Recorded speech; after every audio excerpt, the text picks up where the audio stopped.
Chapter 76 Group Transformation, Government Conspiracy. Vivi, who was suddenly attacked, was a little panicked, but when she heard the strange sound, she immediately guessed the person coming. Air.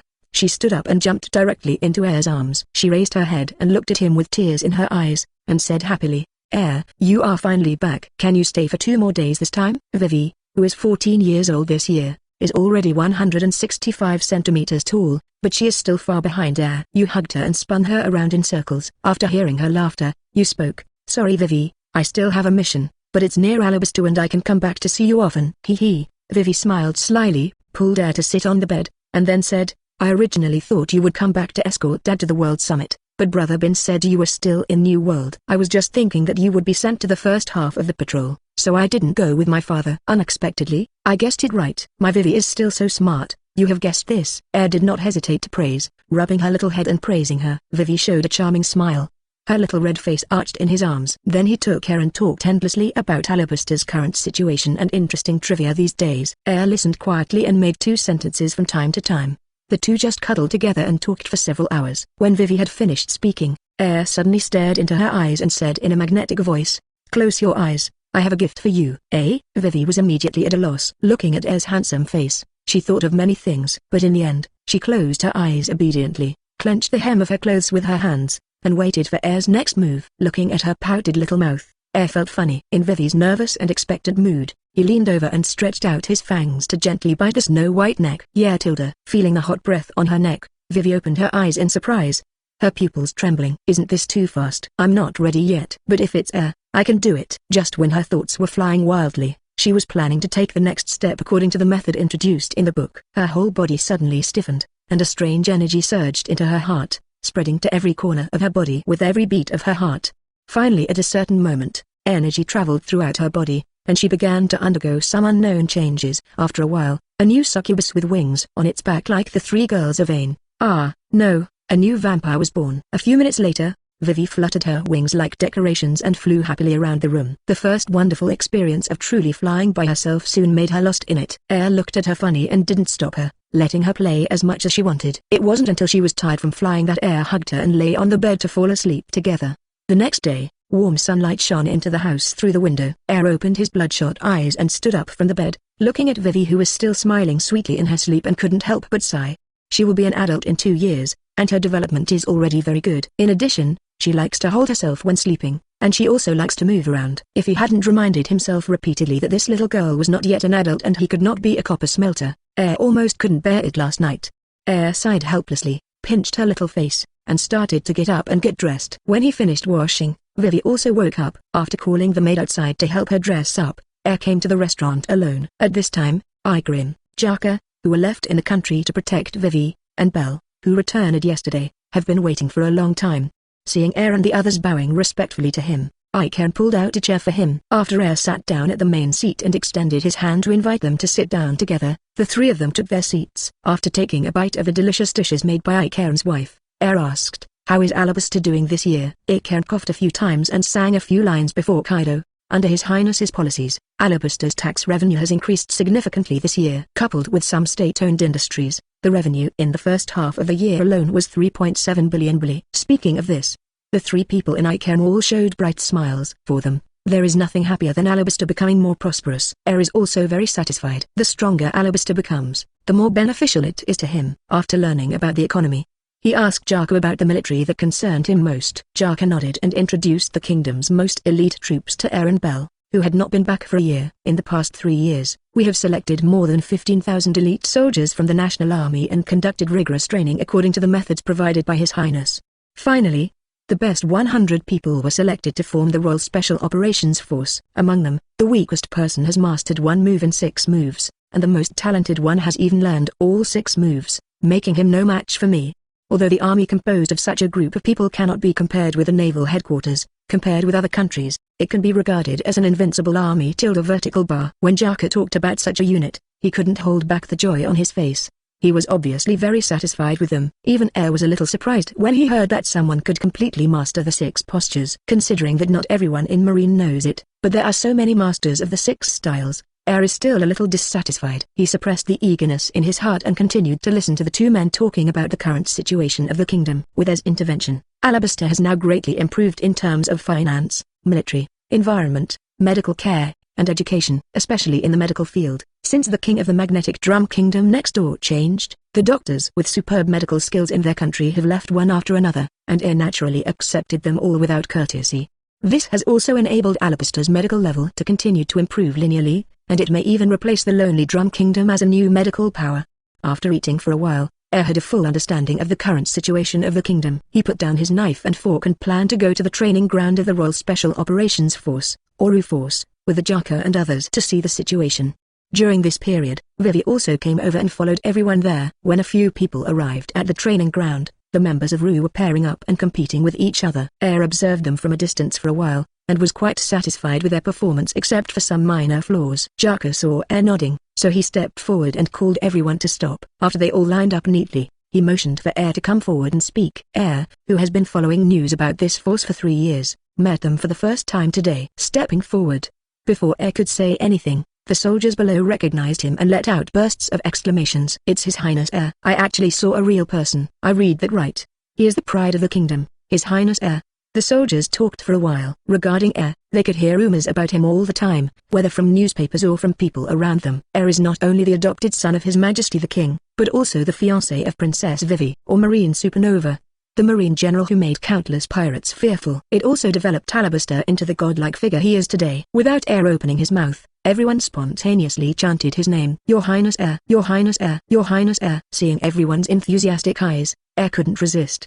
He didn't expect that he had such a high reputation in the kingdom now. After reacting, he quickly pressed his hands to let everyone calm down. The soldiers were very considerate. As soon as Air made a gesture, they fell silent and waited expectantly for him to speak. Air coughed and began to speak. "Since everyone knows me, I won't introduce myself. You may have heard that 3 years ago a government admitted that legal pirates invaded Alabaster. Although I discovered and stopped it in time, it also made me realize the fragility of the country. So I asked His Majesty Cobra to select strong men from across the country and established this army.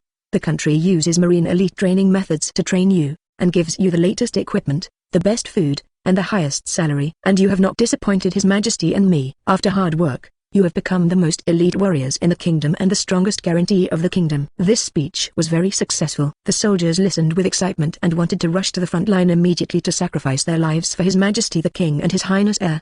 Seeing that the fire was almost done, Air finally revealed the purpose of his coming here today. "Now, I will give you a gift that can improve your strength." Hearing this, Akainu and Jaka couldn't help but look at Belle. Vivi also thought of something and looked at her in surprise. Under the expectant and curious eyes of the soldiers, Air was surrounded by black fog, and ugly little bats flew out of the fog, landed on the shoulders of the soldiers, and began the first embrace ceremony. Akainu and Jaka are no exception. They were all bitten by bats and received the baptism of special energy. If one can transform more than 100 people in one breath, assuming each person has 100 years of vitality, that would be a full 5,000 years of life. Fortunately, he sucked enough on the way here, sucking more than 200 pirates, and the gangster gained 10,000 years of vitality. Otherwise, he would have been drained dry. After the soldiers survived the transformation period, they all looked at their hands in horror, touched their fangs, and felt a little at a loss for a moment.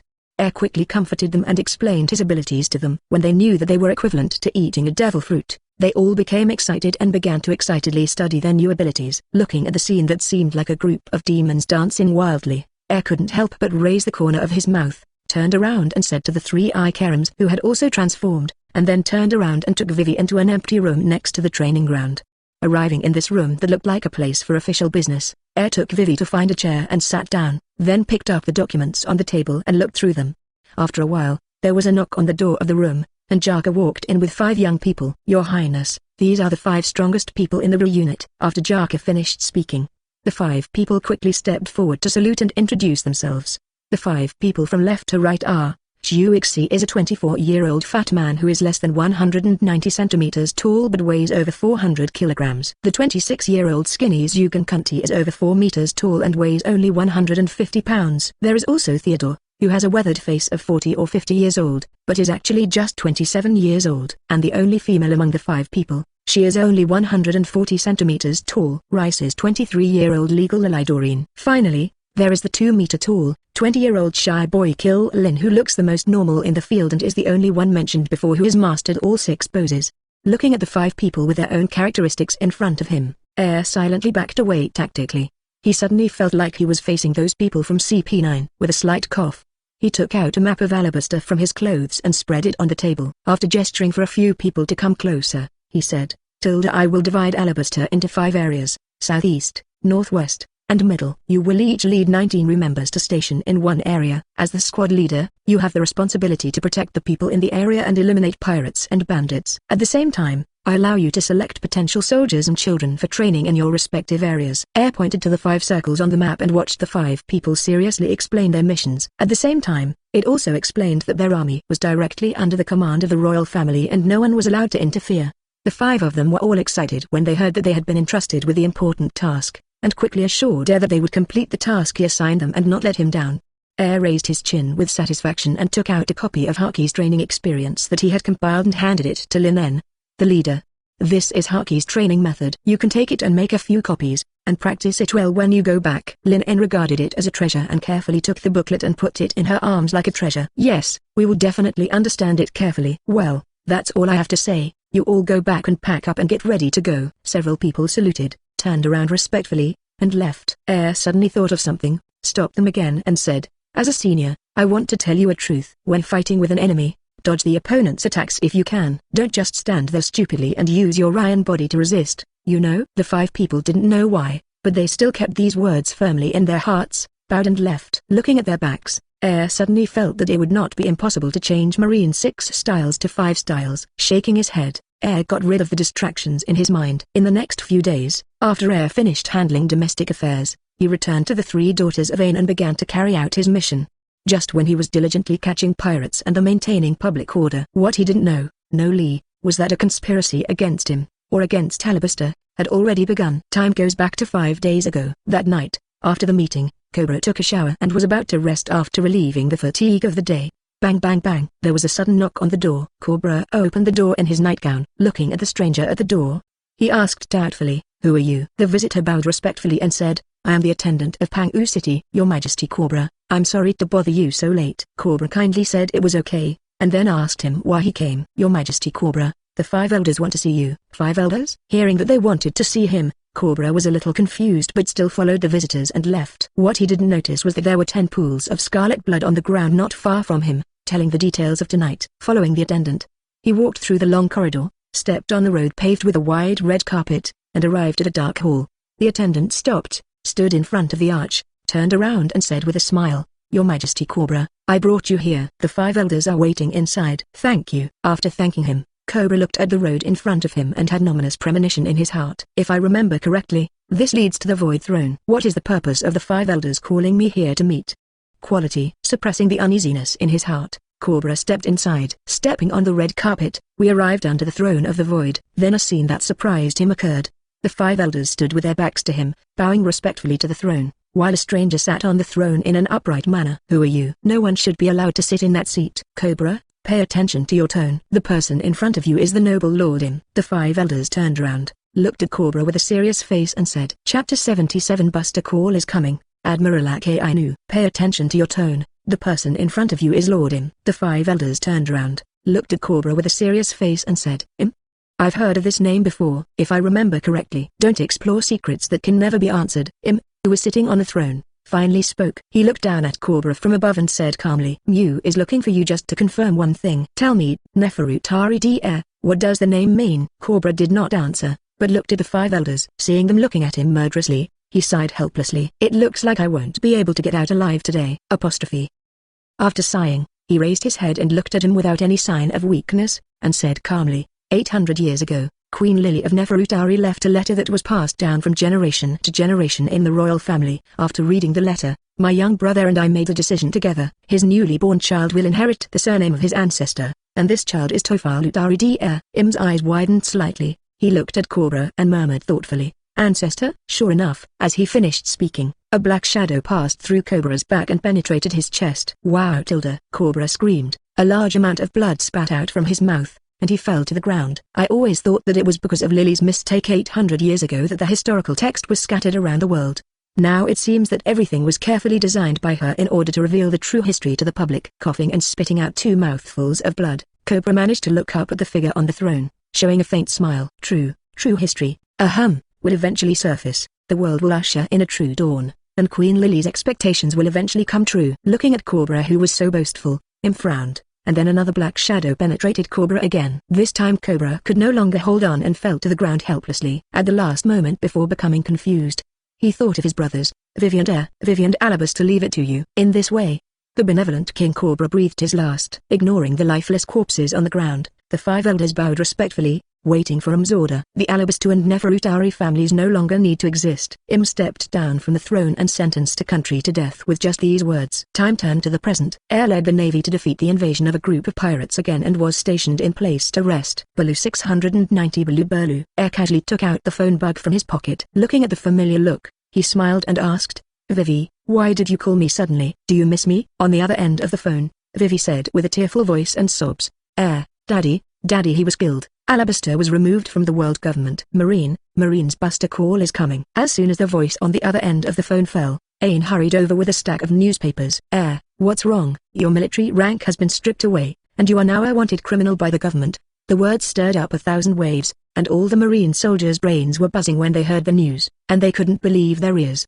Are you kidding? Air Vice Admiral is a Marine hero. How could he be wanted by the government? That's right, Major Ain. You are joking, right? Haha, what you said is true. It shocked me. The sailors spoke one after another, not believing Air's words, and listlessly listed Air's achievements. Blah blah blah tilde. The phone bug turned into charcoal in Air's hands. He stood up with a gloomy face, surrounded by countless thunder snakes. He fully understood that this bullshit mission was just a trap set by the world government. Flying Squirrel and others also made arrangements in advance, with the purpose of directly erasing Alabaster and his existence. Ain, I'll leave this to you. I want to go back to Alabaster. Ain looked at him worriedly, holding the newspaper tightly with both hands, feeling even more weak. A big hand covered her head and rubbed her head gently. Air said calmly, I'll leave this to you. Don't worry about me. I'm very strong. As soon as the words fell, Air turned into thunder and disappeared from the horizon with everyone watching. Asshole world government, show it to Lozi. On the sea, a fleet composed of 20 super-large warships and hundreds of small and medium-sized warships was cutting through the waves and heading quickly towards Alabaster.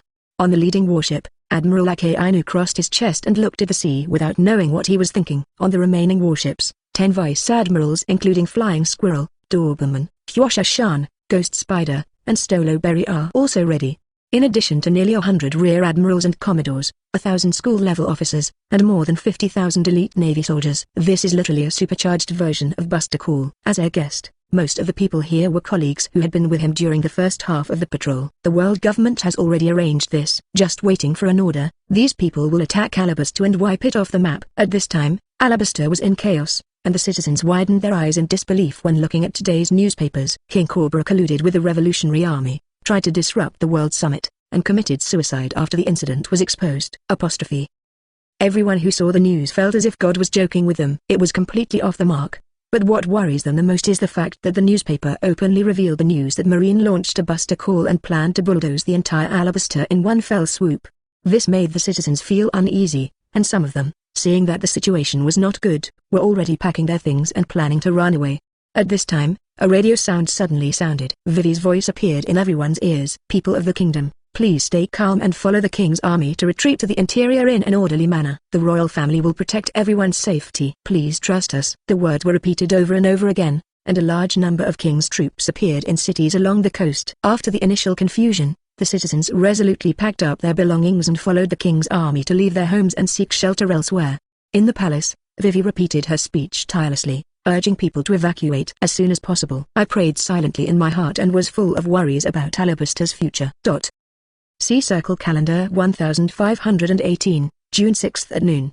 The Marines' Buster Call fleet arrived in the southern waters of Alabaster. After reaching the firing range, the warships began to carry out devastating attacks on coastal cities at Akainu's order. Countless people who were fleeing heard the sound of shelling and looked back at their homes in flames and shed tears. The artillery fire continued to deepen as the warship advanced, directly plowing down all the buildings within the field of vision. But fortunately, Alabaster has a large territory and the shelling cannot affect the inland areas. Akainu commanded the navy to land at the port of Rapeseed Flowers, and he himself followed the large troops ashore, preparing to advance directly to the royal capital. To the north, on the only road from Rapeseed Flowers to the royal capital, more than 300,000 of the kingdom's standing army have gathered, and the route troops are also waiting seriously under the leadership of 5 squad captains. As the commander this time, Akainu and his deputies Bel and Jaka were also fully armed and looked at the south with serious expressions. Can we stop the Buster Call? That's enough firepower to destroy an island. Yes, I heard that the Ohara from 20 years ago disappeared from the map directly under the Buster Call. My wife and children are still waiting for me at home. I don't know if I can see them alive. There were discussions from time to time among the king's army, and everyone's hearts were filled with a layer of gloom. Cheer up, everyone. Akainu stood on the high platform and yelled at everyone through the loudspeaker. The enemy is in front of us and your families are right behind us. Tell me, you want to be a coward and run away and be laughed at? I still want to fight for my family and enemies and let them know how powerful Alabaster is. Looking up at Akainu who was speaking above, someone in the crowd silently clenched his fists. Just then a soldier raised his hand and shouted, "My wife just gave birth to a son for me, and Lozi is going to fight these Marines for them. Yes, I will fight with them for my family." As someone took the lead, the others also plucked up the courage to loudly vent their anger, determined to defend their homeland to the death.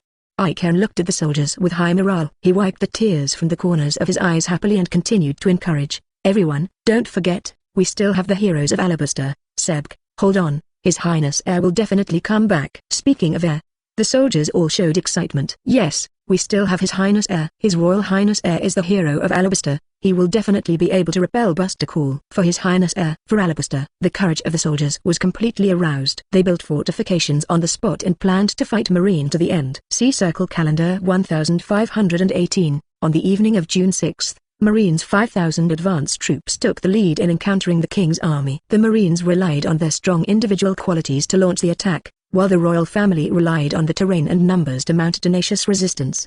At first, under the resistance of Jaka, Bel and the Ru troops, the King's army still gained some advantages, but with the support of the Marine follow-up troops and the addition of general-level high-end combat power, the King's army began to retreat steadily. Akainu looked at the current situation, gritted his teeth, transformed into a vampire form, and led the remaining troops to launch a desperate charge. At this time, boom, thunder broke out on the ground, and with the thunder, blazing white light shone on the faces of everyone on the battlefield. Both sides stopped tacitly and looked up at the sky. Roar. Dragon roars resounded all around along with the lightning. In the shocked eyes of everyone, a behemoth over 500 meters tall was wrapped in lightning and flames, vibrating its wings, announcing its arrival. Seikazuki, get out of here Lozi. Air in the sky opened his bloody mouth, and the terrifying dragon's breath that blended thunder, lightning and flame struck towards the back of the battlefield. The roar of the thunder flame dragon. "Are you coming?" Akainu's eyes covered by his hat narrowed slightly. Looking at the fierce attack, he jumped up, and his magma-formed right fist turned into a dog's head and collided fiercely with the thunder flame pillar. The strong wind generated by the collision of the two made the coat behind him rustle, and the fluttering word justice seemed particularly dazzling at this time. Look at the one who blocked his attack. Akainu, Air wanted to rush forward and push him to the ground and rub him. It can be seen that Wentz was sensing the battlefield below, and looking at the soldiers who had suffered heavy losses but still refused to retreat, he suppressed the thought of giving Akainu a meal, turned around and rushed towards the battlefield. What does it feel like when a 500-meter giant falls from the sky? The King's army doesn't know, but the Marines are going to be scared to death. Fortunately, Air did not maintain his dragon form and smash down, but changed into a human animal form, and directly knocked out the fish with conquerors as majestic as the sea. Then he instantly appeared in front of a rear admiral and hit his chest with a dragon claw with 3 buffs, armed color, fire, and thunder. The moment he saw Air, Rear Admiral subconsciously put his hands on his waist and performed the stunt he was most proud of. Iron body. Bang. He was punched by Air in front of him, and his chest suddenly sunk, and his ribs were broken to an unknown extent. He flew backwards like a bowling ball, knocking down several people behind him, and disappeared before his eyes. Idiot. Air ignored him and continued to activate Wash Wang in Marine one punch at a time. That's it, Air. Just surrender and capture him. Just when Air was in high spirits, the ghost spider suddenly jumped out, waving his hands and using his hair to attack Air with a total of 10 knives. Clang. Air pulled out Yukari from his waist and easily blocked the blow. Do you know? Impossible? Exclamation mark. The ghost spider looked in shock at Air, who took his full blow with one hand, and was speechless in surprise. In Marine, I've long been unhappy with you hawkish guys. Conqueror's Entanglement 1 sword style middle. 500 million volts middle. Ray Kyrie. Swinging away 10 long swords, Air swung out a 100-meter sword energy with red lightning attached to his backhand. The sword energy hit Ghost Spider's chest, pushing him backwards for several hundred meters.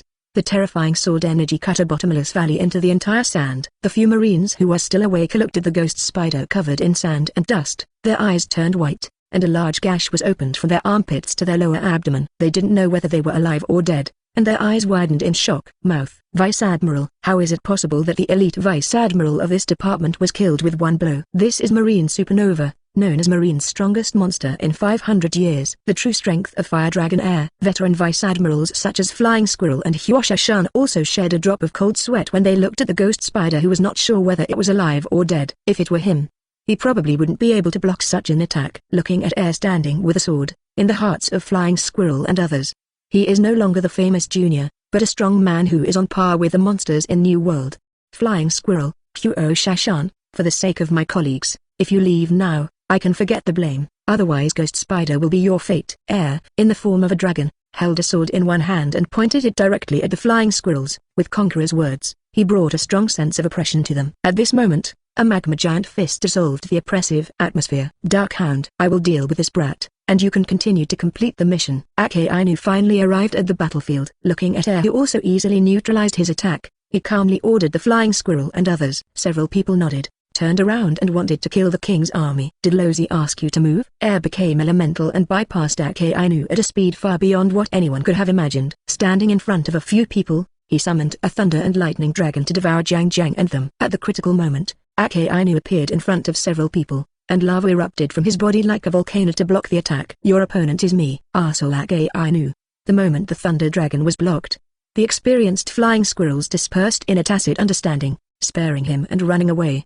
Damn it, do you think you can outrun lightning? Lightning flashes. With a roar, Air turned into thunder and lightning and caught up with Dharmisha in the form of the dog fruit Dalmatian. The sword that entangled conquerors directly chopped him away. The moment Akainu arrived, he disappeared again, appeared on top of Stoloberry, and kicked him into the ground. Soon, as lightning flashed, the remaining Vice Admirals were knocked to the ground by Air. Akainu couldn't keep up with him even if he wanted to stop them. He picked up Doberman by the neck and threw him at the feet of a Commodore. Air looked at him with cold eyes and said coldly, "Get out." Chapter 78. Beating the dog and negotiating after the war. Commodore's legs went limp and he slumped to the ground. When he saw Air frowning, he hurriedly dragged the unconscious Doberman back.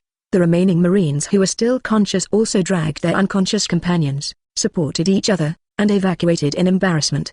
Akainu didn't stop him. These people staying here were just a hindrance. In his opinion, as long as he solved the Air in front of him, everything would be over. Watching Marine retreat, the king's army erupted in enthusiastic cheers. Ikaru, take everyone and retreat. His body was covered with scars. Ikaru, who struggled to get up with the help of Bell and Gaka, looked at Air's back and couldn't help shouting worriedly, "Your Highness, that's enough. Obey the order. Your mission has been completed." The three of Ikaru clenched their fists unwillingly, turned around with tears in their eyes and shouted, "Retreat."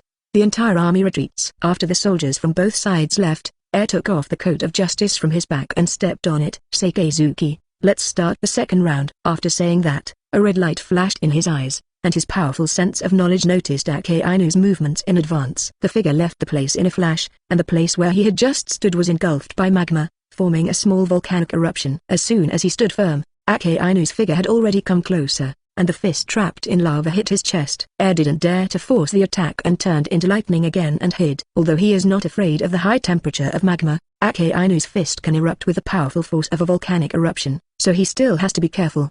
Can you just hide? Is this what Air the Butcher is capable of? Facing the slippery Air, Akainu, who had no advantage in speed, decisively turned on the taunting mode. The thunder and lightning regrouped into Air's figure. Looking at the snarling red dog, he raised the corners of his mouth slightly. "I can't pretend I didn't hear this, idiot. If you want to fight me in close combat with my SSS-level physique and SSS-level Phantom Beast ability, Lozi will kill you with all his energy." Not knowing what Air was thinking, Akainu also showed a successful smile. "Young and energetic brat, can't you stand it even after saying a few random words?" "It's ridiculous." Two guys who were confident in themselves met again. He raised his hand and swung out a sword energy, which was smashed away by Akainu's punch.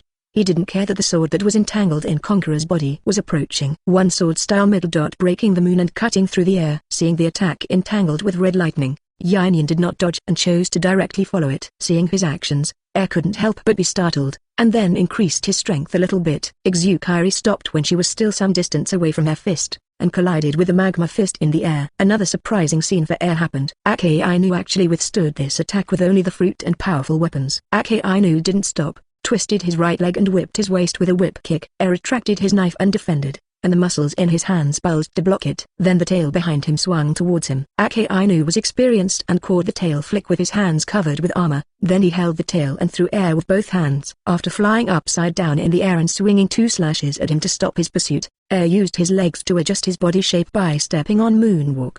As expected of Admiral, it's really scary.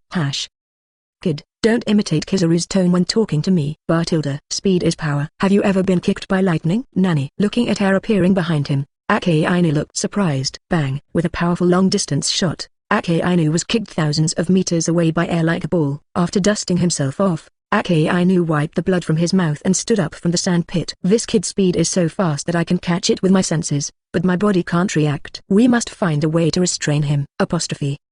Thinking about it, his lower body shot out lava like a rocket and rushed towards air. Great eruption. One sword style /Xuanayu/. The two became entangled again and were inseparable. I don't know how long it took until the sun appeared on the horizon and the sunlight spread to the earth again. Finally, Akainu found an opportunity, took Air's Conqueror's slash, and put a special ring on Air's wrist. Succeeded. Being suppressed by sea stone, you can no longer use that lightning speed. Seeing that the plan was successful, Akainu stood up and taunted, holding his injured chest. Air, whose clothes were torn but had no wounds on his body, looked at the sea stone on his wrist and lowered his head with a malicious smile. Asshole, as a Marine Admiral, you actually resorted to such insidious tricks. Air pulled the ring with an anxious look on his face, loudly accusing Akainu of being shameless. Insidious? Don't be naive, kid, you can do whatever it takes to win. Akainu sneered disdainfully, walked slowly to Air, and raised his magma-formed right fist. Go to hell, kid. Just when the attack was about to land, the panic on Air's face suddenly disappeared. He grabbed Akainu's wrist and showed him a big smile. Akainu was suddenly startled, and a fear from the depths of his soul enveloped him. Thunder flame mode 10 billion volts big explosion. With Air itself at the center, a radius of 3 kilometers was covered by the explosion, and the intense light could be seen even from hundreds of kilometers away. Boom! With a huge roar, a terrifying mushroom cloud rose from the center of the battlefield. In a huge sand pit that was as graceful as a meteorite impact, a hand suddenly stretched out from it, and Air clawed his way out of the pit with difficulty. After spitting out a few mouthfuls of sand, Air stood up and looked around, but did not find Akainu. No way, did the red dog get killed by me? Just when he was so confused, bursts of hot steam rose not far away, and then the entire sand turned into lava, and Akainu was holding his left arm and struggled to walk out of the hole he opened. Air looked at it and saw that Akainu's clothes were badly damaged and could only barely cover important parts. His whole body was charred black and covered with spiderweb-like scars after being struck by lightning. The left forearm is completely charred and is probably unusable. Looking at Akainu, who was gasping for air and whose combat power had been reduced by at least 1/3, Air showed a kind smile. 3 days later, Air couldn't help but breathed a sigh of relief when he saw Akainu unable to get up from his feet. Apart from anything else, this guy's ability to withstand beatings is top-notch. Air pestered Conqueror's attacks and knocked him to the ground time and time again, but he always stood up again and again, as if he was possessed by Kinemon, crazy sit-ups. Fortunately, Air was strong enough. He held him down and beat him for 3 days and 3 nights before finally knocking him down. In fact, Akainu is already dead, but he just wants to fight a few more times. He took out the key to the sea stone ring from his body, untied his hands, and put his hands behind his back. Air carried him and his figure flashed, flying in a direction perceived by Shen whence hundreds of kilometers away. Icon and others are leading the army to be stationed here. Vivi also came to the front line from the royal capital to inspect the situation of the soldiers in the camp, and spoke to comfort everyone from time to time.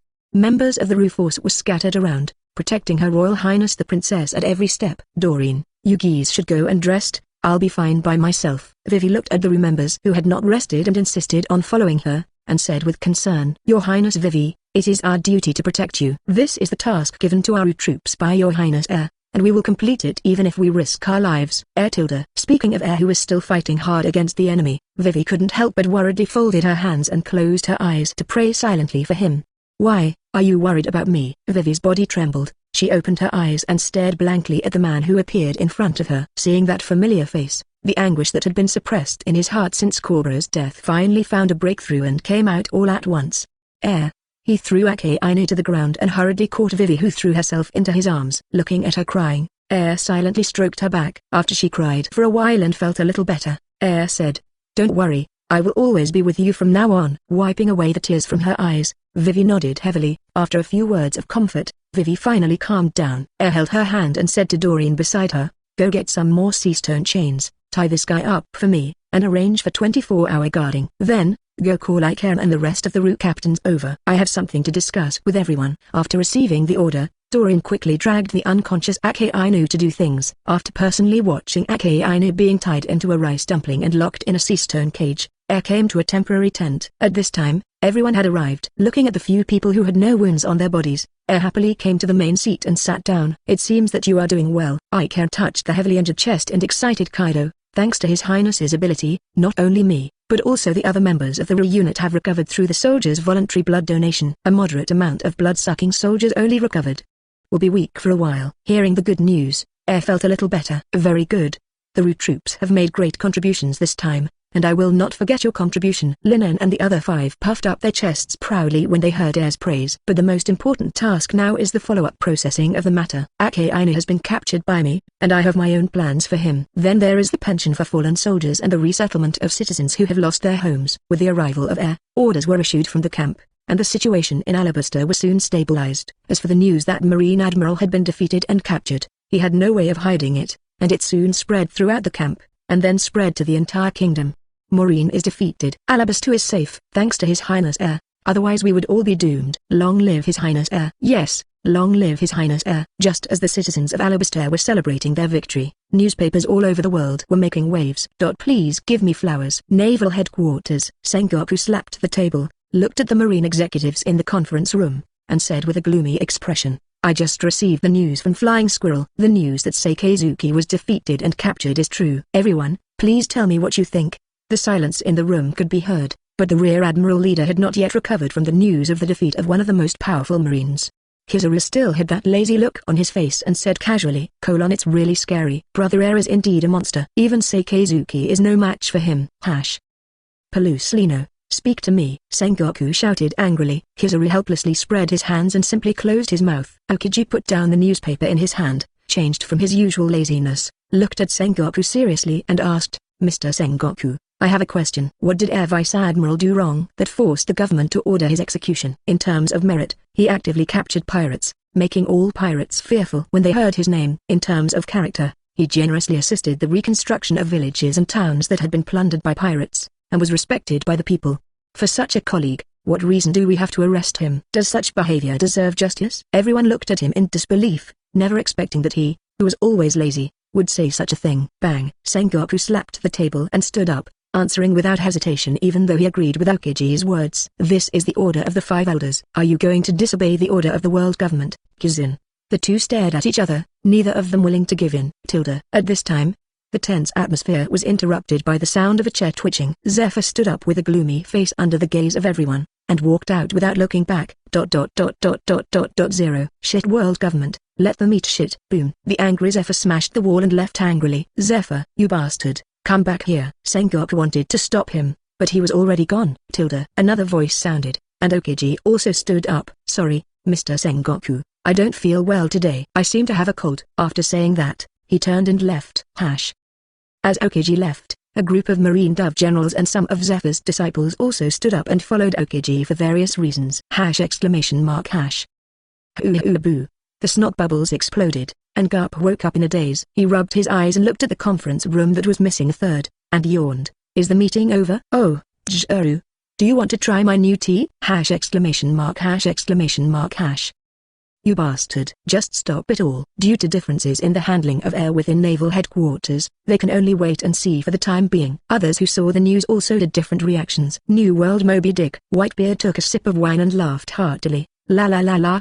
The Lava Kid has been captured, the Fire Dragon Kid is also wanted, and Marine has lost 2 of its top combat forces. Sengoku won't be able to sleep. Wonokuni Island.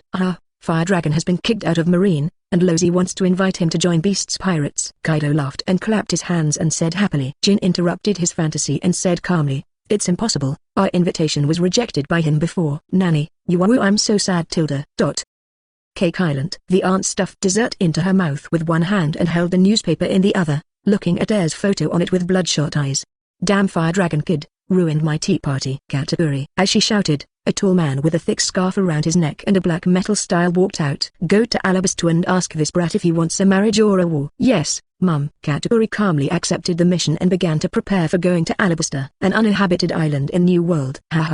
The government is doing something stupid again. Kids, let's drink to the Fire Dragon Boy. Oh oh oh. The red hair pirates use this as an excuse to continue the party. And eyes return to Alabaster. Next to the dilapidated rapeseed port, 30 dilapidated warships docked here. Air looked at Flying Squirrel and others sitting opposite, and said casually, Flying Squirrel Vice Admiral, you are my prisoner now. Don't look at me like this. The Flying Squirrel looked at Air with the old god round, feeling extremely aggrieved. Originally, they planned to evacuate first after receiving the news of Akainu's defeat. But who would have thought that as soon as the warship started, a thunder column would strike down from the sky. The warship that bore the brunt of the attack immediately collapsed, and the rear admiral on board was so electrocuted that it became incontinent. Several people who knew Air's ability did not dare to take action when they saw this, so they had to order the Marines to stop advancing, lower the anchor, and were imprisoned by Air in disguise. Chapter 79, Get the Lion Fruit and Rush to the Holy Land. Seeing the constipated expressions on several people's faces, Air stopped teasing them, and instead told them the reason for his visit with a relaxed expression.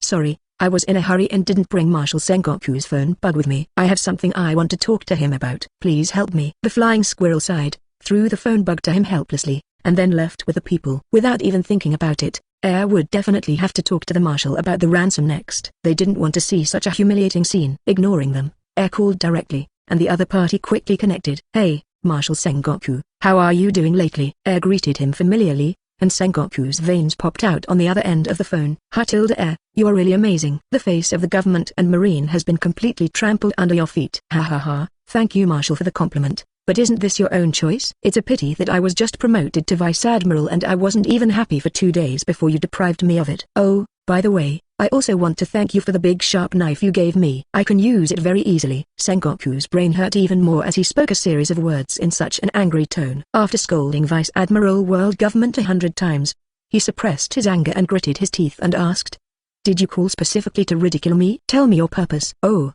let's get right to the point. Air crossed his legs, took out a long directory from his arms and spoke. Then let me tell you directly. First of all, we captured a large number of Marine prisoners. Due to the shortage of resources in Alabaster, there is not so much food to supply them. So I hope Marine can bear this cost. Well, a total of 3 billion Beli was paid to send it to me. Sengoku suddenly became furious when he heard Air's request, and said angrily, What nonsense are you talking about? 3 billion Belis? Why don't you go and grab it? Haha, I'm just robbing. Don't forget, I have an admiral, 210 generals and countless Marine elites in my hands. If something happens to them, I will not be responsible. Sengoku was so angry that he couldn't even say anything. He wanted to go to Alabaster and strangle this bastard immediately. By the way, the above is just for food expenses, as well as urban reconstruction expenses, pensions for soldiers' casualties, subsidies for displaced people, etc., plus the ransom of the sailors. A total of 500 billion Beli is enough. 500 billion? Are you kidding me? Go ahead and have your sweet dream, you idiot. Gaga. The phone was hung up hard.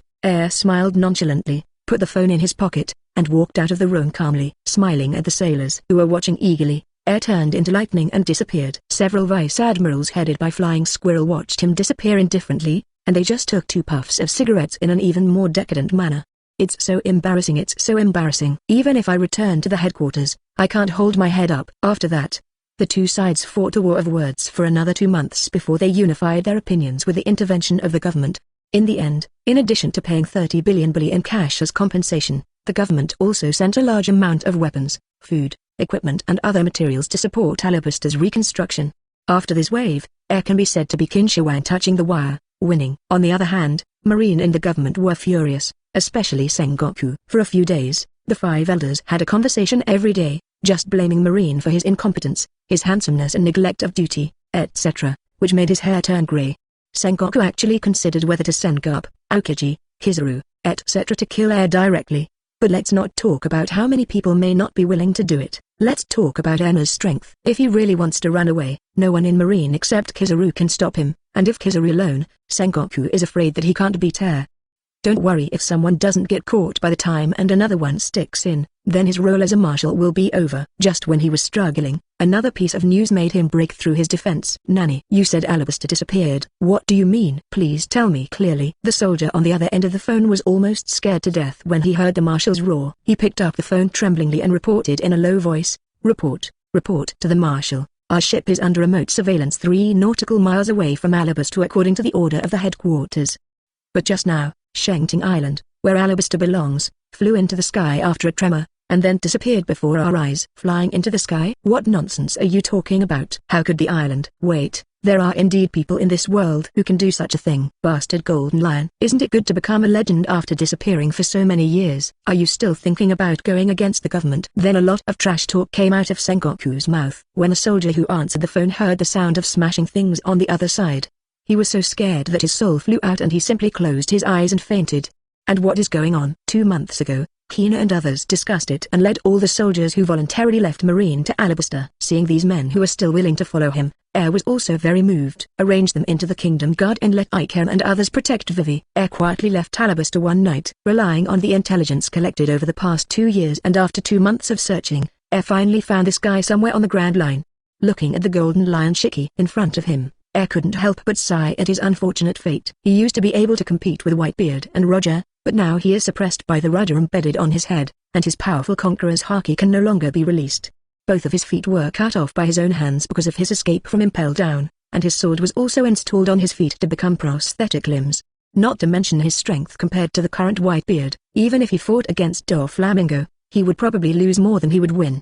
Seeing that he was also a hero in the past, Air gave him a decent death and had a head-on life and death fight with him. Another thing that Air didn't expect, Golden Lion didn't know whether it was happy or not. Suddenly it came back to light, and all the haki of the past came back. A slash wave with the top conquerors and weapon color almost cut Tofair's human animal tail. Fortunately, he only recovered for a short moment, and he was quickly defeated by Air. Before he died, he still had a confident and arrogant smile on his face. After obtaining the lion fruit of the Golden Lion, Air immediately rushed back to Alabaster. System: add more points. T. Nefertari D. Air. Sex: male. Age: 16, 237. Personal abilities: Physique SSS, 124,874 1/millionths. Swordsmanship SS, 22,320 250,000. Physique SS, 59,621 250,000. Haki, Armament Haki SS 75,114 250,000. Observation Haki SS 94,181 250,000.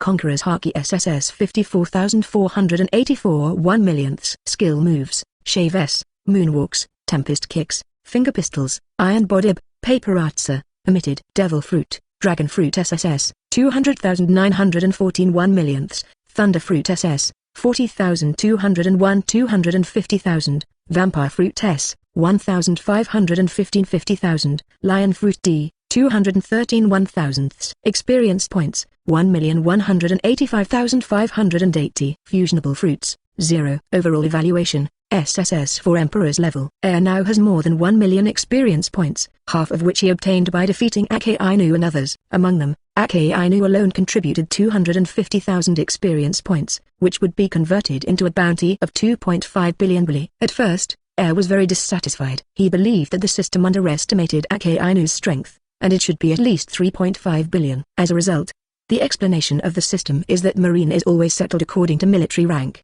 Admiral is 250,000 points, Vice Admiral is 30,000 points, and Rear Admiral is 5,000 points. Even if he defeated Garp, he would only have 30,000 points. Air had no choice but to accept the system's statement. But fortunately, the old guy Golden Lion has a bounty of 4.8135 billion, which makes Air feel happy. This experience is just enough for Air to bring physical skills, sword skills, 2-color haki and thunder fruit to SSS level, and the rest can also bring vampire and Piao Piao to SS level.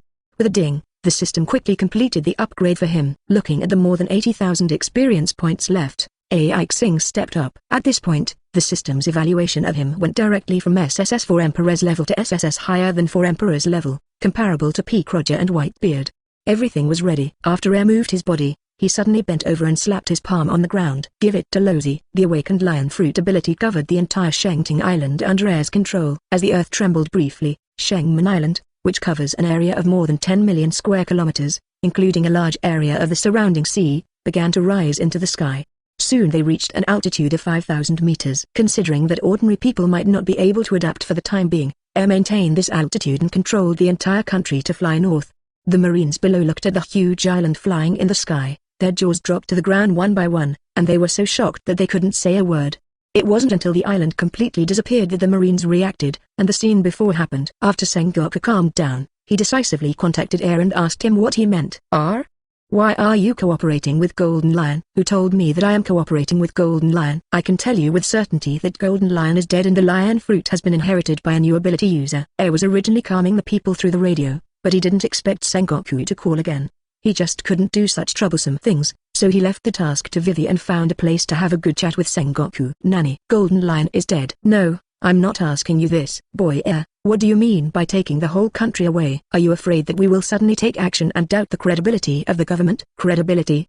The government has a bullshit reputation. Those shit-eating 5 elders murdered His Majesty Cobra for no reason, and even charged him with colluding with the revolutionaries. Do these rubbish guys know how to write the word credibility? Listen to me, and send His Majesty Cobra's body to the Saibadi archipelago within 3 days, along with the ransom and compensation you promised. Otherwise Losey will throw the prisoners into the sea to feed the fish. After saying that, he hung up the phone directly. The situation now has completely turned to his side. With the help of Lion Fruit, Air can go wherever he wants with Alabaster, without fear of the threat of marine or world government. As for Sengoku, let him suffer. Who made him the marshal? 3 days later, Saibadi was on Island 66. This was originally where Marine was based. Yes, it's just that it's extremely lively here today. Hey, what happened? Marshal Sengoku and Kizaru Admiral are both here. More than that, look at the people wearing masks over there.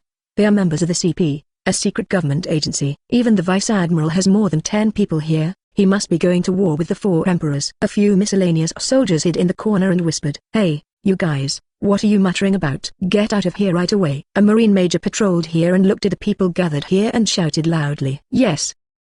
Several people trembled, saluted and ran away. After everyone walked away, the major turned around and continued patrolling. The government has made a big move here today, and all the sailors below the 66th school level have been dispersed. At noon, Sengoku stood in the clearing with his arms crossed, surrounded by senior generals. Boom tilde. As a thunder exploded, a familiar figure appeared in front of them. "Here we come!" Air was wearing a white suit as always, but there was no longer the coat symbolizing justice on his back. "Marshal Sengoku, Mr. Barusalino, Sister Giant, Brother Kaki and all of you, it's been a long time since I last saw you. Are you all here to welcome me? You're so warm." As he said that, Air threw Akainu, who was tied up tightly on his shoulders, to the ground, making the general's eyelids jump. "Little Air, it seems that you have made a lot of progress in the past few years." Momousagi Giant greeted Air with a smile. Jiaji also waved to him, smiled and nodded. Sengoku strode forward, stood 5 meters in front of Air, and said, "No need to talk about reminiscing about old times. Let's get started directly. We have brought the body of King Cobra, and the Beli and supplies you requested are also ready on the ship at the port. Now is the time for you to fulfill your promise. Where are the flying squirrel and the others?" Air looked at the coffins placed aside, and then scanned them with his sense of knowledge. After seeing dozens of transport ships filled with cargo parked at the port, he nodded with satisfaction and placed the coffins. A bunch of keys were thrown into Sengoku's hands. "This is the key to Seikazuki and the others. As for the flying squirrels, I threw them into the illegal zone. If I don't want anything to happen to them, they should get there quickly." "You bastard." Sengoku glared at Air with a big bunch of keys, then transformed into the Buddha form and slapped him. Big Buddha shockwave. Unfortunately, Air was very fast. He came to Cobra's coffin with a flash of lightning and patted it. In an instant, the coffin rose up to 5.4 and disappeared from the sky. Then he waved to Sengoku with a smile and turned into lightning and shuttled through the port. A few seconds later, the transport ship flew into the sky together under everyone's sight. "Cool, this is the ability of the Golden Lion. I didn't expect that little brother Air also has it." Kizaru put one hand in his pocket and put the other on his forehead, pouting in admiration. "Peluslino, why don't you chase after me? With your speed, you can definitely catch up." Sengoku looked at the leisurely Kizaru and scolded him bitterly. Kizaru spread his hands and moved his mouth towards Akainu on the ground. He said fearfully, "Spare me, Mr. Sengoku. I don't dare to chase after such a monster. I still want to sit in Admiral's seat for 2 more years." After saying that, looking at Sengoku's increasingly gloomy expression, he quickly added, "Our flying squirrel Vice Admiral and the others may be in danger. I will save them first." As soon as the words fell, Kizaru turned into a ray of light and disappeared with a whoosh. The speed of dodge was incredible! Saibadi Archipelago, at an altitude of 10,000 meters, Air looked at Cobra with a smile on his lips, and closed the coffin with grief. Recalling the scenes between the two of them since he could remember, Air's whole body trembled, and a rage that destroyed everything filled his brain. "It's all my fault for not noticing the government's conspiracy in advance. Don't worry, Uncle Cobra, I will avenge you." Boom! The originally clear sky was instantly shrouded in darkness. Countless thunder and lightning were swimming in the clouds, and the world seemed to be coming to an end. "Fool 5 elders, Losey will FK you now." Air turned into lightning, shuttled between the clouds, heading towards the red line, and above it was the celestial dragon's pigsty. Mary E. Joyce. Chapter 80 Attack on the Holy Land, Germa 66. Within Marie Joyce, the noble celestial dragons, Saint Markarth Blaze, was wandering around the Holy Land as usual, surrounded by his guards, riding his new mount, a tall human slave. Occasionally they meet fellow celestial dragons who are also riding slaves, and the two have to compete with each other. Just when he thought that today would pass happily again, the sky in the Holy Land suddenly turned gloomy. Is it going to rain? Hey, take me back quickly. Blaze, who had a snot in his nose and looked like an idiot, swung his whip and hit the slave on his body, urging him to go back. The slave endured the pain in his body and crawled step by step in humiliation. Just as a group of people were rushing back, one of Blaze's guards glanced at the sky and stopped in confusion. Without waiting for his companion to urge him, he looked up at the sky, his pupils widened, and he exclaimed in disbelief. It's not good. Something fell from the sky. Protect Lord Blaze. Nanny. The guards, including Blaze, all looked up at the sky at the same time, only to see a huge meteorite falling from the sky and hitting them quickly. Quick. Protect me. Useless trash. Take me away. Blaze looked at the things in the sky, his legs went weak, and the urge to urinate suddenly came out uncontrollably. The guards were in a hurry, carrying Blaze and running outside the range of the meteorite. Air, who was thousands of meters above the ground, looked at the chaotic Holy Land and smiled ferociously. Idiots, enjoy my gift. Boom, boom, boom. Under his control, hundreds of meteorites of different sizes roared and fell downwards. No one expected that the Holy Land would be attacked so violently, and several celestial dragons were smashed into pieces by meteorites. At this moment, a large number of CP figures appeared in the Holy Land, and they used various techniques to intercept all these meteorites. A CPO team leader looked at the sky and solemnly ordered to his subordinates, "This should be a man-made attack. Quickly gather people and take the celestial dragons to a safe place first." The subordinate nodded, turned around and left with his sword. The squad leader looked at the gloomy sky with a solemn expression. "This is a symbol of the government and I will never allow it to be destroyed again. It's a pity that he has this heart but does not have the strength to match it." As the next wave of attacks approached, the team leader became desperate. Tsunami. Is this God's punishment? 24. In the sky, the sea water that covered the sky poured in, swallowing the entire Holy Land in an instant. Perhaps it was God's arrangement. In order to complete the deal with air, Sengoku took Kizaru with him to the Seibadi archipelago. Aokiji, who was originally on duty at the Holy Land, was temporarily transferred back to the headquarters, so air could successfully control the sea water to flood Marie Joyce. Silly things, enjoy yourself. Lozi will always come back to take care of you. Looking down at the messy Holy Land below, air turned around and turned into lightning and left. In the Holy Land, except for a few powerful people such as the Five Elders and the Knights of God, they avoided being drowned by the sea. Most of the remaining celestial dragons, government personnel, and slaves were drowned by the water. Arsehole. It must have been done by the kid from Neferutari's family. Sengoku just called and said that this kid is a person with lion fruit ability. The bald Five Elders roared angrily. The sword-wielding Five Elders also criticized loudly, venting their anger. "I have long said that the Neferutari family are hateful traitors and they should be eliminated as soon as possible. But you didn't listen. Well now, the Holy Land has suffered unprecedented destruction, with a large number of casualties and casualties. Even the celestial dragons are not immune. What do you think we should do now?" "Shut up." The curly-haired Five Elders scolded the quarrelsome people and said calmly, "Now is not the time to quarrel. Immediately mobilize manpower to organize a rescue to ensure the safety of the Yulong people. Then think about how to explain to Lord M." After saying that, the five people couldn't help but sigh. This feeling of depression was the first time they had experienced it in their lives. Just when the government called for rescue efforts, air returned with supplies. Newspapers were carried around the world by Newsbird. "The Holy Land is destroyed. Celestial dragons suffered heavy casualties. Godslayer, destroy the dragon." This is the title of the latest World Economic News, which shocked the hearts of many people. Although the government tried its best to block the news, how could such important news that the entire Holy Land was flooded be covered up? When Morgans learned the news, he was so excited that he ignored the government's threats and mobilized all his contacts to investigate the origin of the incident. He then published the incident in newspapers overnight and spread it. It's over. Is the world going to be destroyed? The Holy Land has been breached. Impossible. That is a symbol of the 800-year-old government. How could it be destroyed? Isn't the Fire Dragon a marine? How could he attack the Holy Land? This is absolutely false. Regardless of whether the people believed it or not, the news of the destruction of the Holy Land spread across the sea. When the four emperors of New World learned the news, they all admired this bold young man in their hearts. Similarly, the Shikai Bukai, who are known as government lackeys, also have different ideas about this. First of all, Xa, whose real identity is their revolutionary army, was of course very happy after seeing the report. He believed that the news might inspire the fighting spirit of the revolutionary army soldiers. After reading the news, Boa Hancock, who is known as the most beautiful woman in the world, was deeply addicted to the newspaper, under Air's handsome profile. As for the world's greatest swordsman Mahawk and Cake Jinbei, although they were surprised by this. They had no other ideas. Gecko Moria, known as Shikibukai's shame, was completely frightened by Air and decided to avoid this madman when he saw him in the future. But the last of the Shikibukai, Doflamingo, the original celestial dragons, is different. In addition to applauding the death of those pigs, he was also slightly worried. You must know that the two had an unpleasant phone call not long ago. Doflamingo didn't take Air seriously at first, thinking that he was just a kid with decent potential. Unexpectedly, a few days later he read the newspaper and thought, Air defeated Akainu. 2 days later I saw it. Oh. He had bulldozed the Holy Land. What kind of monster and madman is this? Poor brother Ming was so frightened that he wanted to run away. After realizing that the matter could not be covered up at all, the government, which had its face stamped into the ground by Air, finally responded.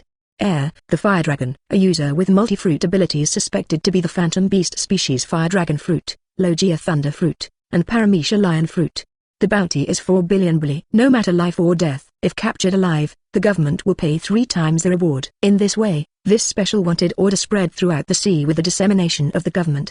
The name of the fire dragon Air became known to everyone through this incident. It was already 10 days before Air saw his reward. After returning to Alabaster, Air and Vivi held a grand funeral for Cobra, and countless people from across the country voluntarily came to bid farewell to this great king.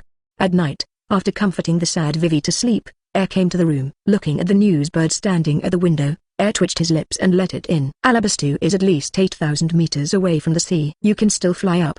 You are quite capable. Newsbird scratched his head shyly and took out a newspaper and a phone bug from the small bag. Phone bug? Is it Morgan's? The newsbird nodded and something came to Airchan. After putting the phone bug away, Air took out a 500 Beli coin and handed it to it, rubbed its little head and let it leave. Sitting back in his chair, Air spread out the newspaper and started reading. My reward? 4 billion. Not bad. Are the pirates in New World rioting? The government will have another headache. It deserves it. The evil army Germa 66 appears in North Blue. The last report caught Air's attention, and he read it carefully. After understanding the situation, he closed the newspaper and started thinking. 2 years ago, when he went to Sky Island again, he accidentally discovered the drawing of the Ark's proverbs, and Air kept it out of curiosity. Now that we know the location of Germa, we can just task Judge, who is a scientist, to help him transform it and make a perfect super battleship. As soon as he thought of it, Air called Ikarum and explained something to him before planning to leave. At this time, Ikarum stopped him and said, Your Highness Air, the crisis in Alabaster has been resolved, and the body of His Majesty Cobra has been buried. The people urgently need a new king to show them the way and lead them forward. Air first looked back at him doubtfully, and then said suddenly, In that case, let's prepare for Vivi's enthronement ceremony. Don't worry, I will definitely come back before the ceremony. After saying that, he turned to leave. Ikarum stopped him again, looked at him with bright eyes, and said seriously, Your Highness, Her Royal Highness the Princess has discussed it with us, and we agree that today's Alabaster needs a powerful king like you to stabilize people's hearts, and we want you to inherit the throne. Air was stunned when he suddenly heard this request. To be honest, he was not interested in the throne of Alabaster. He wanted to be the emperor of this world, but Ikarum said so he couldn't refuse directly. After thinking about it, Air patted his head and said, Well, you should hold a coronation ceremony for Vivi. Ikarum quickly opened his mouth to dissuade him, but Air signaled him to calm down and then continued.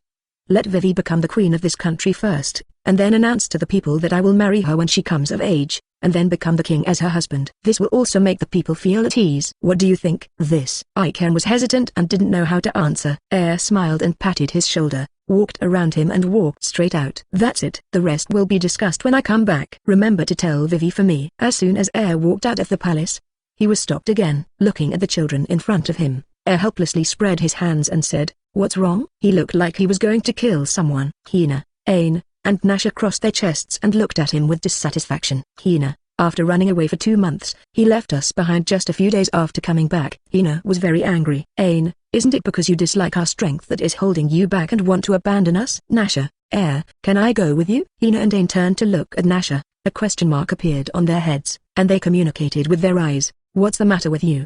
Didn't we agree to question him together? Why didn't you come as planned? I just want to be with Tilda.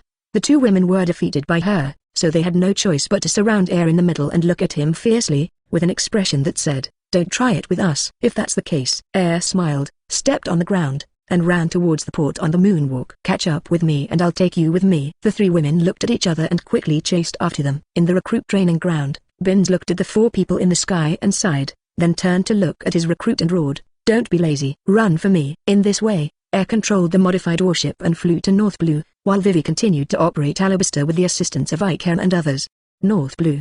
The waters of the Kingdom of Bonn. That night, Judge took his 4 children back to the castle on the snail boat. The green-haired Yongchai, the 4th child of the Vinsmoke family, moved his neck and said excitedly, "Ha ha ha, it's really fun. I killed 1,000 enemies today." Nijai, the second oldest one with blue hair, also echoed, "Yes, I also vented a lot. War is so interesting." HMPH, those useless trash, we can completely get rid of them tomorrow. The eldest red-haired Ija said confidently. The 3 of them discussed war and killing unscrupulously, without putting life in their eyes at all. As the sister of the 3 of them, Ru just smiled and watched their discussion without speaking. Sitting on a throne, looking at his most outstanding children, Judge proudly raised his head and said to them, "My most perfect children, you all did a great job today. After we completely defeat the Kingdom of Bonn tomorrow and get the Employer's Commission, we should go to the New World." New World? That sea area ruled by pirates? Haha, I'm really looking forward to it. It will be very interesting there.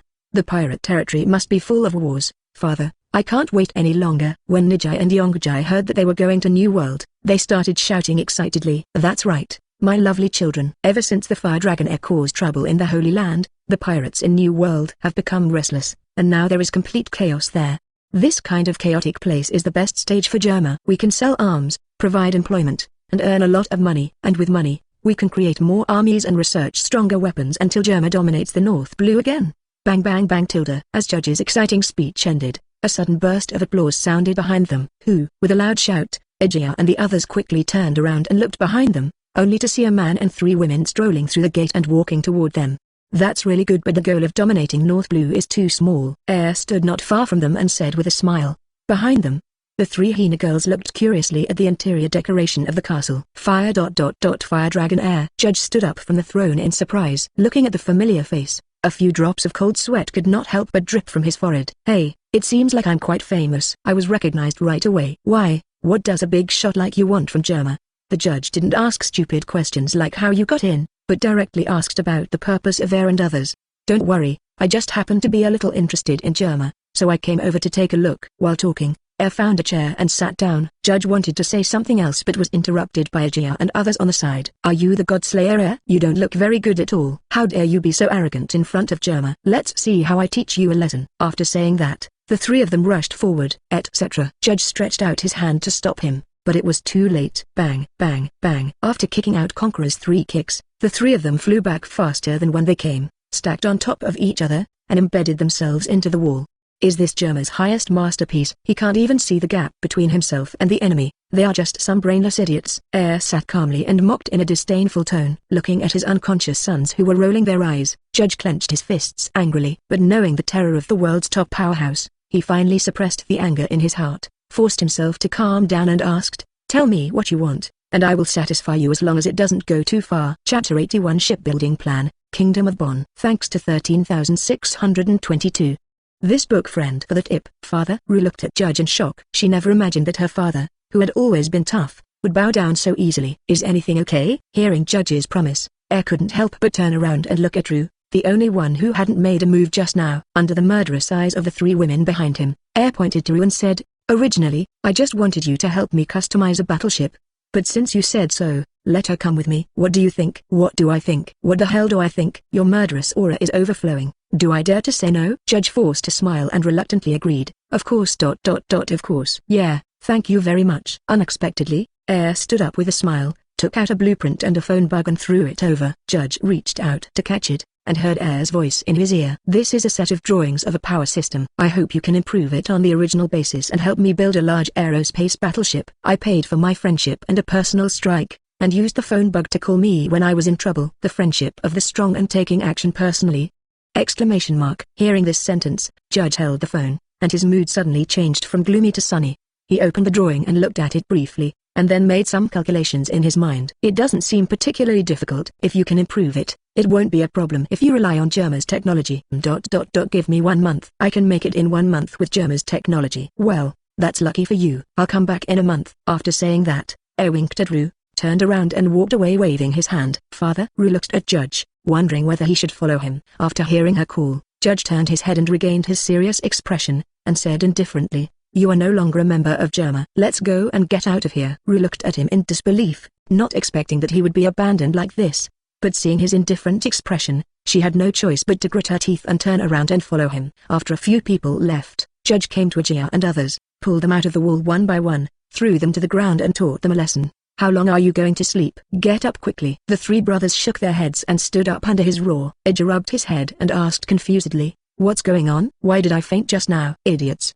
Haven't you figured out the situation yet? You were killed by the fire dragon in one move. Damn it, I remembered. That fire dragon bastard dared to kick me. I will never spare him. Nijai thought about it and Taguchi shouted. Yongji was also indignant and glanced around, looking for Air and others. Damn guy, where did he go? I'm going to kill him. Judge listened to the words of several people and sighed helplessly. I couldn't help but think of what Air said before. A brainless idiot? Huh, just an ignorant person who has never seen the power of technology. Just wait. Give me a little more time, and I will let the whole world know the horror of Germa. Running out of the castle, Ru quickly followed Air and his party. After arriving at the three girls, she carefully introduced herself. Hello, I am Vince Smoke Ru. The three girls were not as unwelcome to her as she imagined. Although Hina and Ain did not speak, they still nodded and smiled at her. Nasha came over to chat with her enthusiastically. Hello, I'm Nasha, the one with dark green hair next to me is Ain, and the one with pink hair is Hina. Nice to meet you. Nice to meet you too. Nasha, who has a cheerful personality, became familiar with Ru within a short time, and Ru gradually relaxed and returned to his true nature. Nasha, what's your relationship with Mr. Air? They can't be lovers. When she asked, Nasha looked at Air shyly, then nodded generously and admitted, not only me, but also sister Hina and Ain. There is also a little girl named Vivi who is also his fiancée. Really? I didn't expect the legendary fire dragon Air to be such a person. Ru was a little surprised, but he still accepted it. In her opinion, it is not strange for a strong man like Air to have many partners. Huh? Wait. She stopped suddenly. So he took me with him because he took a fancy to me, right? Thinking of this, she looked at Air strangely. Why are you dazed? Come up quickly. Seeing her standing still, Air, who had already stepped onto the boat, couldn't help but remind her. Okay. Hearing Air's voice, Ru quickly came to her senses and trotted onto the boarding ladder. Only then did she react. Why is there a boat in the square? Ru looked down curiously and found that the boat was suspended in the air. He couldn't help but ask Nasha, this ship can fly? What is its power? Where is the jet? After hearing her series of questions, Nasha smiled mysteriously, pointed at Air and said, Air is the driving force, and the ship is driven by his fruit ability. Really? That's it. Ru, who didn't know much about Air, nodded and wrote down the information. Well, it will take some time for Judge to complete the new battleship. We are not in a hurry to go back to Alabaster. Let's just hang out in the kingdom of Bonn. The women looked at each other and nodded in agreement with the decision. So, Air controlled the refitted warship and sailed towards the interior of the kingdom of Bonn. Kingdom of Bonn, royal capital, Tarbert City. King Erwin Tabor listened to the report of his ministers and paced anxiously in the hall. Your Majesty, the king's army has been defeated, and the soldiers have suffered heavy losses. Your Majesty, I can't hold on any longer. Please leave the capital as soon as possible. Yes, please leave as soon as possible. As long as you are still there will be hope for the kingdom of Bonn. Your Majesty. Listening to the chatter of the ministers, Tabor interrupted them angrily and roared, Arsehole. How could I, the king of Bonn, abandon my citizens and the soldiers who fought bravely on the front line and run away alone? The ministers looked at the 25-year-old king in front of them, who had only been on the throne for 3 years and had an immature face, and their hearts were full of admiration. But admiration is admiration. It is a fact that the enemy has already reached the royal capital. Although the enemy has temporarily retreated, it will only be a matter of time before the royal capital falls. His Majesty has no children at the moment. He is the only bloodline left in the royal family. If he insists on holding on, the kingdom of Bonn will be completely over. Just when the ministers were thinking about whether to knock out His Majesty the King and send him away by force, a soldier hurried into the hall and fell to the ground gasping for breath. Everyone was shocked, thinking that Germa had launched another attack. So he quickly gathered around the soldiers and started asking angrily, what's going on? Did Germa call? Didn't they retreat? Did they deliberately confuse us? Say it quickly. Okay, shut up, everyone. Tabor stopped everyone with a loud shout, walked up to the soldier with a glass of water, knelt down and handed it to him and said gently, don't be anxious, drink some water and speak slowly. The soldier looked at the considerate king gratefully, took the drink and drank it in one gulp. Then he breathed a sigh of relief and said, Your Majesty, a ship has just flown into the royal capital from the sky. The flag on the ship is exactly the same as the Alabaster flag that was widely circulated in newspapers some time ago. What? Everyone was shocked by the news. In recent times, Alabaster's name has been well known. First, the king was killed, and the entire country was kicked out of the alliance by the government. Later, Marine launched the strongest buster call in history, but it was blocked by the Fire Dragon Air alone, and even Admiral was captured. Finally, the Fire Dragon Air even killed the Holy Land, and a flood almost flooded the entire Holy Land. How could such a werewolf come from a country where a ship came to the kingdom of Bonn? They didn't receive any news in advance. There was Germa in the front and Alabaster in the back. The ministers were completely desperate for a while. But when King Tabor heard the news, his eyes lit up, as if he had found a savior. Quick, send someone to contact the people on the ship. No, I will go there myself. I have thought of a way to save Bonn. As he said that, Tabor rushed out with an anxious look on his face. The other ministers were full of questions, but seeing that His Majesty had all run away, they had no choice but to rush out together. When King Tabor came under the spacecraft, he was told by a soldier watching here that someone had just got off the ship. After hearing about this, Tabor hurriedly sent people to search everywhere. Not long after, soldiers sent word that the person had been found. So Tabor quickly led the ministers to find him. At this time, and his party were enjoying delicious food leisurely in a private room of a luxury hotel. Not far away from the few people, the hotel manager and 2 service staff were standing tremblingly, serving the few people carefully. Really, I just came here to have a meal. Is it like this? Stuffing a large piece of meat into his mouth, said vaguely, swallow the food before you speak. Hina punched him on the back, neither lightly nor hard, and almost choked to death. Ha ha, you are the infamous God Slayer. Isn't it normal for everyone to be afraid of you? You see, when the people in the hotel heard that you were coming, they all ran away. Ru held his chin up and said with a smile while watching the interaction between several people. She didn't know why the atmosphere between and others made her feel at ease. After struggling to swallow the meat, took a big drink of water, spit out his breath, and said unhappily, it's not because of the bastard 5 elders. Damn it, Lozi is doing well in Marine. He is about to be promoted to Admiral candidate, and then he can become Admiral. These bastards actually stabbed me secretly. Damn it. I should have thrown more meteorites in the Holy Land and killed all those idiot celestial dragons. Vented his anger, and the 3 former Marines, Hina, Ain, and Nasha, lowered their heads sadly. The 3 managers waiting next to them were huddled in the corner, covering their ears, whispering words like I can't hear, I can hear. Ru smiled slightly and was about to say something when suddenly said, the food is almost done, and the person who just happened to pay has arrived. The women looked at him in confusion, not understanding what he meant by the person who paid. Smiled and did not explain, but shouted to the manager hiding in the corner, Mr. Manager, Your Majesty the King is here. You'd better go out to greet him. Everyone else should go out too. Thank you for your service. I'm very satisfied. The 3 managers heard words and breathed a sigh of relief. They all bowed to him and left the box as if they were running away. Seeing them running away in embarrassment, Air's smile froze on his face, and he sighed helplessly. My good reputation has been completely destroyed. Under the guidance of the soldiers, Tabor and his party had just arrived at the door of the hotel when they saw a man coming out and bumping into them. The manager was surprised when he looked at the group of people in front of him, but thinking of Air's instructions, he quickly said, Your Majesty the King, Mr. Air asked me to come out to greet you. Tabor was stunned for a moment, then opened his mouth in shock and asked in disbelief, Mr. Air, could it be the legendary Fire Dragon Air? That gentleman actually came in person. After receiving the manager's confirmation, Tabor took a deep breath and said to the manager firmly, take me there. We can't keep Mr. Air waiting any longer. Your Majesty the King. The ministers who also recovered from their surprise heard this and quickly spoke to stop him. But he was interrupted by Tailai waving his hand. Stop talking. This is the only way to save the kingdom of Bonn. After saying that, he walked towards the box under the leadership of the manager. The ministers bit him and quickly chased after him. When we arrived at the door of the box, before the manager even knocked on the door, there was a voice coming from inside. Come in. Several people's hearts trembled, and they instinctively feared the person behind the door. Tabor suppressed the nervousness and fear in his heart, pushed open the door without hesitation, and strode in. After seeing what was going on inside, he walked up to Air, took off his crown, knelt on the ground, and asked, Mr. Air, please save the kingdom of Bonn. I'm willing to do whatever you want me to do, Your Majesty. The ministers behind them looked at His Majesty the King who was kneeling on the ground and shouted quickly. But Tabor ignored them and buried his head lower, determined to do his best no matter what Air asked. Looking at His Majesty the King, an elderly minister also threw away his crutches and knelt on the ground. Upon seeing this, the other ministers, including the manager, also fell to the ground and knocked their heads on the ground in silence. Air crossed his legs and looked at the people kneeling down. Thinking of the conversation in the palace that he had just heard with his sense of knowledge, Air couldn't help but smile. Save the country? You are not a bad king. Tabor and the others raised their heads and looked at the man in front of them expectantly. Then join me. As long as you become a part of Alabaster, I will protect you unconditionally. Air said these words that shocked everyone. Join Alabaster? Tabor stammered. Good Li Zhao, that's right. Of course it's up to you whether you want to or not. I won't force you. Tabor and the ministers all fell silent, not knowing how to make a decision for a while. Air did not rush, patiently lit a cigarette and waited for their choice. Soon, Tabor made up his mind, raised his head and looked at Air firmly, nodding in agreement. Yes, as long as I can save the kingdom of Bonn, I'm willing to join you. Air looked at Tabor and his party calmly, and said calmly, it's not just a simple matter of joining.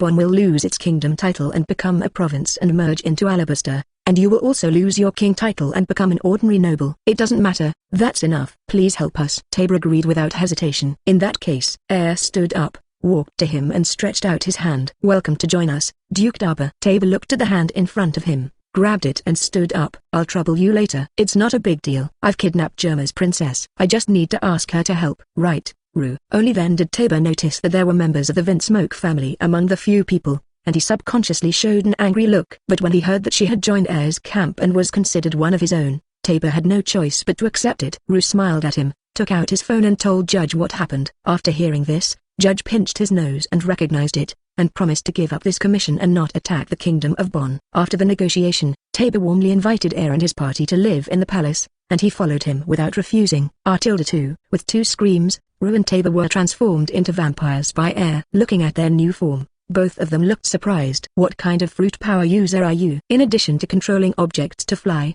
I have seen you use fire and lightning in the past 2 days, and now there is another vampire. Chapter 82 Coronation Ceremony. The Kingdom of Bonn joins. Looking at the vampire, let's call it a succubus. In the succubus form, Heir said calmly, how should I put it? This was originally my secret and could not be told.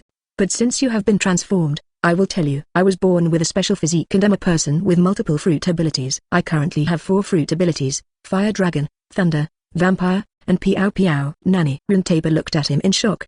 Their outlook completely shattered. The 3 hyena girls looked at their ghostly expressions and covered their mouths and snickered. Nasha hugged Ru's arm and said with a smile, from now on, we are a real family. Nasha tilde. He looked at Nasha who was leaning on him, and then at Hina and Ain who were looking at them with smiles. Ru also showed a smile. A family? It feels pretty good. While the girls were enjoying themselves, Tabor stood aside and looked at his feet, feeling embarrassed and wondering whether he should leave. Heir saw his dilemma and spoke to ease his embarrassment. Tabor, tell me about the specific situation of the Kingdom of Bonn. Yes. Tabor sorted out his words and began to tell Heir in detail. The Kingdom of Bonn was founded 200 years ago and has been ruled by our Gui Irvin family for generations, but it is not a government member. For the entire North Blue, Bonn is only a small country, with a land area of only 218,000 square kilometers and a population of only 467,000. This was based on statistics before the war began. However, the Kingdom of Bonn has pleasant scenery and livability, and a large number of foreigners come to visit every year, so our tourism industry is very developed. At the same time, our land is very fertile and suitable for farming. 1/3 of the land is covered by forest vegetation and is rich in forest resources, and there are also mineral resources with considerable reserves, especially the fact that we recently discovered a gold mine with a reserve of about 50 tons of gold. But it is precisely because of this that our neighboring countries, which have been eyeing us for a long time, directly launched a war against us. At the same time, the other party also hired the Germa Legion to defeat us step by step. Listening to Tabor's introduction, Heir became more and more satisfied with this small country that he had temporarily decided to annex. After thinking for a while, he opened his mouth and said to Tabor, go and inform your people that we will leave after my new warship is built. I will raise the entire Kingdom of Bonn high into the sky and fly to the Grand Line to meet Alabaster. Lift, enter high altitude. The entire Kingdom of Bonn? Tabor swallowed his saliva, unable to imagine what kind of power it would take to send a country to the sky. But he had no doubts, nodded and went to prepare. After he left 917, Heir shamelessly sat between Hina and Ain, hugged one with one arm, looked at Ru and said, Ru, you have a younger brother, right? The Vinsmoke family should have 5 siblings. Eh? Ru looked at Heir in surprise, not expecting that he even knew this. Yes, I have a younger brother named Sanji. How do you know him?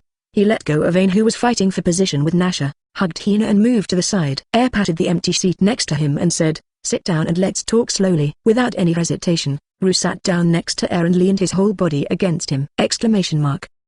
Where should I start? I met a yellow-haired boy named Sanji in East Blue before, and his circled eyebrows left a deep impression on me. I met you siblings today, and when I saw your unique circled eyebrows, and the names Nijai, and Yongjai, I guessed whether you had a younger brother. Holding Ru's slim waist and smelling the fragrance on her body, Heir said nonsensically. Nasha, East Blue? I went there too. Why didn't I notice it? Ru was very happy to hear that his long-lost brother was still alive and continued to ask, how is he doing now? I haven't seen him for many years since we were separated when we were young. Has he realized his dream of being a chef? Well, he's living a good life. He was taken in by a man named Zeppu, who taught him how to cook. Now he works as a chef at Barati, a famous sea restaurant in East Blue. Heir briefly told Ru about Sanji's situation, and also introduced Zeppu's deeds to her. When Ru heard that Zeppu had broken a leg for Sanji, He made up his mind to thank him in person when he saw him in the future. Even Hina and others were stunned after hearing this story. They never thought that a pirate would make such a big sacrifice for a kid they had never met and a common dream. Looking at their looks,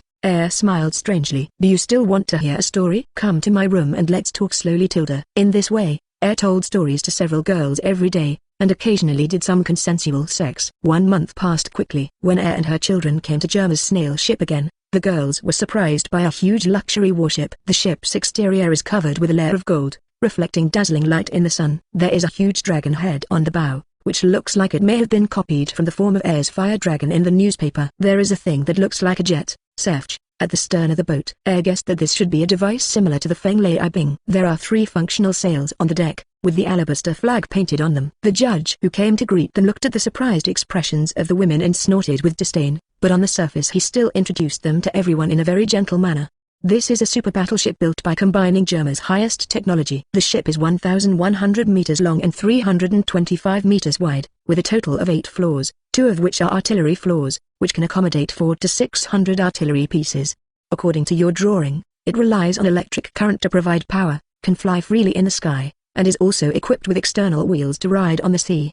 In addition, Judge talked a lot, and in the end he became more and more excited and even started dancing. Ignoring the eloquent judge, Air and his party boarded the battleship directly and started touring around. Damn it, damn Judge. Is this a super battleship or a luxury yacht? What do you mean by building a 100 times 100 swimming pool? And in this room, the big bed is big enough for even a person to sleep in. Not to mention there are a series of entertainment facilities on board such as an aquarium, sauna, bar, chess and card room. Looking at Judge, who had just boarded the deck at this time, Air excitedly stretched out his thumb and praised, "Great job. I'm very satisfied." Seeing that even a big shot like Air praised his work, Judge puffed up his chest proudly. Of course, this is the crystallization of Germa technology. It is definitely the most perfect work in the world. Air didn't know if it was the most perfect one. He only knew that this magnificent ship would be his from now on. After a few more words of encouragement to Judge, Air asked him for the design and then controlled the spacecraft to leave. Judge watched his work rise into the sky with satisfaction, watched them leave, turned around and walked back. Suddenly he stopped, looked back at the sky in disbelief, and shouted in shock, "Hey, I didn't even tell him how to operate. How did he drive the boat away?" "Oh, he's a lion fruit user, so that's okay." "No. Then why did he ask me to build this spaceship?" Not to mention Judge, who was full of question marks, Air drove a spaceship to the sky above the kingdom of Bonn, and directly used the ability of lion fruit to lift the entire island into the sky. After controlling the island and following behind the spacecraft, Air and others came to the power room of the spacecraft. Hina crossed her arms and looked at Air, who was supplying energy to the spacecraft, and asked doubtfully, "Can't you take the spacecraft off? Why do you need to build such a power system?" Hearing Hina's question, Air let go of his power transmitting hands, looked at her and shook his fingers and said, "My goal from beginning to end is just this power system. I want domestic scientists to imitate this electric flying device. With this, plus the generator that has been researched, Alabaster can independently produce a spacecraft that can fly freely in the sky." Listening to Air's story, the 4 girls all exclaimed in admiration as they thought of the scene in the future. Is this possible? This kind of thing shouldn't be possible with Alabaster's technological level. Even Ain, who knew little about technology, felt that this idea was too far-fetched. "Don't worry, they are all talents I poached from the government, and their skills are still good." Ru, who was fairly familiar with technology, also spoke. "Father gave me the blueprints. If the scientist you say is capable enough, I can definitely copy it according to the blueprints." After hearing her words, the girls felt relieved and stopped caring about these things. They took care and continued to walk around the spacecraft. After visiting for a whole morning, and roughly figuring out the entire ship with the help of the provided map, a few people came to the bar and sat down to chat. "Now, Air, have you thought of a name for this ship?" Nasha poured wine for several people and looked at Air curiously and asked, "Name? I really haven't thought about this." Air held his chin and thought for a while, then suddenly slapped his thigh and said with a smile, "How about we call it the Beauty Crystal Palace? In the future, this ship will bring countless beauties from all over the world." And then, before he finished speaking, Hina, Ain, and Nasha punched him one by one, forcing him to shut his mouth. "Sorry, I was just joking." Air, who had 3 big bags on his head, apologized sincerely to the 3 women. "Idiot, if you really dare to do this, I will definitely kill you." Ain threatened fiercely, and sat back in his seat angrily, holding his chest. Air smiled coquettishly, came to her side, hugged her waist, and explained, "What I said is not unreasonable. Think about it, this ship will be our main ship when going to sea from now on. It would be inconvenient for you if there were only men on the boat, so you might as well change them to women. Listening to his absurd reasoning, Ain slapped his dirty hands off his waist and turned around and ignored him. Smiled and saw that she didn't refute, knowing that it was done. Haha, no kidding, I have decided to name the ship World Conqueror. What do you think? This time the women did not refute, they all nodded in agreement. After confirming the name of the ship, simply picked up Ain, and under the strange looks of several women, turned and walked towards the bedroom. I don't know how good this big bed is, so Mr. decided to try it for himself. In this way, the extravagant Mr. lived a ridiculous life of waking up from a pile of women every day. This time, not only Ain, Hina, and Nasha, but even the woman Ru directly participated in helping complete 4 kills. The 4 girls may have awakened some strange attributes. Not only is the demand strong, but he also often performs various tricks for He also unlocked the unique experience in the succubus form, which fascinated Master Moreover, Nasha's ability finally came into use at this time. Hereby announces to all men that soft and hard fruits have officially replaced transparent and rubber fruits and become the strongest fruits that men dream of. This feeling of being able to stand still is simply stronger than taking drugs. Physical condition almost caused him to collapse. Of course, apart from the above-mentioned love between men and women, and the others also did some serious business. Relying on the North Blue map in the control room and 360-degree surveillance, found many inhabited and uninhabited islands in North Blue. There was someone there.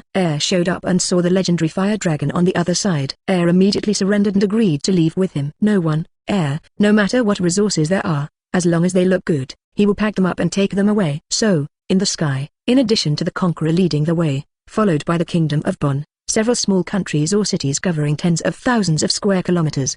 Behind them are some small islands with an area of 4,5,000 or even 3,400 square kilometers. A total of 23 islands, large and small, were captured by Combined, these islands would bring 476,000 square kilometers of land to Alabaster. In this way, returned to Alabaster across the Calm Belt after leaving countless legends about the disappearance of the island in North Blue. 10 days later, Alabaster, in the square of the royal capital Albana. Icairn's voice spread through the radio throughout Alabaster. Nationals, let us cheer for Queen Vivi, for Prince and for Alabaster. Witnessed by countless people, Vivi, who was standing on the high platform, took the crown symbolizing power from and put it on her head calmly. At this moment, wearing a snow-white luxurious dress, in the eyes of everyone, she was like a goddess from myths and legends who descended into the mortal world and came to the world. Long live your Majesty Vivi. So beautiful, your Majesty Vivi. Her Majesty Vivi and Her Majesty must be gifts given to us by the gods. Vivi's face turned red as she enjoyed the cheers of the crowd. Looking at the dense crowd below, she smiled from the bottom of her heart. She walked to the podium vacated by Icairn and said, "Everyone, I am very happy that you can come to my coronation ceremony. On this grand day, I have something to say to you." Vivi took a deep breath and spoke sincerely into the loudspeaker. Once upon a time, Alabaster was dusty and barren. The few remaining lands were often plagued by drought. But 3 years ago, a man stood up and led everyone to plant trees, build water conservancy projects, and improve the domestic environment. We also found Sky Island thousands of miles away, which brought us rain clouds so that we no longer lack rain. In my opinion, I am not worthy of this crown, nor can I bear everyone's expectations. This crown should have been his. But he came to me and comforted me, saying that this country does not need a king who runs around every day, a king who only knows how to use force and has no brains. What is needed is a kind, smart, lovely and charming queen who is considerate of the people and considers them. Speaking of this, Vivi and the people below laughed. But I still want to say, thank you, thank you for everything you have done for Alabaster, thank you for taking care of me over the years. If you can, please marry me when I come of age. Please help me govern this country as the queen's husband! The people were completely excited. They cheered to support the bold Queen Vivi and cheered her up. This unexpected scene caught off guard. Originally, according to the plan, Icairn should have announced their marriage to everyone. He never expected that Vivi would propose to him in public on such an occasion. After being stunned for a while, came back to his senses. Seeing Vivi's shy but stubborn eyes looking into his own, he smiled helplessly.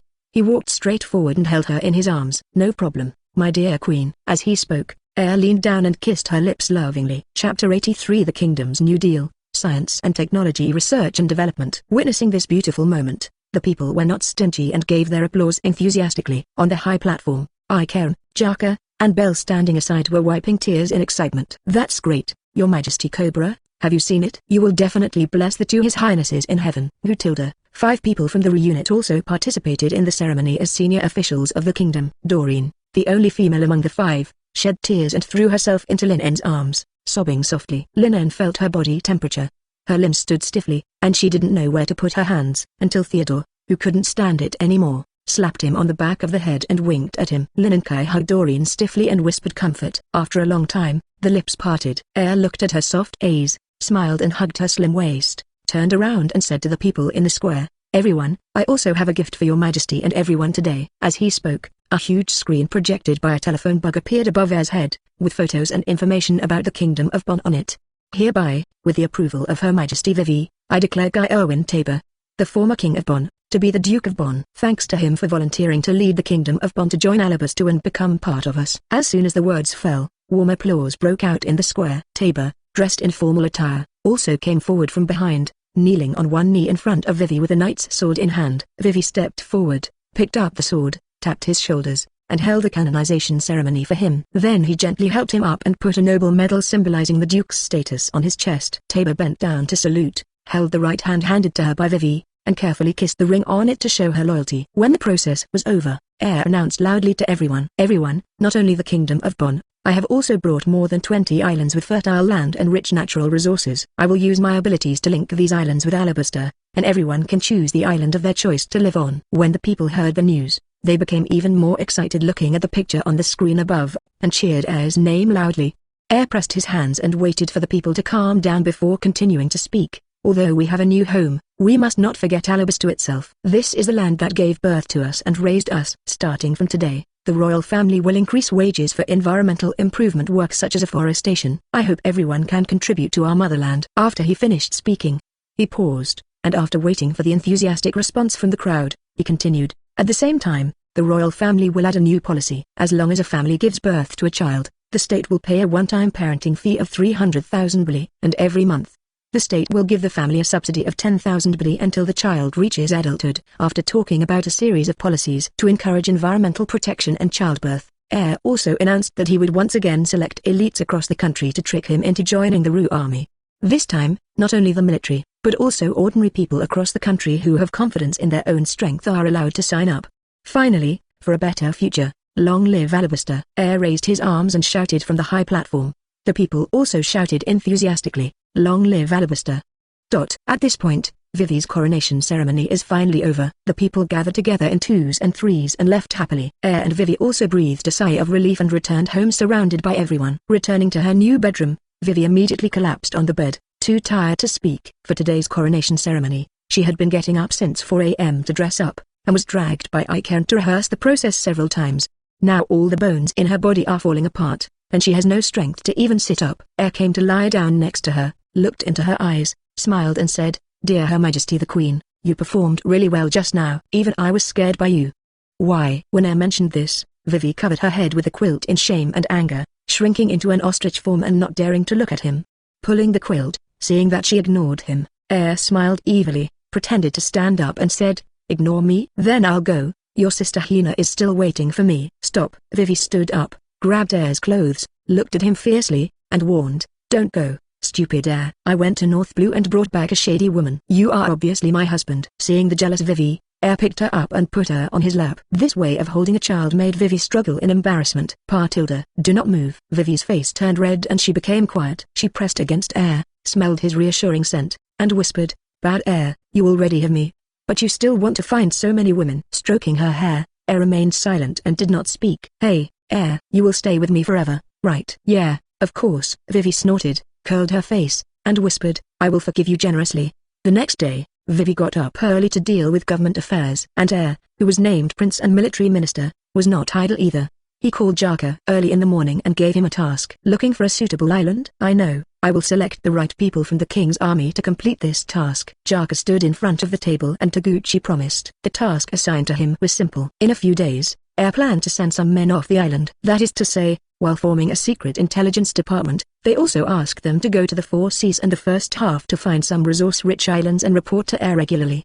At that time, Air will personally go there, and regardless of whether there are people on the islands, he will take these islands into his pocket and merge them into Alabaster.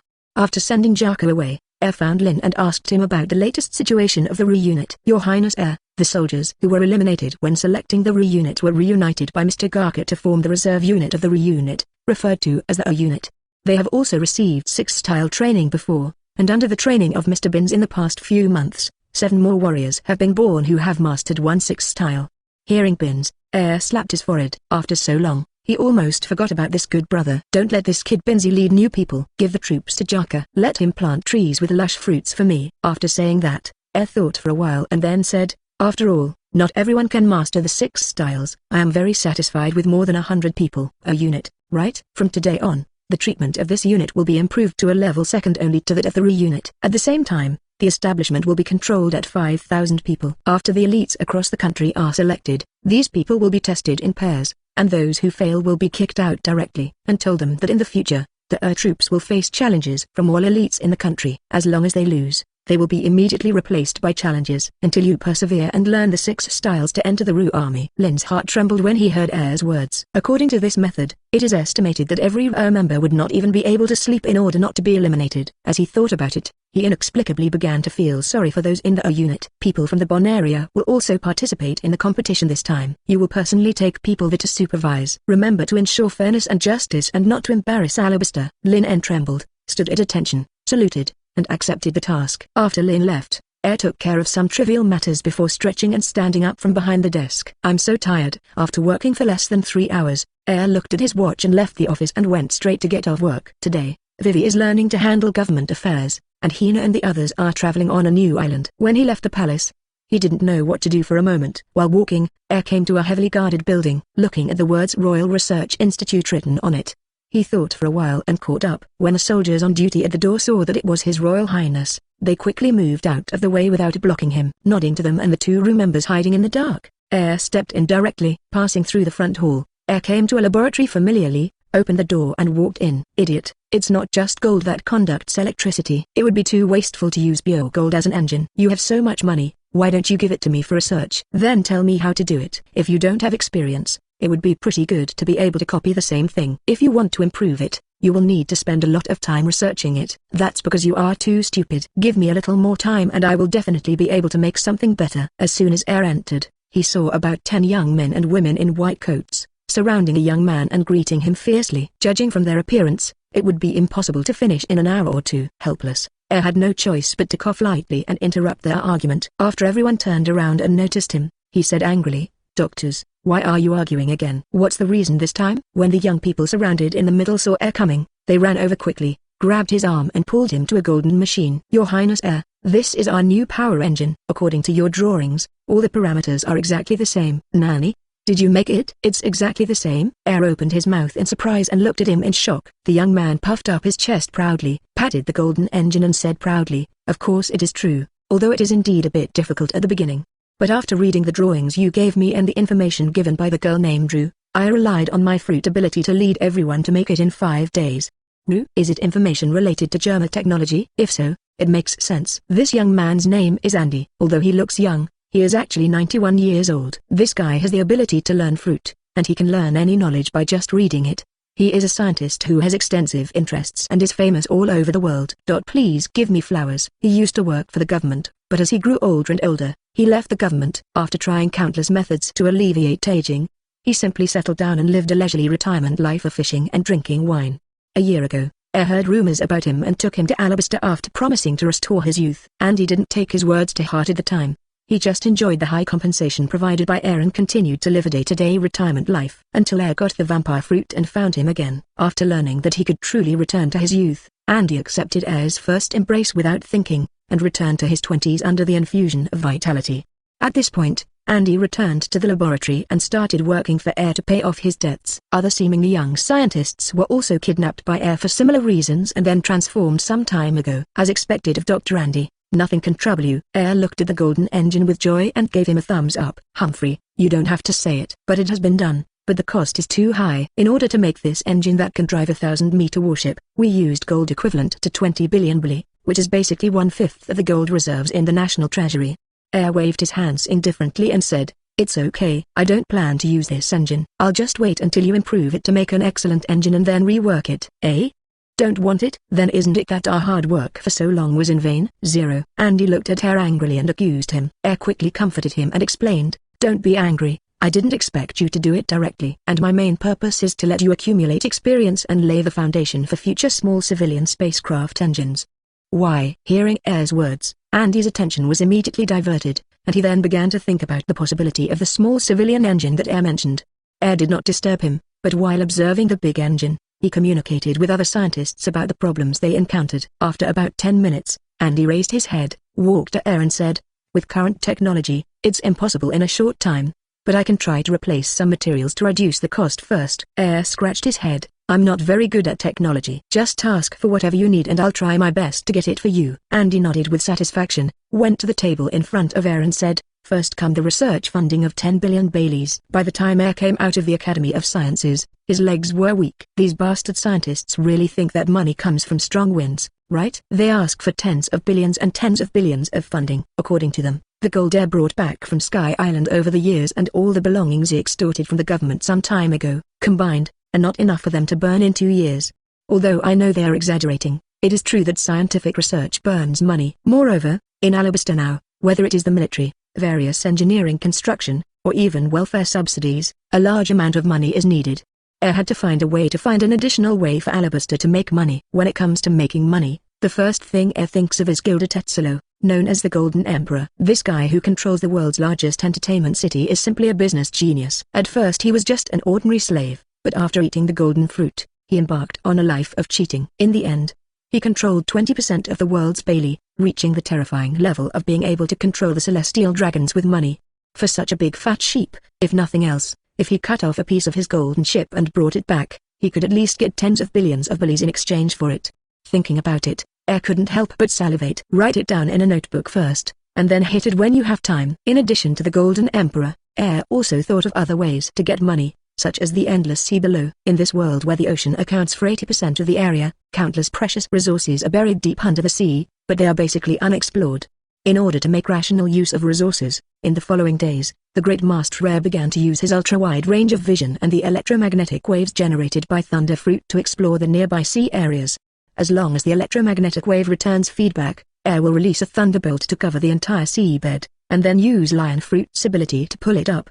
Then these mineral veins will be sent directly to the country, and Akainu will gather manpower to mine them. These seabed resources did not disappoint her. In addition to normal iron resources, there are also many rare minerals such as copper, lead, silver, gold and other minerals. Some additional little gains brought him quite a surprise. Devil fruit. Where did it come from? Air held a drop-shaped fruit and asked the soldiers beside him. Chapter 84 Revolutionary Army. Arms deal. It's on the sunken ship you just sent. This ship should have just sunk to the bottom of the sea not long ago. Not only did the brothers find a large number of Baileys and gold jewelry, but I also found this fruit in a small box. Yet seems you are in good luck. You will collect the 10 million Bailey bounty later, and at the same time, your military rank will be upgraded by 3 levels as a reward for your initiative to hand over the devil fruit. Yes, thank you, Your Highness Air. The soldier bowed excitedly and trotted away happily. After the others left, Air turned into thunder and lightning and came to the palace. Calling Vivi, the two went to the study to check out the devil fruit illustrated book. Logia, you are your fruit. Well it's not bad. How about it?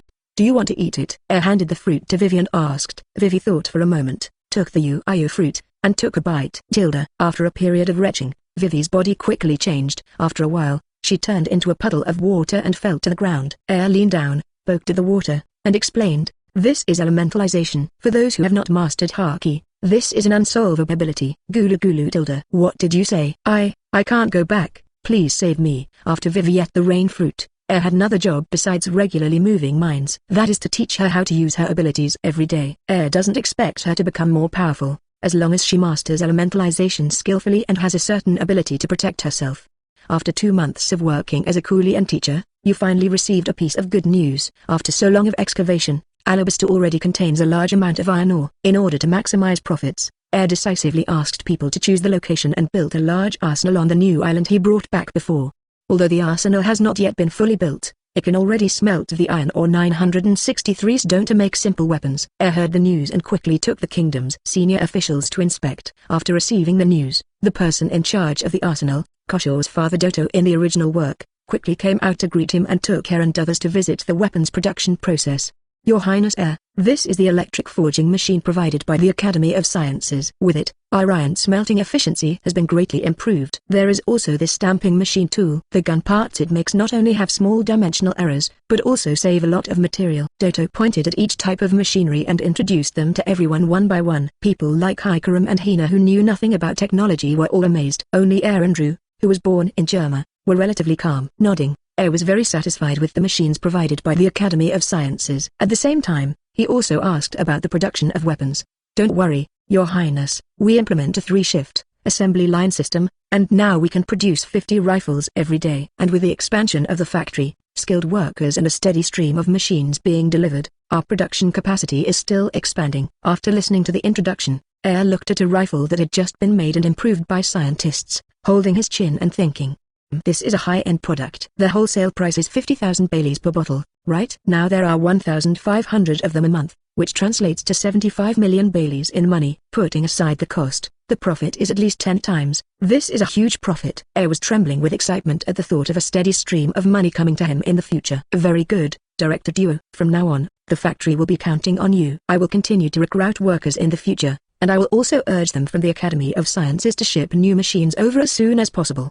Doto was very excited about Air's regard. He said that he would live up to expectations and perform his duties as a factory director. Air encouraged him a few more words, met with the workers, gave a speech, and then left with them. On the way back, Hina couldn't help but asked curiously, with so many weapons, except for the ones left by Alabaster himself, what should we do with the rest? With a mysterious smile, Air took a newspaper from Nasha on the side, pointed to the news on it, and said, "Didn't the government falsely accuse Uncle Cobra of colluding with the Revolutionary Army? Well, Lozi will show him the collusion. I believe they who are waging rebellion all over the world will love my gift." Hina read the newspaper, which read, "The Revolutionary Army took action again, and another country in East Blue fell." So you plan to sell arms to the Revolutionary Army? If this news is known to the government, the 5 elders will definitely be furious. TSK, the more uncomfortable they feel, the happier I feel. And speaking of the government, my mission this week has not been completed, Air said, closing his eyes and feeling the sky above the Holy Land thousands of kilometers away from him, where hundreds of tons of poop were ready to move.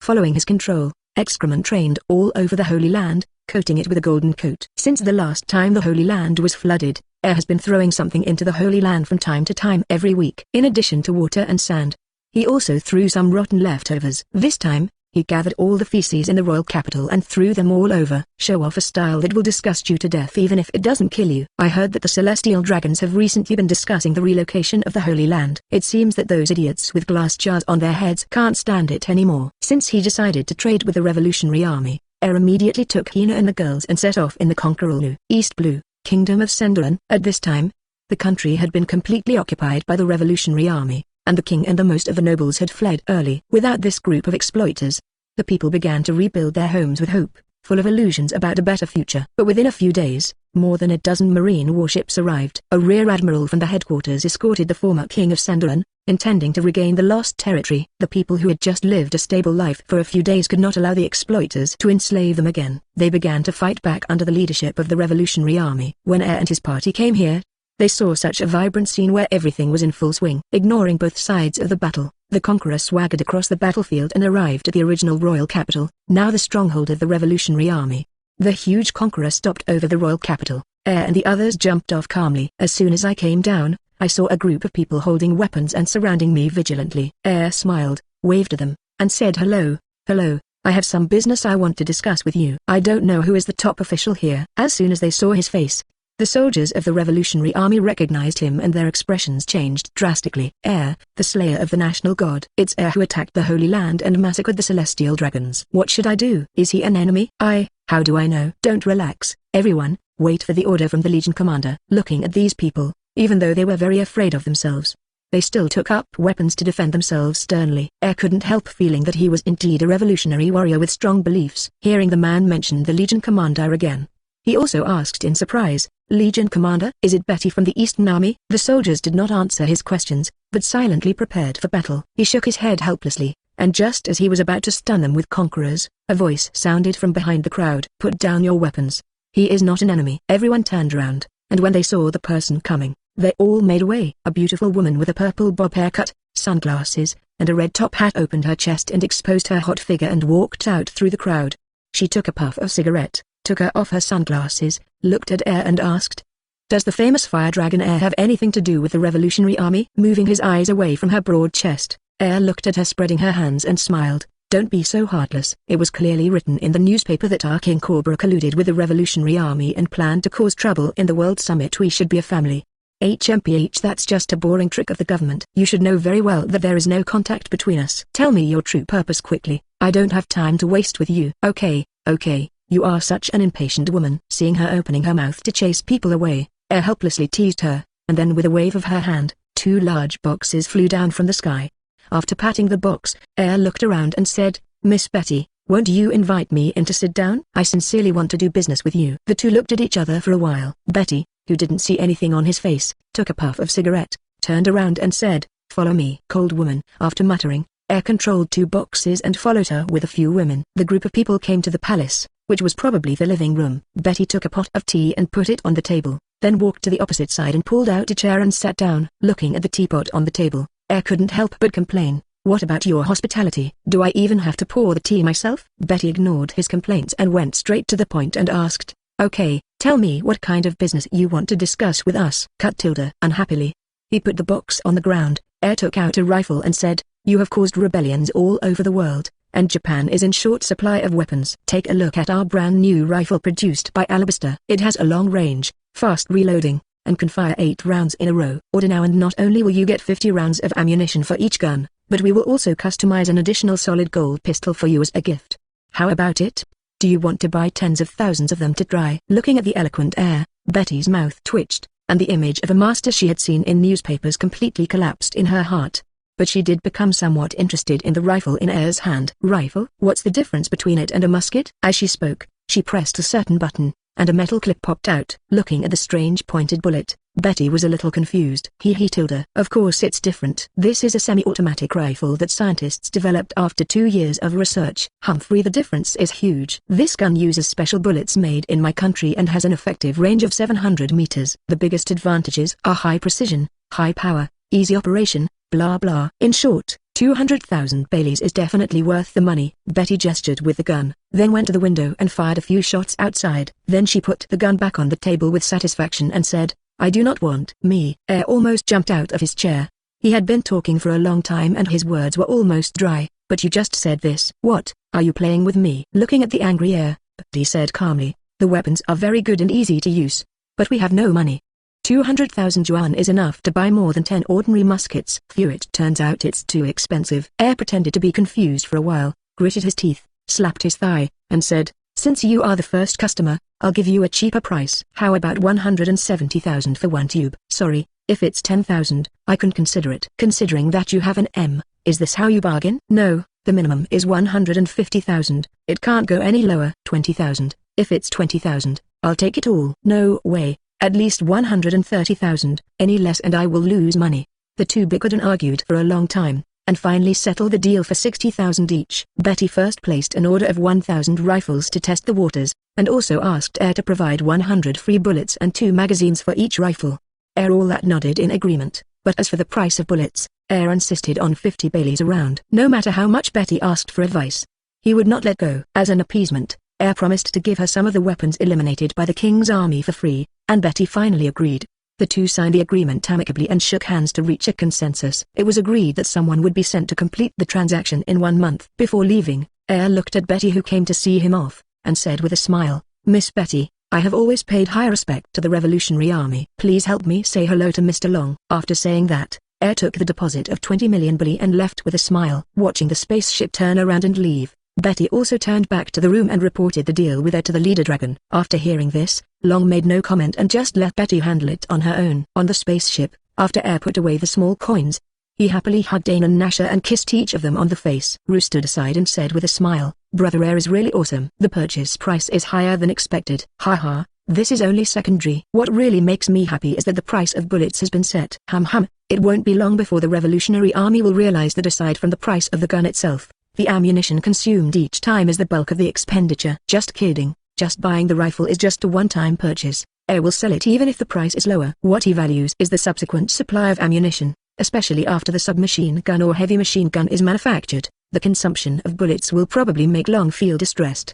Just when Air was dreaming about making a lot of money in the future, he was interrupted by a rapid call from the phone. Tilde. 3.8 Air opened his clothes, found the one calling Zengwin among the row of telephone bugs, and took it out. "This phone bug? I remember it was." Without thinking much, Air picked up the phone. Moses, Morgans. "Why are you looking for me? a birdman. Air said unceremoniously. Yes, this is exactly the phone bug that Newsbird brought him before. As for Morgans, Air has been unhappy with him for a long time, and this bastard dared to call him. Ha ha ha ha, Fire Dragon, don't be so angry. I have good news to tell you. Don't you want to hear it? If you have anything to say, tell me quickly. Losey is in a good mood today and won't argue with you. Morgans, who was on the hot air balloon ship, took the latest information and said with a smile, is it a deal with the Revolutionary Army? It seems that you made a lot of money, and this will be the headline of tomorrow's newspaper. It's up to you. By the way, the government is not bad. By the way, what do you want to see me for? Ah, by the way, I'm here to send a message to 4 Emperor's aunt. She seems to like you very much and plans to invite you to visit all countries. Then Morgans told Air the whole story in detail. It turns out that Auntie sent Category to Alabaster in an attempt to win over Air. However,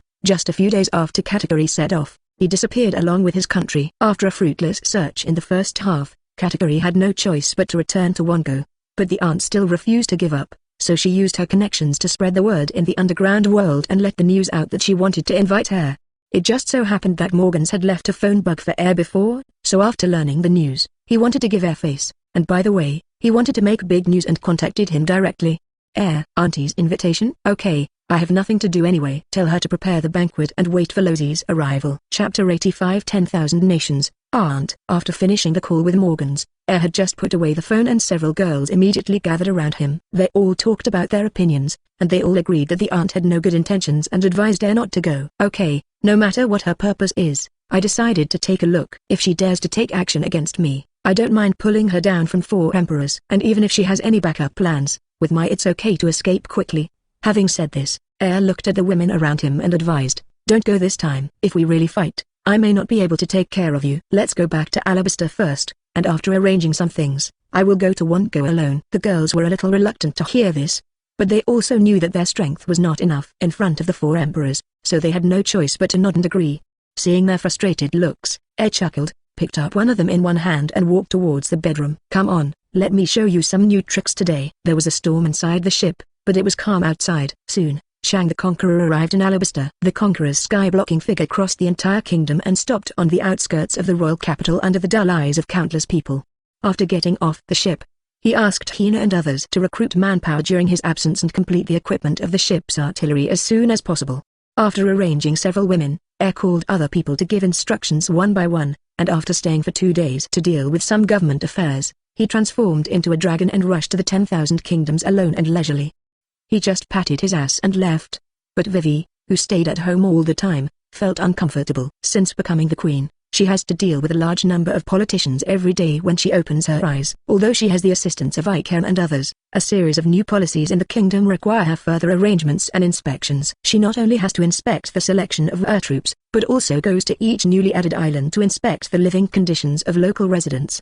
In short, she was extremely busy, and even Karu, the running duck who had been following her, was too tired to move. Vivi, who finally returned to the royal capital after 5 days of inspection, looked at the 4 women in front of her and her eyes lit up and she asked, "You are back. Where is Air?" Looking at Vivi with 24 big eyes and bright eyes, she spread her hands and said with a smile, "It's a pity, Your Majesty, that your knight not only abandoned you, but also stayed with us." Vivi was very disappointed when she heard that Air was gone, but soon she cheered up again and said to the 4 girls, "Since you are also left behind, go to bed early and go to the Academy of Sciences with me for an inspection tomorrow." Hey, little girl, we are not your subordinates, why should we listen to you? Ain crossed his chest and spoke unconvinced. As Air's fiancé, of course you have to listen to me as the eldest sister in the family. Vivi showed no sign of weakness, took out her identity as Air's fiancé, and retorted. Just when Ain was about to retaliate, Hina said quietly, "Hina can't pretend you didn't hear this. No matter in terms of age or strength, Hina should be your sister. And little girl, I have always kept Air's valuables including his life certificate and noble medal." Explosive killing. After hearing this, the women were speechless, because Air had already given one life sheet, the one in Hina's hand. The Medal of Nobility is a symbol of his status. He is the only prince-level medal in the country. Unexpectedly, this medal also belongs to Hina. The other women couldn't help but secretly curse Air for being partial, but they couldn't blame Air. Indeed, as Hina said, she was older than them and stronger than them. Moreover, she has a stable personality and is very calm at all times. Even if there is an emergency, she can quickly calm down and think of a corresponding solution. So Air subconsciously regards Hina as the eldest sister in the family and leaves some important matters to her to take care of. Vivi and Ain, who were originally on opposite sides, looked at each other and formed a new alliance with a tacit understanding. and Nasha joined in without hesitation. Ru, on the other hand, was not interested in what it meant to be a big sister, and just covered his mouth and snickered. The atmosphere in the room suddenly became strange, and an aura comparable to Conqueror's rose among the women. Just then Akainu walked in, but when he saw this situation, he quickly turned around and tried to escape. Stop. Ru, I'm watching a show. Akainu froze in place, turned around stiffly, and showed an awkward yet polite smile. Looking at the 4 women who were staring at him fiercely, with a murderous intent behind them about to materialize, he smiled dryly and asked, by the way, I suddenly remember that Dr. Andy wants to see me for something, so I'll leave first. Akainu stepped back, ready to run away at any time. Wait a moment. Vivi stopped him, took a few steps to come to him, restored her previous gentle smile, and said, Hey, Akainu, do you have a business report? This ... that. Akainu glanced at Hina behind her and said hesitantly, that was His Highness's order before he left. He hoped that Miss Hina would inspect the situation of the newly added islands for him. He would investigate whether the residents who moved to the island encountered any difficulties, and authorize Miss Hina to handle it for him. After saying that, he lowered his head and did not dare to look at Vivi's face. That's right, let Sister Hina handle it for him. Vivi murmured to herself, scolding Vice Admiral Air 100 times in her heart, but she still maintained a smile on the surface. Don't bother Sister Hina with such a small matter. As the queen of this country and heir's fiancé, I have accepted this task. She added an accent to the word fiancé and grabbed the task without hesitation. Don't even think about it. This is a task assigned to me by heir. Hina will complete it well. Hina stood up and started fighting with Vivi without giving up. The other girls also joined in. From the beginning, Vivi, Ain, and Nasha were fighting against Hina alone, and then the 4 of them started to fight with each other, until even Ru was involved. Akainu ran away a long time ago. He didn't dare to stay in this ghost place for a second. After several hours of quarreling, the girls temporarily reached a consensus that everyone would complete this task together, and the status of the eldest sister would be confirmed by Air personally when she returns. At this point, a war without gunpowder is finally over. But what they never expected was that before Air came back, there would be a huge surprise waiting for them soon. Back to Air. After leaving Alabaster, Air in dragon form kept flying, stopping on an island from time to time to visit various unique scenery. The day before yesterday, Air came to Red Line again. As soon as he arrived here, he thought of his old friends. Thinking that he had not greeted them in the past 2 days, they were probably lonely, so he happened to find a sea area where a submarine volcano was erupting and the seawater was boiling. With the idea of letting the celestial dragons take a hot bath, he evacuated the boiling water in a radius of several kilometers, leaving a bottomless black hole filled with seawater. And then he came to the sky above the Holy Land again. Open the door, kind-hearted people are giving out benefits. Regardless of whether the people below heard it or not, he shouted and poured the boiling water down. Then he transformed into thunder and lightning and ran away. It feels so exciting to pretend to be cool and run away. In this way, the leisurely Air spent more than half a month and finally came to the territory of New World Toto Land. Flying over Cake Island, Air directly announced his arrival with a dragon roar. Just as he was about to land after pretending to be X, he heard a voice followed by a terrifying slash coming towards him. The spear of Air before Wago. FK it, you dumb fat lady is playing sneak attack. Air quickly transformed into a human form, pulled out the Exukyrie and responded with a powerful slash. Thunder Flame Mode One sword style breaking moon and sky breaking slash. The 2 attacks met and collided in midair, and the entire Cake Island began to tremble violently. The residents who didn't know what happened thought it was the aunt's Syphoria that broke out again, so they hurriedly ran out of the house and prepared to escape. But as soon as they went out, they found that the sky had turned dark without knowing it. What made them even more uneasy was that the sky was torn apart and streaks of lightning were swimming in the clouds. This doomsday-like scene scared many people into screaming. Aren't you too enthusiastic, Charlotte Linlin? Sheathing the sword, Air looked at the fat figure in the castle and said calmly, Well, little fire dragon, you are finally here. I have been waiting for you for a long time. Air, who put the captain's hat back on her head, heavy makeup on her face, and a large pink dress, looked at the sky and grinned. As soon as he finished speaking, an overwhelming force of conquerors pressed towards him, hitting Air's heart directly. Air was not afraid and also launched Conqueror's counterattack. For a moment, there was thunder all around, and the powerful pressure made ordinary people unable to breathe. Even the aunt's children, who had just heard the noise and rushed here, had a hard time resisting the hedging momentum, and many of them who were young and weak had simply fainted. Just when everyone in the Charlotte family thought that their mother would start a big battle with each other, the pressure suddenly relaxed, and they both took back the conquerors at the same time, and the aunt laughed wantonly. Well, the guests are here, let's have a banquet. Oh. Air fell back to the ground and looked at the aunt playing face changing and couldn't help but secretly complained, what a crazy woman. Speaking of which, Cake Island is really magical. The house is actually made of desserts. Looking at the houses made of desserts around him, Air wondered if he should take a bite. Just when he was about to take action, the circus performer with a long tongue and a candy cane, oh no, Charlotte Prospero walked towards him. Kukaku, Mr. Air, welcome to Toto Land. Please come with me. The banquet has been prepared for you. Really? Then please lead the way. Looking at him, Air didn't think much and said with a smile. Prospero stretched out his hand and made a gesture of invitation, turned around and walked ahead. Air followed closely, and the two of them quickly arrived at the castle's banquet hall without much verbal exchange. As soon as he came in, Air's eyes were opened. In the banquet hall, most of the aunt's children have arrived. Most of them have strange shapes. Not to mention how handsome and beautiful they are, but they can also be said to be crooked melons and bad dates. His arrival attracted everyone's attention. Looking at Air walking step by step, many timid women's legs trembled. In addition to part of it being due to his amazing record, part of the reason is that when Air led Marine to ruin Auntie's tea party a year ago, the Charlotte family sent people to stop it. As a result, 10 warships led by 5 ministers including Defu and Owen, who were the most powerful in the family, were attacked by Air's full-power Thunder Flame Dragon in one encounter. Raw destroyed. Even Defu and Owen were shot down into the sea and were seriously injured and almost died. At this time, when Defu and the others saw him again, their calves were trembling and they did not dare to look at him at all. Air showed a faint smile after observing everyone's reactions with his eyes. Arriving in front of a huge kingdom, looking up at the aunt who was like a mountain of flesh, Air smiled and said, "Hello, Miss Linlin, it's our first time meeting you. I brought you some small gifts." After saying that, there were sounds outside the castle, and everyone in the castle looked outside curiously. Soon, Prospero's phone rang, and soldiers reported to him that a hill had fallen outside the city. Everyone looked at Air again, wondering what he meant. "This is a gold mine that was discovered accidentally. I don't know how much gold can be mined from it, so I gave it to the Charlotte family as a meeting gift." Nanny. Auntie's children couldn't help but open their mouths when they heard that Air had directly given away a gold mine. "You must know that even if the stock is in a small gold mine, it is worth a lot of money. I didn't expect that. I just give it away if you say it will be given away." What they didn't know was that Air had just dug it up on his way here. This is only a small part of it. The real big head is still floating in the sky. Linlin, who was sitting on the throne, looked at Air below, and the little unhappiness in his heart was completely eliminated. 770. She spread her hands and welcomed her warmly. "Well, boy Air, I have accepted your gift. You are welcome to be a guest.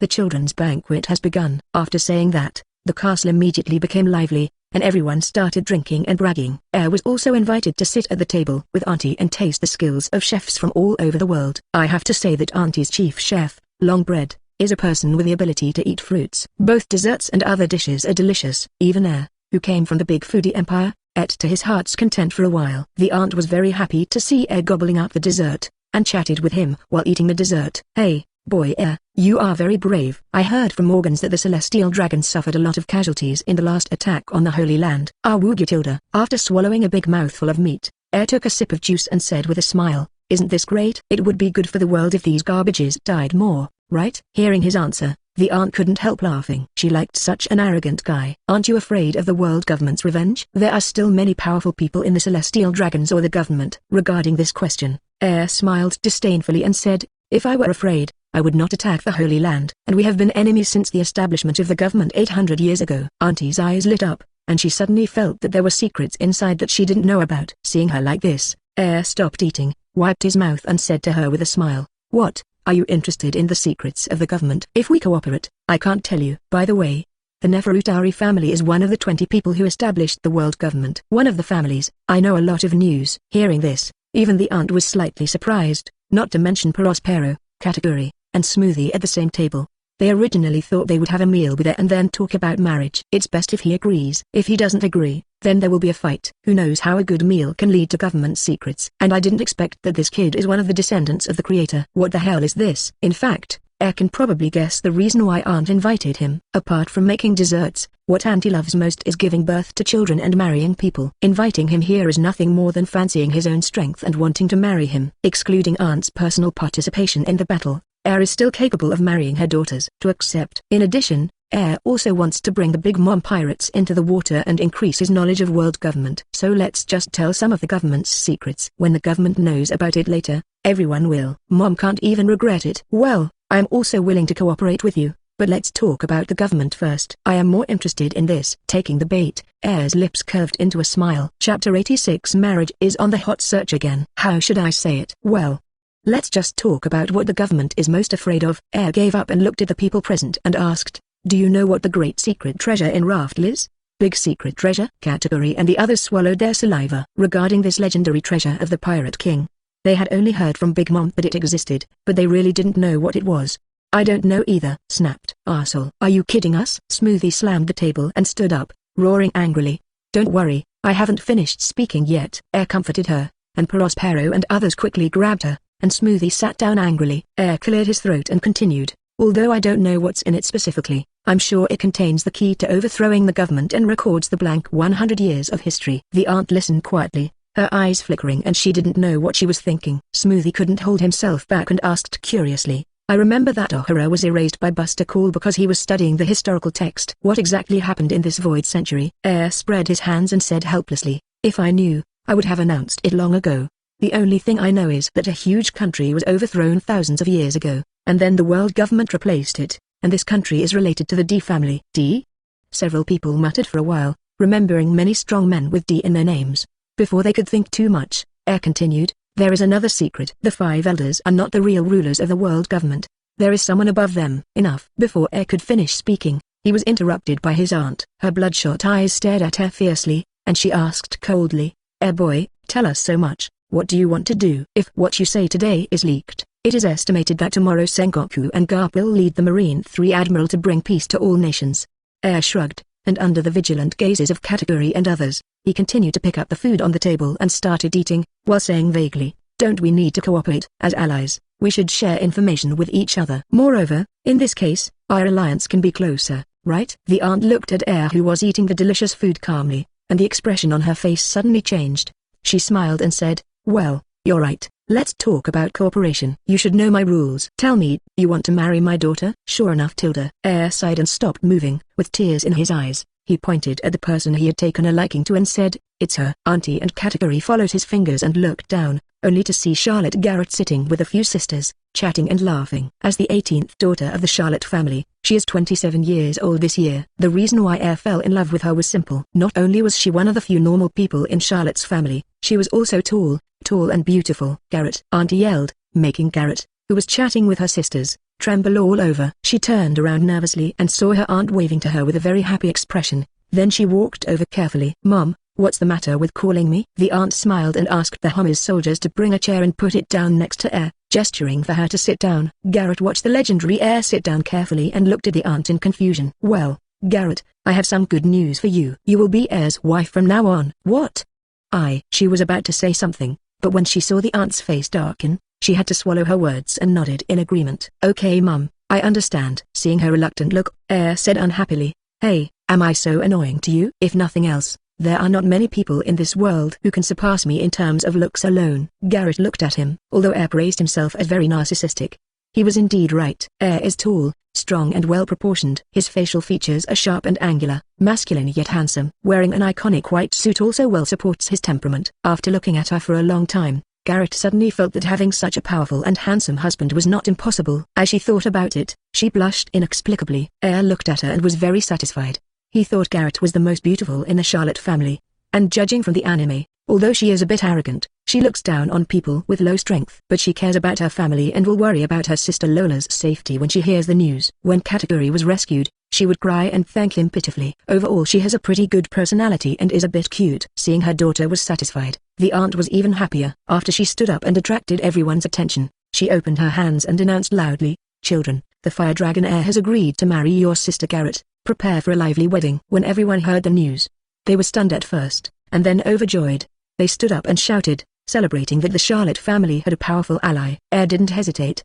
He directly took Garrett's little hand and stood up, happily waving to everyone to express his gratitude. I'm so lucky, I got an ally and got a beautiful wife for free. Garrett was a little shy, and after struggling for a few times without breaking free, she let him pull her. Looking at Air's handsome profile, she gradually lost her mind. Seeing this, Category and Prospero looked at each other and clapped their hands to send blessings to Garrett. Anyway, they couldn't stop their mother's decision, and Garrett seemed quite satisfied. As for whether Air would bully her, Category vowed that if Air did so, even if he was not Air's opponent, he must let him know how powerful he was. So, after discussing with his aunt, Air temporarily stayed at Cake Island, waiting for the wedding to start in 10 days. On the other side, Morgans and other underground world bosses also received the news from Big Mom and started rushing to Cake Island. Then, the next day, Naval Headquarters. Sengoku slapped the newspaper on the table angrily and shouted loudly, "Arsehole heir, first he contacted the Revolutionary Army, and now he is marrying the 4 Emperor's mother. What exactly does he want to do?" In the office, Granny he was sitting on the sofa, drinking tea calmly. She looked at Sengoku who was getting angry again, and said helplessly, "It's useless for you to be angry. With Thunder Fruit and Lion Fruit, there's nothing we can do about him." Sengoku gets even angrier when he mentions this. During this period, Air put a lot of garbage in the Holy Land, polluting the entire Holy Land with a stench. The 5 elders have given a death order to find this kid and gather all their troops to eliminate him in one fell swoop. He even warned him that if he couldn't catch Air, he should stop being a marshal and go home as soon as possible to retire. Sengoku was furious at that time. If the government hadn't done this, Air wouldn't have left, and Akainu wouldn't have lost an arm. And they killed Air. Marine TM didn't even know where the others were. What the hell did they catch? What a bullshit marshal. He doesn't care. Just do whatever you like. If it hadn't been for a group of Marine executives to stop him, Sengoku would have gone to the smelly Holy Land to submit his resignation letter. Thinking of this, Sengoku scolded the 18th generation of the 5 elders' ancestors again in his heart, then sighed helplessly and threw the newspaper away and ignored it. Meanwhile, New World, Wano-kuni, Onigashima. After reading today's newspaper, Kaido of the Beasts angrily smashed the wine gourd on the ground and roared, "Damn old woman Linlin, she dared to take the lead and recruit the Fire Dragon. Lozi is going to kill her and get the Fire Dragon back." After saying that, Kaido waved his mace and started destroying everywhere. Seeing this, the other minions of the Beast group fled in all directions, fearing that if the boss was unhappy, he would be beaten to death with a stick. Ignoring the drunken boss, Yan Quinjin took the newspaper and read it carefully. After a while he raised his head and comforted Kaido, "Brother Kaido, don't be angry. It just said that Fire Dragon and Big Mom were married, but it didn't say that he became Big Mom's subordinate. It is impossible for a man like Xiang Huolong to surrender to others." Another big sign, Disaster Quinn, also smoked a cigarette and echoed, "That's right, Boss Kaido, after all, it's just a marriage. Don't you also have a daughter? You might as well let them get married." "Daughter? Do I have one?" The drunk Kaido rubbed his head and thought for a long time, and finally thought of it with a slap on his thigh. "By the way, where is my idiot son?" "No, my idiot daughter, Yamato." "Hey, where is Inawato?" "Over there." Speaking of Yamato, Kaido forgot where this bastard girl had been thrown by him for a moment, and quickly asked the men on the side. "Men, look at me and I'll look at you." Regarding this daughter whom Kaido didn't pay much attention to, his subordinates really didn't know where she was for a while. "I don't know what I'm doing standing here." "Why don't you go find it quickly?" Kaido looked at them and couldn't help but yelled. The frightened men quickly ran away to find Master Yamato. Oh no, it was Miss Yamato. After all his men left, Kaido showed a satisfied expression, took a few more sips of wine, and happily let Jin prepare the boat. Calm Belt, Amazon Lily Kingdom. Empress Boa Hancock looked at today's newspaper, clutching her heart in pain and fell down. Her 2 sisters and the rest of the palace saw this and hurriedly gathered round. "Sister, what happened? Are you feeling unwell? Go call a doctor quickly." Everyone was angrily concerned, but Hancock ignored it. Instead, he looked at the title of the newspaper and touched it tightly. "Damn it, the man I like is about to get married. I am so unwilling." When she thought of this, her heart became even more sad, and she couldn't help but cry out softly. It feels so uncomfortable." The 2 younger sisters became even more anxious when they saw her situation, and hurriedly hugged her to the bed. The second sister, Sandersonia, was very anxious when she saw her sister in pain. After giving some advice to the third sister, Marigold, she planned to go find a doctor. Wait a moment. At this moment, Gloriosa, the former emperor of Amazon Lily known as Grandma's, stopped her. After driving away everyone except the sisters, she came to Hancock's bedside and picked up the newspaper. The marriage between Fire Dragon Air and Charlotte Garrett, the 18th daughter of the Big Mom pirates. So it turns out that she got sick because she couldn't accept it when she saw the man she loved marrying someone else, right? Grandma Yi read the newspaper and said to Hancock word for word, "Nanny." The 2 sisters suddenly. He was shocked and looked at Hancock lying on the bed in disbelief. He couldn't believe that his always proud sister had fallen in love with a certain man. Hancock groaned when he was told something important, subconsciously closed his legs and twisted around on the bed sadly. Seeing their sister like this, the 2 sisters believed it a little, and quickly grabbed the newspaper from mother-in-law's and read it carefully. Fire Dragon Air. It's this man. It turns out it was him, so that makes sense. As sisters, they know best that the biggest psychological shadow of the 3 of them is the days when they were slaves to the celestial dragons. This is a painful memory that the master can't help but tremble when he thinks about it. But suddenly one day, a man not only attacked the Holy Land, but also directly killed more than 1 celestial dragons. This behavior was simply unimaginable to the 3 women. The 2 sisters Air and Sandersonia had admiration, but Hancock was different. She fell immediately after she saw the news. Originally, she was looking forward to the scene when the two met for the first time, but who would have thought that Air would marry someone else? She couldn't bear this anymore, and she became jealous until she got sick. Looking at the painful sister, the two sisters didn't know what to do and could only look at the mother-in-law. Grandma's side, walked to Hancock's bedside and began to comfort her, but she couldn't help but think of Amazon Lily's previous emperors. Destiny always goes back and forth like this. Is this the fate of Amazon Lily? Meanwhile, Alabaster is a different scene. Although the citizens were surprised after seeing this news, they were mostly happy. In their opinion, His Highness Heir is powerful and handsome, so it doesn't matter if he has more wives. What's more, the marriage with the famous Four Emperors pirate group also made Alabaster a powerful ally. But what they didn't know was that there was already a turmoil in the palace at this time. Bastard Heir, I must kill him. Calm down, Sister Ain. Don't be impulsive. They are still in New World. It's too late to rush them now. Vivi hugged the angry Ain and persuaded her earnestly. It's so pitiful that as the fiancé, she should be the one who is the most angry, but now she is trying to persuade others not to be angry. HMPH, this insatiable bastard. I knew he would definitely get involved with women outside. Hey, Hina, Ru, you guys should say a few words too. Nasha complained loudly, looked at the two silent guys aside and complained. The two pink hairs took a puff of smoke simultaneously and blew out to smoke ring. It doesn't matter, Hina doesn't care. Yeah, me too. Seeing the two of them looking so leisurely, Ain, who was still aggressively looking for Air just now, ran up to them and shouted loudly, Air is about to marry a wild woman outside. Why are you still so leisurely? Andrew, don't be like Hina. Looking at Ain who was approaching, Hina pinched her little face and said unhappily, what do you mean by imitating me? Pay attention to your attitude towards your sister. Really, she was so cute in Marine Academy. Why did she become like this? After saying that, Hina let go of her hand and looked at the people in the room while holding a cigarette and continued, there's no point in rushing now. He's far away in New World. Do you want to fly over with fluttering wings? Besides, you should have been prepared for it. With Air's personality, doesn't this happen sooner or later? After listening to Hina's words, the women calmed down even though they were still angry. Jiaoshi, let's not talk about others, just take Ain. From the very beginning, we knew about his relationship with Vivi, Nasha, Hina, and then Ju and this woman from the Charlotte family. In fact, she has already acquiesced to Air's behavior, but she still gets angry every time. Thinking of Ain, he clenched his fists and said, sisters, I have decided that I will give him a good lesson after he comes back. Who among you will join me? Vivi and Nasha looked at each other and raised their hands directly. Add me 1. 2. Count me, and Turu also smiled and raised her hand. Although she usually looked indifferent, it is impossible to say that she had no idea at all. Now only Hina remained silent, and everyone looked at her. Hiss who tilde. Don't look at me. Hina has wanted to do this for a long time. Chapter 87 Kaido disrupts the situation and gets another wife. However, Air did not realize that he was at the center of the topic at this time. Instead, he lived on Cake Island with peace of mind, taking Garrett shopping, chatting, and cultivating feelings every day. Time flies by and the wedding day comes soon. Air, who was getting married for the first time in his 2 lives, was still very excited. He paced back and forth in the room, standing in front of the mirror from time to time to adjust his clothes. Click tilde. Hearing the sound of the door opening, Air looked back and suddenly froze on the spot. Well, so beautiful. Today, Garrett applied a little makeup. Her face was flushed and shy, and her red lips were plump and bright, like a red crystal, exuding an alluring luster. Wearing a white waistband wedding dress, the slender and tender girl held a bouquet of flowers in her arms.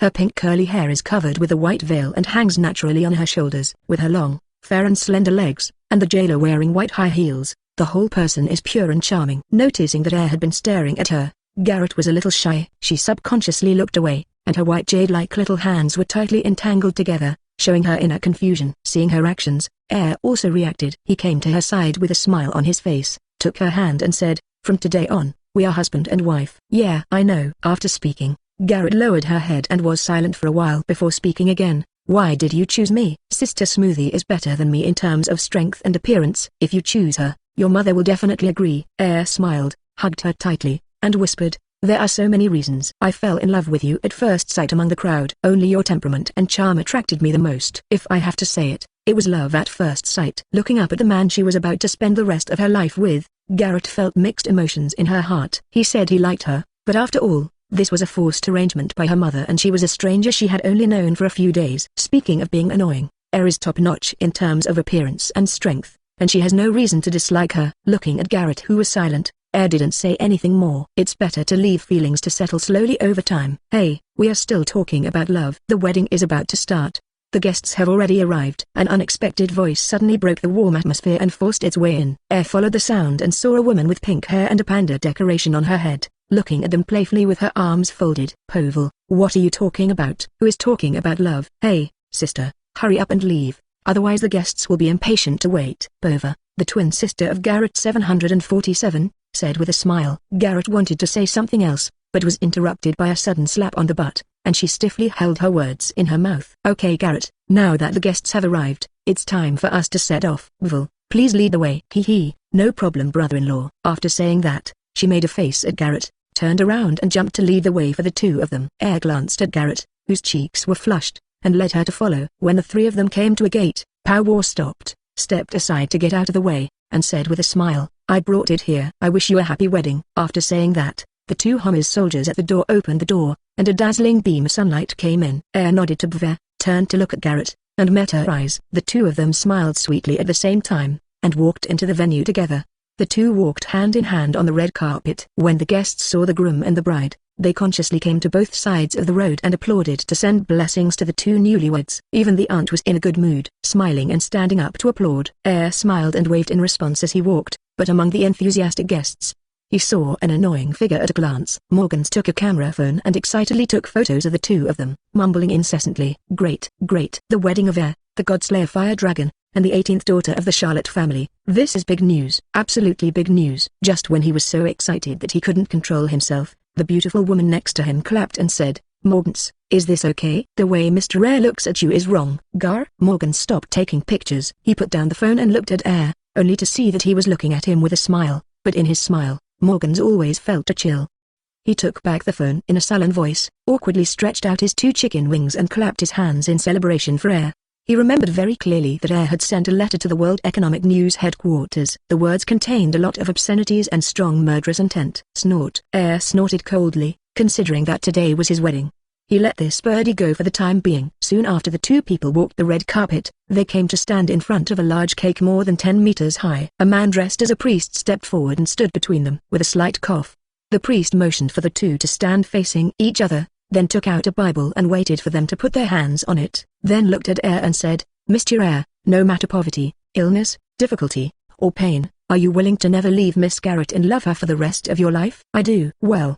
The priest nodded and looked at the tomb again and said, Miss Garrett, no matter poverty, illness, difficulty, or pain, are you willing to never leave Mr. Air and love him for the rest of your life? Garrett also nodded and said without hesitation, I do. Priest, in the name of God, I declare you officially married. Now please exchange tokens. After the words fell, the two children, a boy and a girl who had been arranged for a long time, walked forward holding two diamond rings. Air took the ring and took Garrett's little hand to put it on for her. But at this moment, the sky suddenly became gloomy, and thunder sounded in my ears. Air's hand holding the ring paused, and his eyes flashed red as he looked towards the horizon of the chosen place. What's wrong? Garrett looked at Air's serious expression and asked confused. Nothing, it's just that nasty guy showed up uninvited. Air smiled and shook his head and put the ring on her. Although Garrett didn't know who he was talking about, she still instinctively felt that something bad had happened. Stop thinking about it and exchange rings quickly, Air reminded, interrupting her random thoughts. But just as she was about to put a ring on Air, a shout stopped her in her tracks. Wait a minute for Lozy. A roar with conqueror's sound swept across the audience,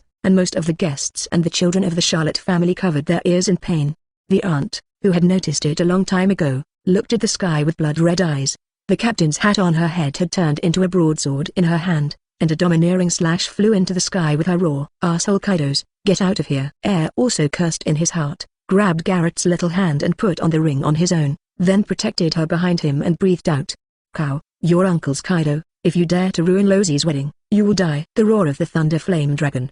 The slashes and breaths tore through the thick clouds one after another, and struck higher. In the sky, Kaido in the form of a blue dragon felt the incoming attack, laughed and opened his mouth wide, and also responded with a breath of heat.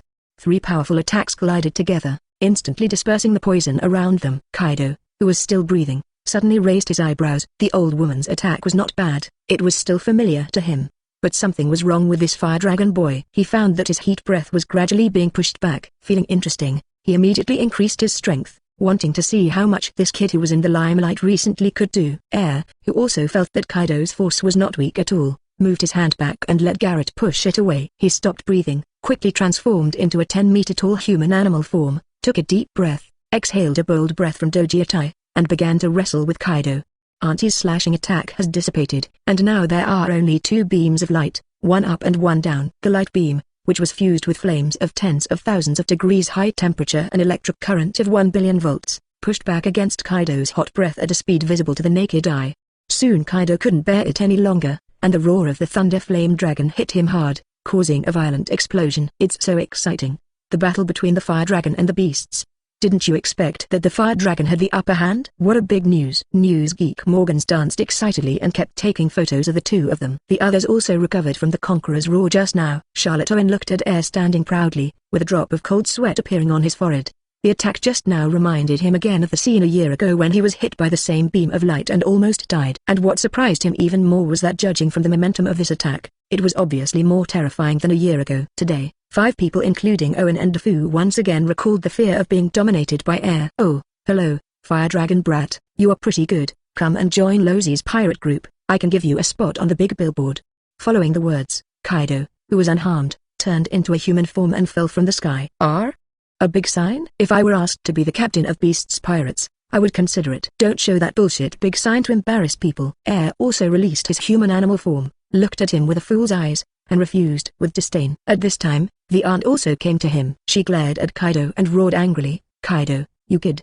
Do you want to ruin my marriage plan? Old woman Linlin, I'm not interested in your bullshit marriage. Losey's goal is the Fire Dragon Brat. Kaido didn't even look at his aunt. He kept looking at Air with admiration in his eyes. Seeing his attitude, the aunt who felt insulted angrily pulled out Napoleon and wanted to fight with him. At this moment, Katakuri stood in front of Big Mom. He saw something with his ability to predict the future and said, Mom, please wait a moment, this matter is getting complicated. The aunt stopped moving and looked at him doubtfully. Before she could ask, another pterosaur flew from the sky. The pterosaur quickly flew in front of Air, released its claws, and threw a woman tied tightly with sea stone to his feet. Brother Kaido, we are not here to fight today. Don't forget our purpose. Jin landed next to Kaido and spoke calmly. Air, who can also predict the future, looked at the familiar woman twisting at his feet, and suddenly his expression became strange. Fire Dragon Kid, this is my daughter Yamato. I will marry her to you. How about marrying her to Losey? Everyone present was shocked by Kaido's words, and Morgans, the Birdman, was even more excited. He started twitching, rolled his eyes, and passed out happily. Even though Air had predicted it, he still looked at Kaido with an expression of "Are you kidding me? Cow, what's going on? Can my wife still get 1 for each wife? Or is it free shipping and delivered directly to your door? Stop joking. I'm a man. How could I marry another man?" Yamato was thrown to the ground like a bug, twisting desperately, and loudly refuted Kaido's words. Everyone looked at her perfect figure that was completely exposed due to being tied up, and silently raised questions. Hey, eldest sister. Do you want to look in a mirror? Who would believe you when you say you are a man? Kaido ignored Yamato, but looked at Air and asked, how about Fire Dragon Brat? What's your answer? The answer? You have already delivered it to my door. If I don't want it, I would be a fool. But thinking that today was his wedding and Garrett was watching from the side, he couldn't agree directly. Moreover, Air secretly glanced at the aunt's face. A smile appeared on the corner of his mouth, and said, I don't care, but this requires the consent of my new mother-in-law, don't you think so, Miss Linlin? Only then did everyone watching the show remember that it was Aunt's daughter's wedding to Air, and now that Kaido was interfering, Aunt must have been furious. But what Aunt did next made everyone stunned. Okay, I agree. The aunt smiled and said something that shocked everyone. She happily opened her hands and said to Kaido, in this case, let's hold a wedding for them together and form a 3-family alliance directly. Hey, you just agreed to fight. And you agreed to fight? Why don't you follow the routine? What the confused Air didn't understand was that the aunt never thought about her daughter's happiness. In her opinion, as long as the purpose of the marriage is achieved and strong allies are gathered, her daughter's opinions and thoughts are not important. Now I can marry a daughter and form an alliance with Air and Kaido at the same time. How can I let go of such a good thing of making a lot of money so easily? Oh, I knew you wouldn't object, Linlin. No problem. Losey agreed to the alliance. Kaido laughed out loud. As his younger brother and rival who has known Big Mom for decades, he was very familiar with Big Mom. He had already guessed that Big Mom would agree. Seeing that none of the parents objected, the bargain-hunting Air was certainly not ignorant, so he had no choice but to accept a wife. I also agreed. Will the 3 families form an alliance? This is really interesting. The 3 of them looked at each other and laughed happily. Well, tilde.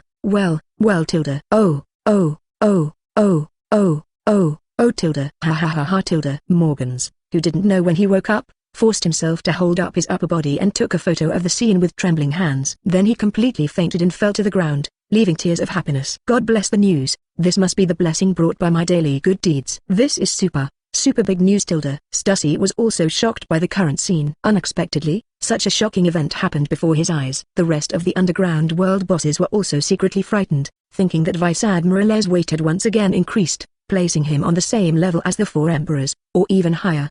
The aunt's children are even more happy for them. Having another 4 emperors as an ally is like Qin Shi Huang's biggest win. As for today's other protagonist Garrett, although she felt a little disappointed, she still accepted it and was happy that her family and her husband had a new powerful ally. As a result, a wedding for 2 people inexplicably turned into a wedding for 3 people. Although Yamato was not wearing a wedding dress and her hands and feet were tied with sea stones, the wedding still started despite her struggle. But what Air didn't expect was that Kaido, an old father who always ignored Yamato, seriously handed a pair of rings to Air's hand during the wedding. Although Air felt that Jin should have prepared this in advance, he still took it seriously. Even Yamato was quiet for a moment. You didn't recruit Fire a Dragon, and even annoying Yamato was given away. Damn it, was he drunk just now? Exclamation mark. Chapter 88 Resource Exchange. Entering the bridal chamber, Air complained, but still solemnly put the ring on Yamato, and whispered to her, "Isn't this good? Stay away from your father, and you can see this vast sea with me soon." Yamato was shocked and gradually became quiet. She couldn't help but get excited when she thought about her long-held wish to go out to sea for adventure. "Really? Will you take me out to sea?" "Thank you. Although I am a man, I recognize you as my husband." Air's head is full of black lines. "Why the hell did you say this? It's so weird." Garrett also looked at Kaido's daughter curiously. She really couldn't figure it out. Yamato was obviously a woman no matter how she looked. So why did she always think of herself as a man? Could it be that she was not very smart? The priest appeared again, and this time Yamato cooperated a lot. The wedding of the 3 was quickly concluded, and the guests began to celebrate lively. Air held one hand and led the 2 brides to the main table to sit down. Auntie and Kaido also sat next to each other. Each of them is flanked by his own capable subordinate. Kaido is flanked by Jin, and Big Mom is naturally Kategori. In addition to them, there are 6 kings of the underground world including Urs and Stussy at this table. After sitting down, Air asked Kaido for the key to Yamato's chain. Kaido signaled, and Jin immediately threw the key to Air. After catching it, Air opened the Shikai lock directly for Yamato. Kaido saw his actions and couldn't help but said, "Do you want to untie it? This bastard little girl will run away." Air didn't pay attention. After untying the sea stone chain, he said, "Don't worry, I've already made an agreement with Yamato. She won't run away, right?" The chain was untied. Yamato moved his wrist, glared at Kaido fiercely, nodded and promised, "I think I will do what I say." After saying that, she picked up the food on the table and ate it hungrily. After Air got some more food for Garrett, he poured a glass of wine and said, "Since we are allies, I will speak frankly. Mr. Kaidos, I heard that Wano Kuni is rich in sea stone. I hope to buy some from you. Of course, if you 2 need anything, I will try my best to get it for you." Kaido nodded and agreed to this request without thinking about it. Wano Kuni didn't do much else, but Sea Stone felt that it was enough. As for the nonsense that this is provided to the world government and cannot be sold to others, Kaido will definitely use a mace to tell him that he can sell his stuff to whoever he wants. And he didn't pay much attention to the second half of Air's words. In his opinion, Air could only be recognized by his strength, and he really didn't like anything else. Even the aunt on the side didn't react much after hearing his words. But at this moment, Kategori, who had been silent all this time, suddenly looked up at him. "Air, the gold mine you gave to your mother before was brought from the sea, right? Then you must have a lot of other resources, such as the most widely used iron ore." Air smiled and nodded. "Yes, the seabed is rich in resources and unexplored. Except for sea stone, I only found a few bits and pieces, but I have no shortage of resources. As for iron ore, not to mention the sea, even now I can pull down a stony iron meteorite from space. How do you want to see it?" Space. Morgans and others all looked up at the sky and swallowed their saliva. They couldn't imagine how pervert a person must be to pull down a meteorite in space. Auntie and Kaido are much better. After all, they are well informed and have seen a lot of monsters before. Kategori nodded and said to Air, "In this case, we can still cooperate. After all, we also have many weapons factories." "Okay, I will give you a cheap price. We will discuss this in detail later." Air nodded and agreed. After hearing their conversation, Kaido and Jin looked at each other, and then Jin said, "Our main industry is arms. If you can provide cheap raw materials, that would be great." "These are all trivial matters." Air waved his hand and agreed. At this time, Amit, the king of shipping who had been listening in the background, could not sit still. Thinking of Air's inexhaustible and huge resources, Amit trembled with excitement. With this and his own transportation channels all over the world, he seemed to have seen the scene of Jin-chan waving to him. While several people stopped talking, he quickly raised his glass and said to Air, "Mr. Air, I have long admired you. I am Amit from the shipping industry. I am very happy to meet you." Hearing him speak, Air knew that the money sender was coming.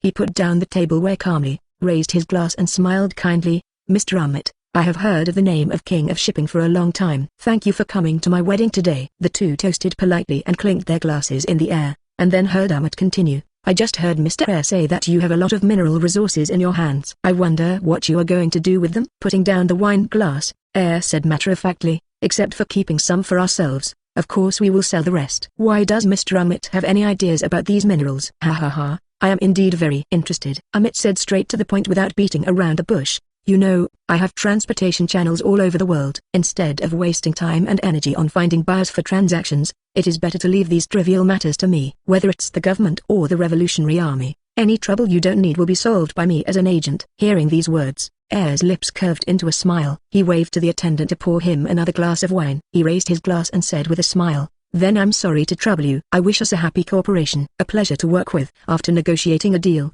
Air was in a good mood. He would have a drink with Kaido and talk about life with his aunt. Finally, he came to Stussy and said drunkenly, Miss Stussy, I met an acquaintance of yours 3 years ago. Stussy's eyebrows were crooked, and she asked with a curious smile, Really? I don't know who it is. Air burped, moved a chair to sit next to her and whispered, It's Miss Byagen. You're familiar with it, right? 3 years ago, she met teacher Zephyr and me with a guy who claimed to be Whitebeard's son. Edward Weeble. That's really a monster. Do you think he is really Beard's son? Stussy's smile was slightly stiff. She didn't understand why Air asked this.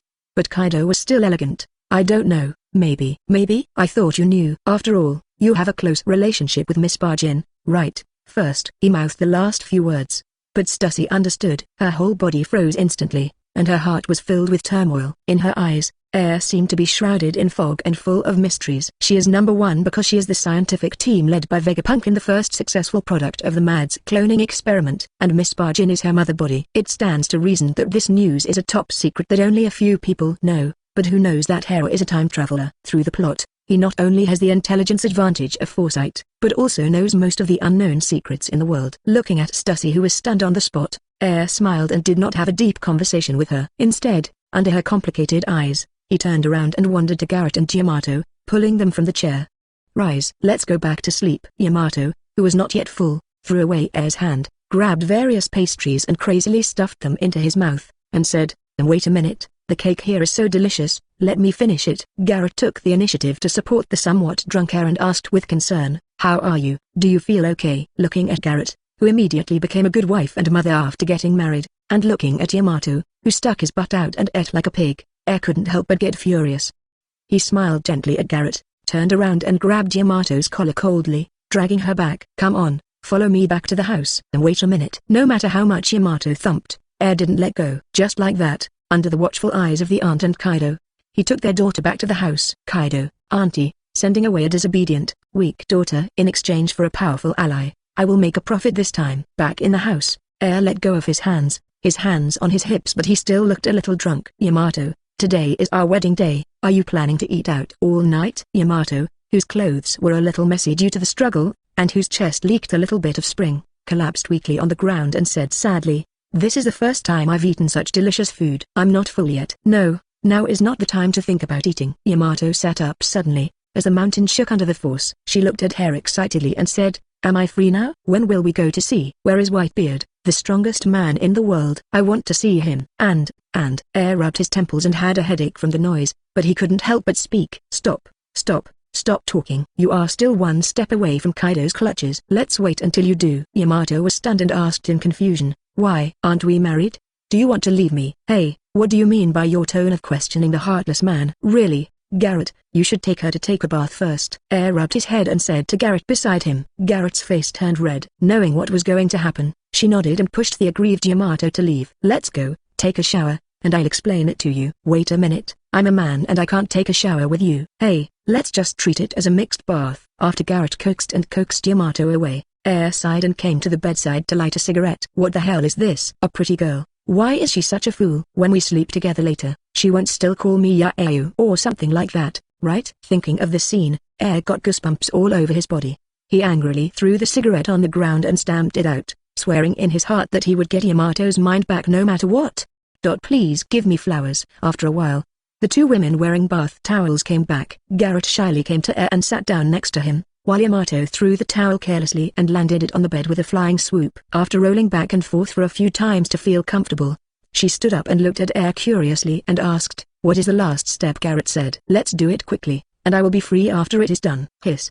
Take a deep breath and look at the naked body. Yamato. Air grabbed her hand and said with a dry mouth, "I will do it without you asking." "Huh? What are you doing?" "Wait a minute, this is a little weird." The night passed like this, and Air didn't get up until noon the next day. After covering them with quilts, he carefully left the room. After leaving the room, Air went to the place where Charlotte family members usually gather, and saw that most of the people were still lying on the floor, sleeping soundly.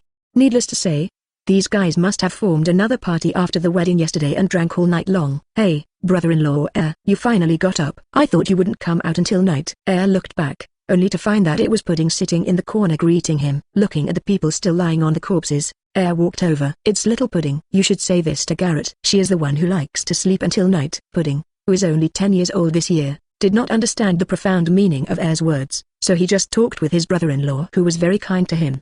"I have no other thoughts about Pudding Air. I just happened to see her alone a few days ago, so I kindly walked over to chat with her." Even if he accidentally saw her third eye, he didn't show any disgust. This moved Pudding, who had always been ridiculed and disliked by others, and the two naturally became friends. After chatting with Pudding for a while, others woke up one after another. Everyone saw that Air no longer had the initial fear, so they naturally gathered together and started chatting. Looking at this group of Charlotte family members who looked different but have a harmonious relationship, Air couldn't help but wonder, if it weren't for a caring brother like Katakuri, would these brothers and sisters be able to have the harmony and friendship they have now?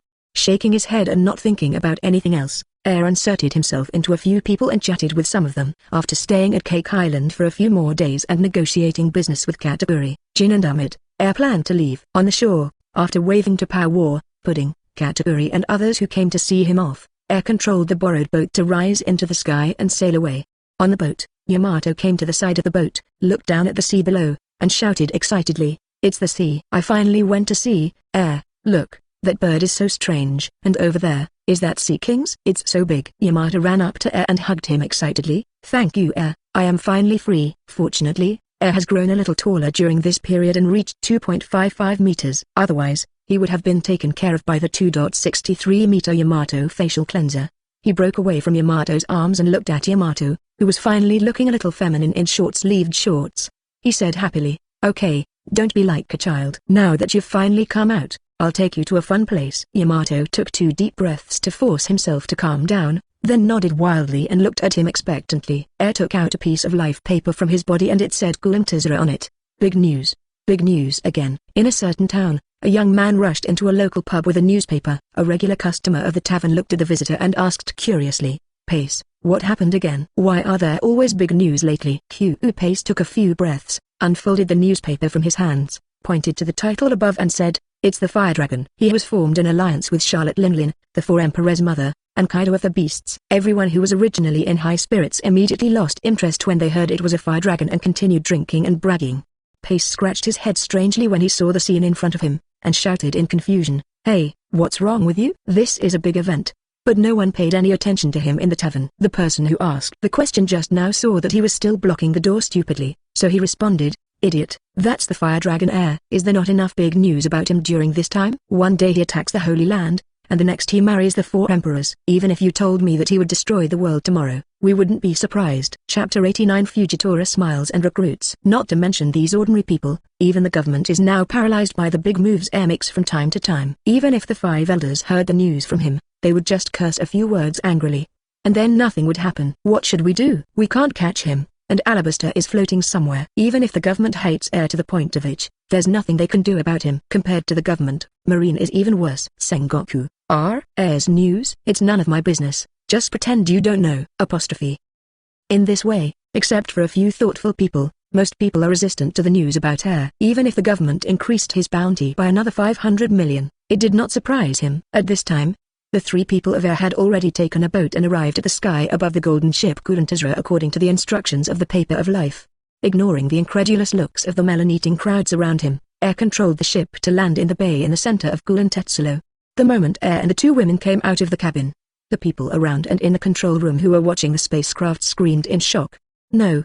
It's the Fire Dragon Air. The Fire Dragon Air who defeated Admiral and attacked the Holy Land. Everyone, run. The God Slayer is coming. Quick, turn the helm. Get out of here quickly. It's too scary. Why is the fire dragon coming here? Damn it, is Lozi so scary? I ran away as soon as I saw him. Why else am I here? Lozi can't come out to play? Air looked at the fleeing passers-by with a dark look on his face, and couldn't help but feel guilty. Wow, it's so big here. Is this really a ship? Yamato couldn't wait for a long time. As soon as she came out, she jumped onto the shore and looked around excitedly. Air also jumped over with Garrett in his arms. He looked at Yamato angrily like a runaway wild horse and shouted, "Did you run so fast with any money on you?" Yamato froze in place, touching his pocket that was cleaner than his face. He came over with a smile, consciously hugged Air's other arm, and said, "Air, give me some money. I just saw a barbecue seller there and I want to eat it." "Really? What else would you do besides eating?" Air complained, but he walked honestly to where she pointed and bought a large portion of barbecue for her. While a few people were wandering around, the people in the control room also reported the news to the upper levels, and finally it came to the ears of the Golden Emperor, Gilder Tezzolo. When he heard that the fire dragon Air was coming, even as arrogant as he was, he couldn't help but feel troubled. Regarding this kind of powerful and courageous werewolf, he really doesn't want to provoke him, especially when the person in the monitoring room reported that in addition to him, the 4 emperors' aunt and Kaido's daughter mentioned in the newspaper were also here. Could this be a honeymoon? Forget it, let's get rid of him quickly. With this in mind, he called his right-hand man, the lucky fruit user Bakara, and asked her to entertain Air while he found a place to hide first. When Bakara receives the instructions and finds the target, Air and the others were having fun in the casino. Big. You guessed it right again. Yamato danced in celebration and scooped up a lot of chips on the table into his arms. Several guests at the same table smiled stiffly and praised her good luck against their will. Hee, Garrett, this game is really interesting. Do you want to try it too? Yamato handed half of the chips to Garrett and invited him happily. Garrett did not refuse. After spending this time together, the relationship between the two of them became closer. At the same time, she also learned about Yamato's past and her tragic experience of being imprisoned by Kaido for more than 20 years. It also makes her more sympathetic to Yamato. He even acted as an elder and began to popularize various negative aspects of life for her. The two of them started playing happily, while I looked on with a smile. "Aunt Tezzolo going to come out to see me? Are you afraid?" He suddenly spoke, and the solid sound just reached the ears of Bakara, who was approaching from behind. Bakara paused, then came to Air with a warm smile. "The boss has some things to deal with, so he specially ordered me to come to accompany him. Please forgive me for the poor reception." He curled his lips and glanced at Bakara. After realizing that it was not his cup of tea, Air said nonchalantly, "Okay, then you can introduce this place to my wife and take them round." "I saw an acquaintance and left first." After saying that, Air came to Garrett, pointed at Bakara, said a few words, and then turned and left. Bakara opened her mouth and wanted to say something, but when she thought of Air's identity, she swallowed her words and started playing with the two girls. Honestly. On the other side, Air came to the corner of the casino, where a gambling table was also playing games. Air was standing not far away, quietly looking at a blind uncle at the table. If he read it correctly, isn't this guy the future Marine Admiral, Fujitora? This guy is so rich, how can he come to such a high-end place to gamble? At this time, Yixiao didn't notice anyone watching him at all, and all his attention was focused on the gambling table. Big. Tell me quickly, is it big? As the dice cup fell, Yixiao excitedly asked the people around him, but the answers he got disappointed him. 1,2, little one, I'm sorry guest, you lost again. The croupier smiled and said to Yixiao, while also expressing his regret. Then he gambled 8 or 9 times in a row. Air, who was in the distance, could clearly see that the croupier didn't do anything at all. But Yixiao could guess wrong every time. Air even wondered if this guy was deliberately choosing the opposite points based on what he saw and what he saw. Otherwise, how could a person's luck be so bad? The croupier almost smiled crookedly. He looked at the big fat sheep in front of him and asked enthusiastically, "Guest, do you want to continue? You don't have many chips anymore. Do you want me to change some for you?" Yixiao gritted his teeth. This was all the reward he received from a wealthy businessman after he rescued him before. If he lost again this time, he would not even have money to eat. What if you lose so many times in a row, you might win the next one? With this mentality of betting on dogs, Yixiao pushed the chips in front of him and placed them all on Xiaoshang. "Let's start, I can definitely win the next one." 4,5,4, big. Guest, you lose again. Gambling dog smiled, stood up from his seat in despair, and walked out the door step by step with the croupier's warm greeting. Seeing this, Air finally came over and blocked his way. "Mr. Yixiao, are you interested in chatting with me?" "Who are you?" Yixiao was stunned for a moment, then he opened his eyes with only the whites of his eyes, sensing the confusion of the person in front of him. Air didn't need to answer, the whispers from the surrounding crowd had revealed his identity. When he smiled, his ears moved and he heard the words Fire Dragon Air. He opened his mouth slightly and looked at Air in surprise and asked, "Is it that Fire Dragon? It's an honor for a big man like you to know me. If you want to chat with me, Please lead the way. I happen to have some doubts and want to ask your opinion. Confuse? Although he didn't know what he wanted to ask himself, it would be fine since the purpose was achieved. He called the waiter on the side, and under his guidance, the two found a quiet box and sat together to chat. Mr. Yixiao, I have actually heard rumors about you a long time ago. I am very interested in you. I wonder if you have ever thought about joining a certain force. Air poured him a glass of wine and got straight to the point. After thanking him, Yixiao did not answer immediately, but thought for a while before speaking. Mr. Air, I actually considered joining Marine before, thinking about contributing to justice. But after hearing about your deeds before, I hesitated. This is exactly what I want to ask. Mr. Air, please tell me what you think of Marine or world government. Marine Air sighed, remembering the justice coat still hanging in his closet, and sighed. I don't deny that there are indeed many people who are righteous in the Marine, but it is first and foremost a tool for the government to maintain its rule, and secondly, it is a messenger of justice that protects the people. Even the Admiral, Marine's highest combat power, is nothing more than a higher-level bodyguard in the eyes of celestial dragons. Whenever these stupid pigs encounter danger, Admiral must immediately go to support and protect their lives. Not to mention the government, in their view, the world only needs to be under their rule, and the rest does not matter at all. And in order to support the celestial dragons, they require the participating countries to hand over huge amounts of heavenly gold, and the ordinary civilians who are exploited cannot even afford to eat. It is not so much that Roger, the Pirate King, ushered in the era of great pirates and brought chaos to the world, but rather that the government's wanton oppression made the people overwhelmed, and Roger just took the opportunity to light a fire and let the chaos come in advance. After listening to Air's words, I smiled and fell into deep thought, recalling the scenes he had seen before, as well as his own eyes that were blinded by his own hands after witnessing too many sins. Yixiao sighed and murmured to himself, is there no hope for this world? This world is indeed hopeless, but Air paused, looked into his eyes and said seriously, but it is precisely because of this that I want to overthrow it and build a new world, a normal world where everyone can have enough to eat. Maybe a few hundred years later, the new world will also be decayed, but no matter how bad it is, it won't be worse than it is now, right? At least Lozi can let these generations live a life without worries about food and clothing. As for the future, let the people in the future solve it. That's what he said, but he is a man who can live forever. Air made no secret of it and spoke out all his ambitions. He sincerely invited Yixiao. Mr. Yixiao, are you interested in creating a new future with me? Yixiao stared at Air blankly, and was shocked speechless by his words. A world where everyone has enough to eat is such a simple and beautiful world. I sighed in my heart, smiled and stretched out my hand with a smile. Please take me with you. Air smiled and clasped his hand. Of course. The two chatted for a long time. Air told Yixiao the policies he had implemented in Alabaster over the years, and Yixiao also listened attentively. Improve the environment and let demon fruit power plant trees? Well, what an interesting idea. Electric spaceships? Encourage trade? It does boost the economy. Publish education and develop science and technology? Well, I don't know much about science and technology. Can you tell me in detail? The two chatted until the evening, until Garrett and Yamato came over, and then the two talked back. Should come over. He stood up with a satisfied smile. Today's conversation had benefited him a lot. He couldn't wait to do what he could. Mr. Air, during the next period of time, I will travel to various countries to help those who are oppressed and willing to leave to go to Alabaster. Although my gravity fruit is not as convenient as the lion fruit, this little thing is not out of the question. Air also stood up, took out his phone and handed it to him, and said, then it's up to you. I promise you, the future I envisioned will definitely come true. Yixiao nodded, smiled at Garrett and the other two, and then turned and left.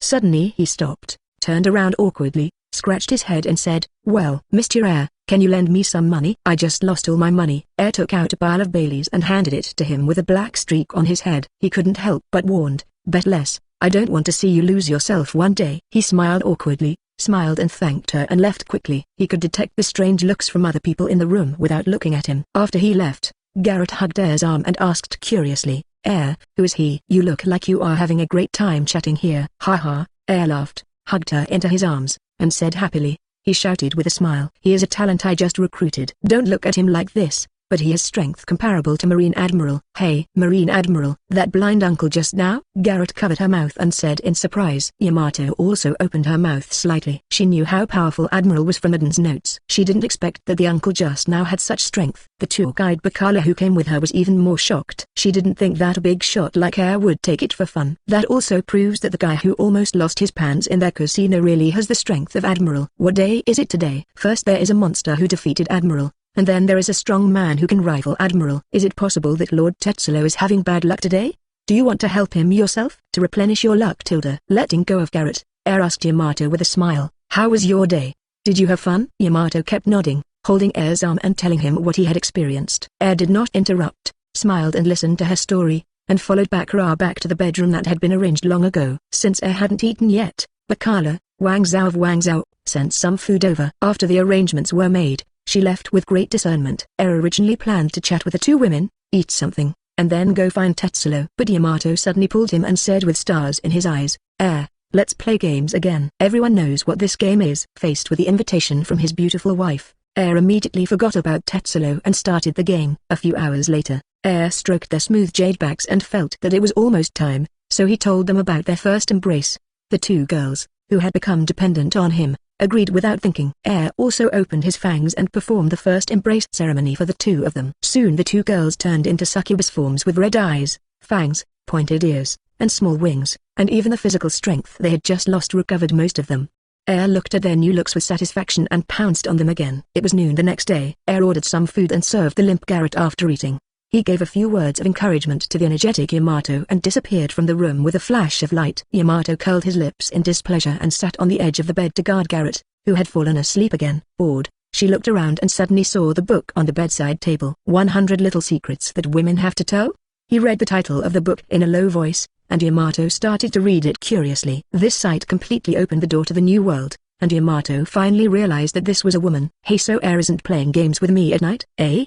There will be a baby like this. Wow, it can still be like this. On the roof, Air, who had a panoramic view of the scene in the room, nodded happily. I don't believe it anymore. A person who can be bent with a broken notebook can't be bent back with 100 books. After confirming that Yamato was diligently learning new knowledge, Air rushed to Tezzolo's location. Chapter 90 Blackmail. Tezzolo, 700 billion Beli. Thanks to the Diamond VIP of the mental hospital for the monthly ticket and reminder. Golden Tower. Inside a luxurious office, Gilda Tezzolo was wearing sexy pink clothes, with his legs crossed, sitting on a chair and listening to the report from his subordinates. After skillfully handling these trivial matters, he stood in front of the floor-to-ceiling window with a wine glass in his hand, looked at the scenery outside the window and took a delicious sip of red wine.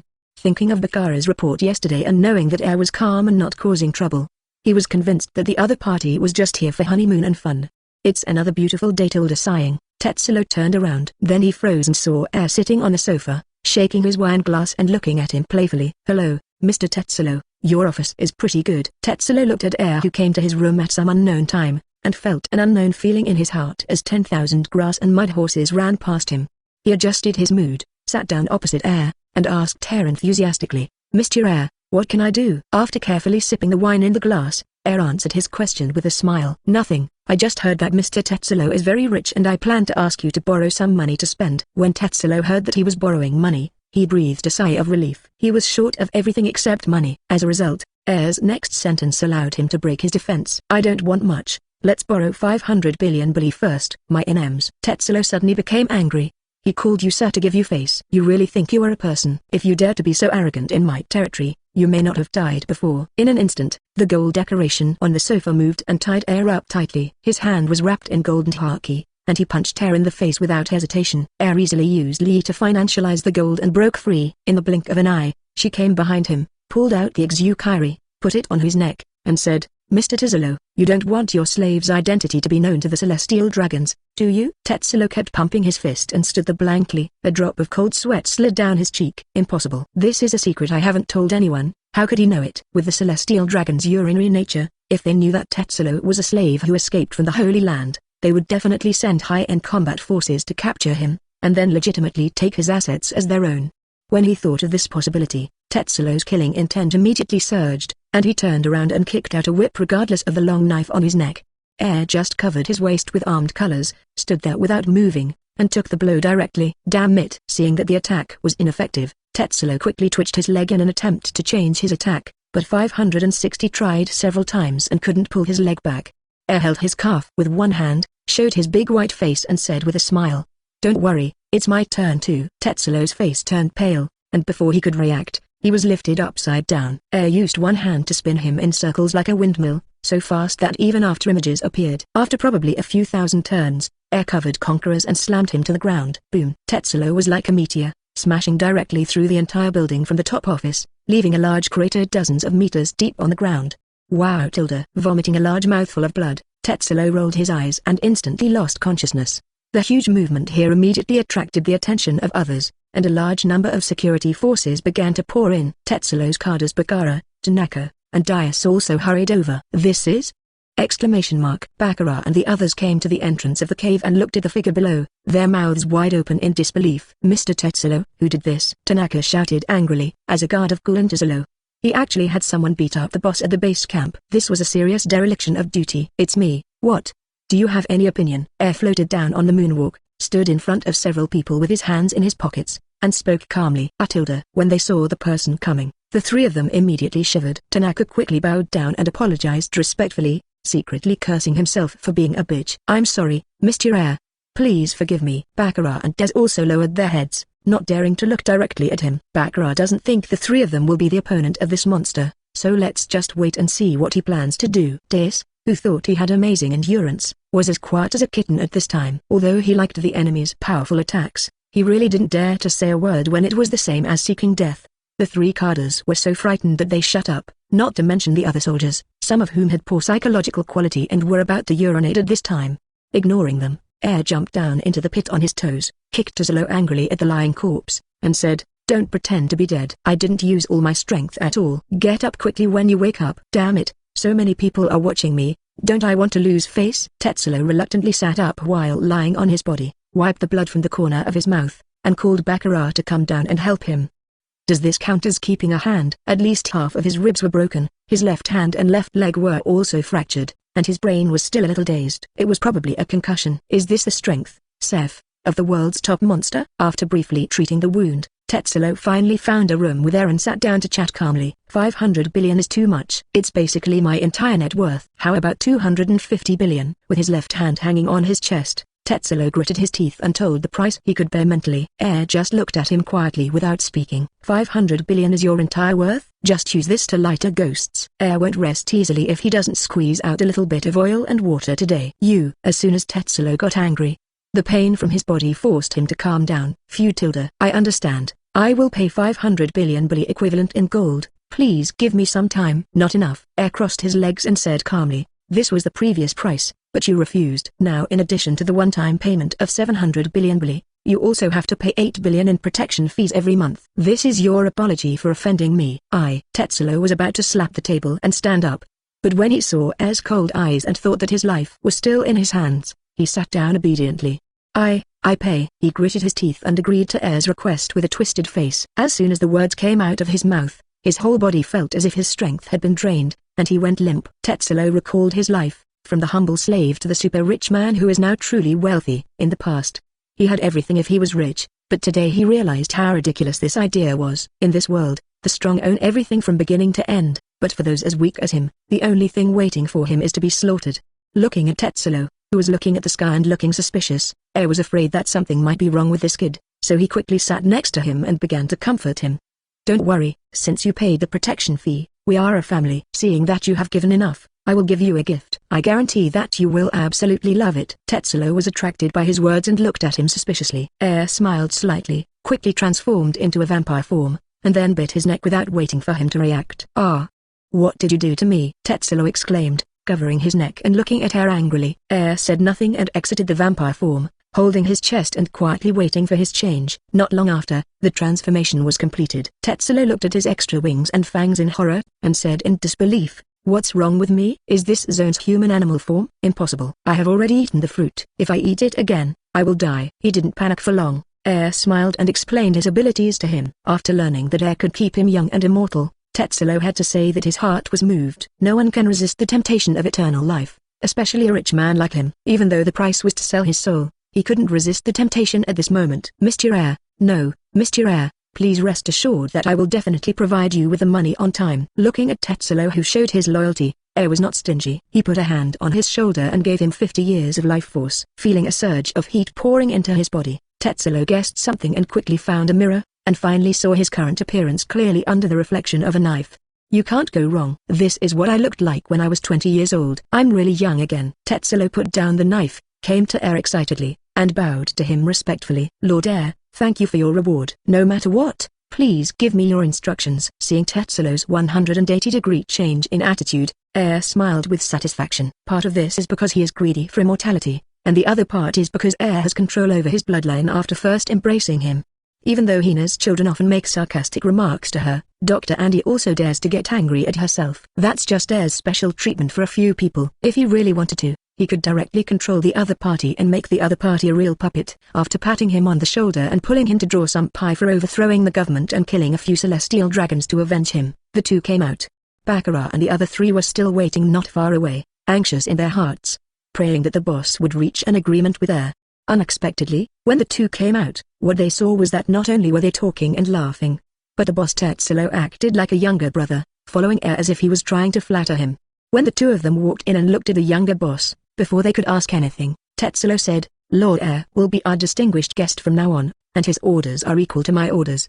Do you understand?" The three of them looked at each other and agreed. No matter what happens, as long as it is not a fight between life and death. After giving instructions to his subordinates, Tezzolo asked Baccarat to continue taking Air and his party around, and he would pay for all the expenses. Then he told Air and went to prepare 700 billion gold. After the big thing was done, Air also called Garfoot and Yamato and started playing. It has to be said that there are many novelties in Tezzolo, and not only pirates will come here, but also senior officials from Marine and World Government will come to play. Air met several familiar faces, and he waved to them enthusiastically. When people from the government saw him, they immediately stayed away, while most of Marine's people would still nod in response, but they didn't dare to have too much contact with him. Air can also understand this. After all, their positions are different and they also have their own considerations. However, it seems that they did not reject him too much, which shows that Marine has begun to disagree with the government. He rubbed his chin, wondering if he should have a good chat with Teacher Zephyr. After playing for 5 days, news finally came from Tezzolo that the gold was ready. Air also spoke to Garrett and Yamato, telling them to prepare to leave. Garrett had no objection and let Air decide everything. And Yamato is a little reluctant to leave. She hasn't had enough of all the novelties here, and she doesn't want to leave so soon. Seeing Yamato rubbing himself with the mountain and acting coquettishly, Air couldn't bear it. Since reading a few more books that Air brought back to her, Yamato has become more and more like a woman, and has also learned how to use a woman's advantages to act like a coquettish man to get what she wants. After trying it on Air several times with success, Yin became more convinced of the content in the book. But Air didn't agree to her this time. He still knew the importance of some things. After comforting Yamato and telling her some other novel things overseas, her attention was immediately diverted and she immediately called Air to take her away quickly. Air and Garrett looked at Yamato, who looked like a child in a funny way. After packing up their things, they headed to a secret port under the leadership of Baccarat. Arriving at the destination, Air nodded with satisfaction as he looked at the golden-looking ship. This little brother knew how to do things, and he also knew how to prepare a luxurious ship for his elder brother. The three of them boarded the deck, and Tezzolo immediately greeted them. "Lord Air, everything is ready and in the cabin." Air used his sense of perception to sense it, nodded to him, took out a phone bug from his body and handed it to him. There were several more, told him to remember to send money every month, and then controlled the gold ship to leave. After leaving Tezzolo, Air came to the cabin and pried open a wooden box. He looked at the neatly stacked gold bricks inside and smiled with satisfaction. "Gold, so much." Garrett and Yamato opened their mouths in surprise. Looking at the wooden boxes piled up in the cabin, Garrett pointed with a trembling finger and asked in a trembling voice, "Isn't it all these?" Air nodded and answered her affirmatively. "Probably around 700 billion Beli, 7,000/Ed." Hearing such a big number, Garrett rolled her eyes and fainted with happiness. Air hugged her helplessly and said, "No, you are the child of 4 emperors after all. Even if you have never seen so much money, there is no need to faint." Garrett held her chest and gasped, and said excitedly, "This is 700 billion. Even my mother may not have to spend so much money. Not to mention that my status among my brothers and sisters is only middle class." Okay, I understand.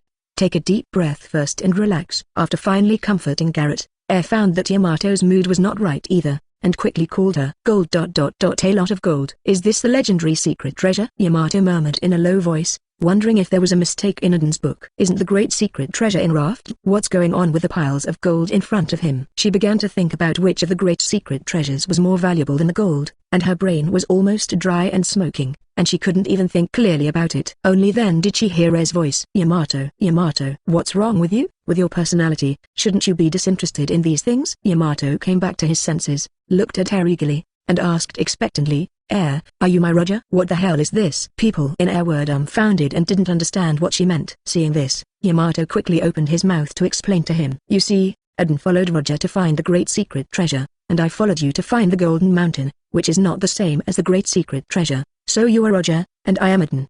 Air slapped his forehead. He didn't expect that after educating him for so long, Yain was still talking about being an Eden. Just when he was about to correct him, Yamato suddenly threw himself into his arms, sobbing and whispered, Thank you for taking me out to sea. I know that I am not Eden at all. I just want to see the wonderful scenery around the world, as he wrote in his diary. But my father never allowed me to go to sea, and even put explosive sea-stone handcuffs on me. It wasn't until I met you and married you that I saw the scenery outside Wonokuni for the first time. Although I still don't quite understand what a wife should do, I will study hard and give birth to a baby for you. Chapter 91 Fish Fruit Phantom Beast. Listening to Yamato's heartfelt words, was very moved at first. But what the hell is the next thing about giving birth to a baby? Although this will happen sooner or later, are you too hasty?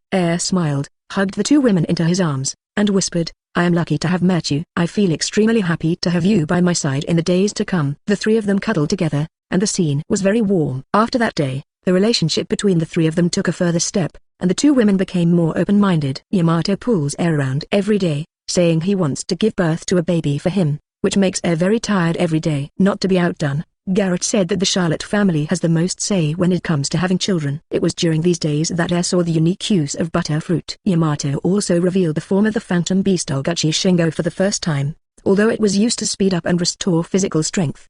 But this only made who was controlled by Furui, even more excited and worked even harder when getting up. After another stormy night, the group finally arrived at their destination this time. Punk Hazard, an island in the New World, was originally Marines' research base and a place where some prisoners were imprisoned. But just a few months ago, a serious poison gas leak occurred here, and all the Marines and researchers on the island were evacuated. As a result, this place became a dead island. In fact, there is still a group of criminals left here, all of whom were paralyzed in the lower half of their bodies due to inhaling toxic gases, but the government people did not care about them at all, and they still committed suicide by themselves.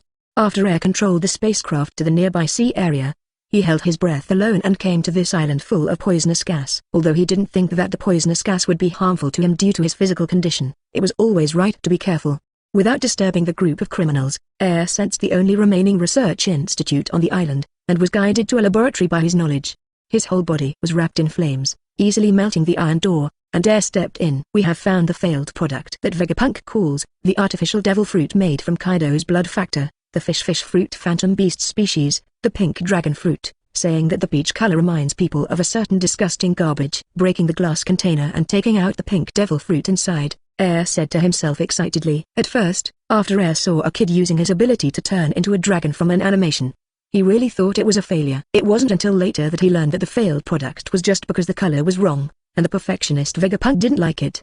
In fact, this fruit can completely compete with Kaido's blue dragon fruit in terms of ability. Taking advantage of this opportunity, Air simply came over and pocketed the fruit. After doing this, he wandered around the institute again, wondering if he could find some information that had not been taken away. After searching for a long time, apart from some useless daily records, I actually found something good for him. Information on artificial devil fruit? No, the signature here is Guy, trademark. It's his smile version. Has this guy started researching it so early? I thought it was after he escaped from Marine. I just started researching it. After looking at it for a long time, Air confirmed that this was Guy's artificial devil fruit experiment record, but it was all his failed experiments. It is estimated that SAD will not be studied by him until he gets in touch with Doflamenco and obtains a large number of experimental subjects.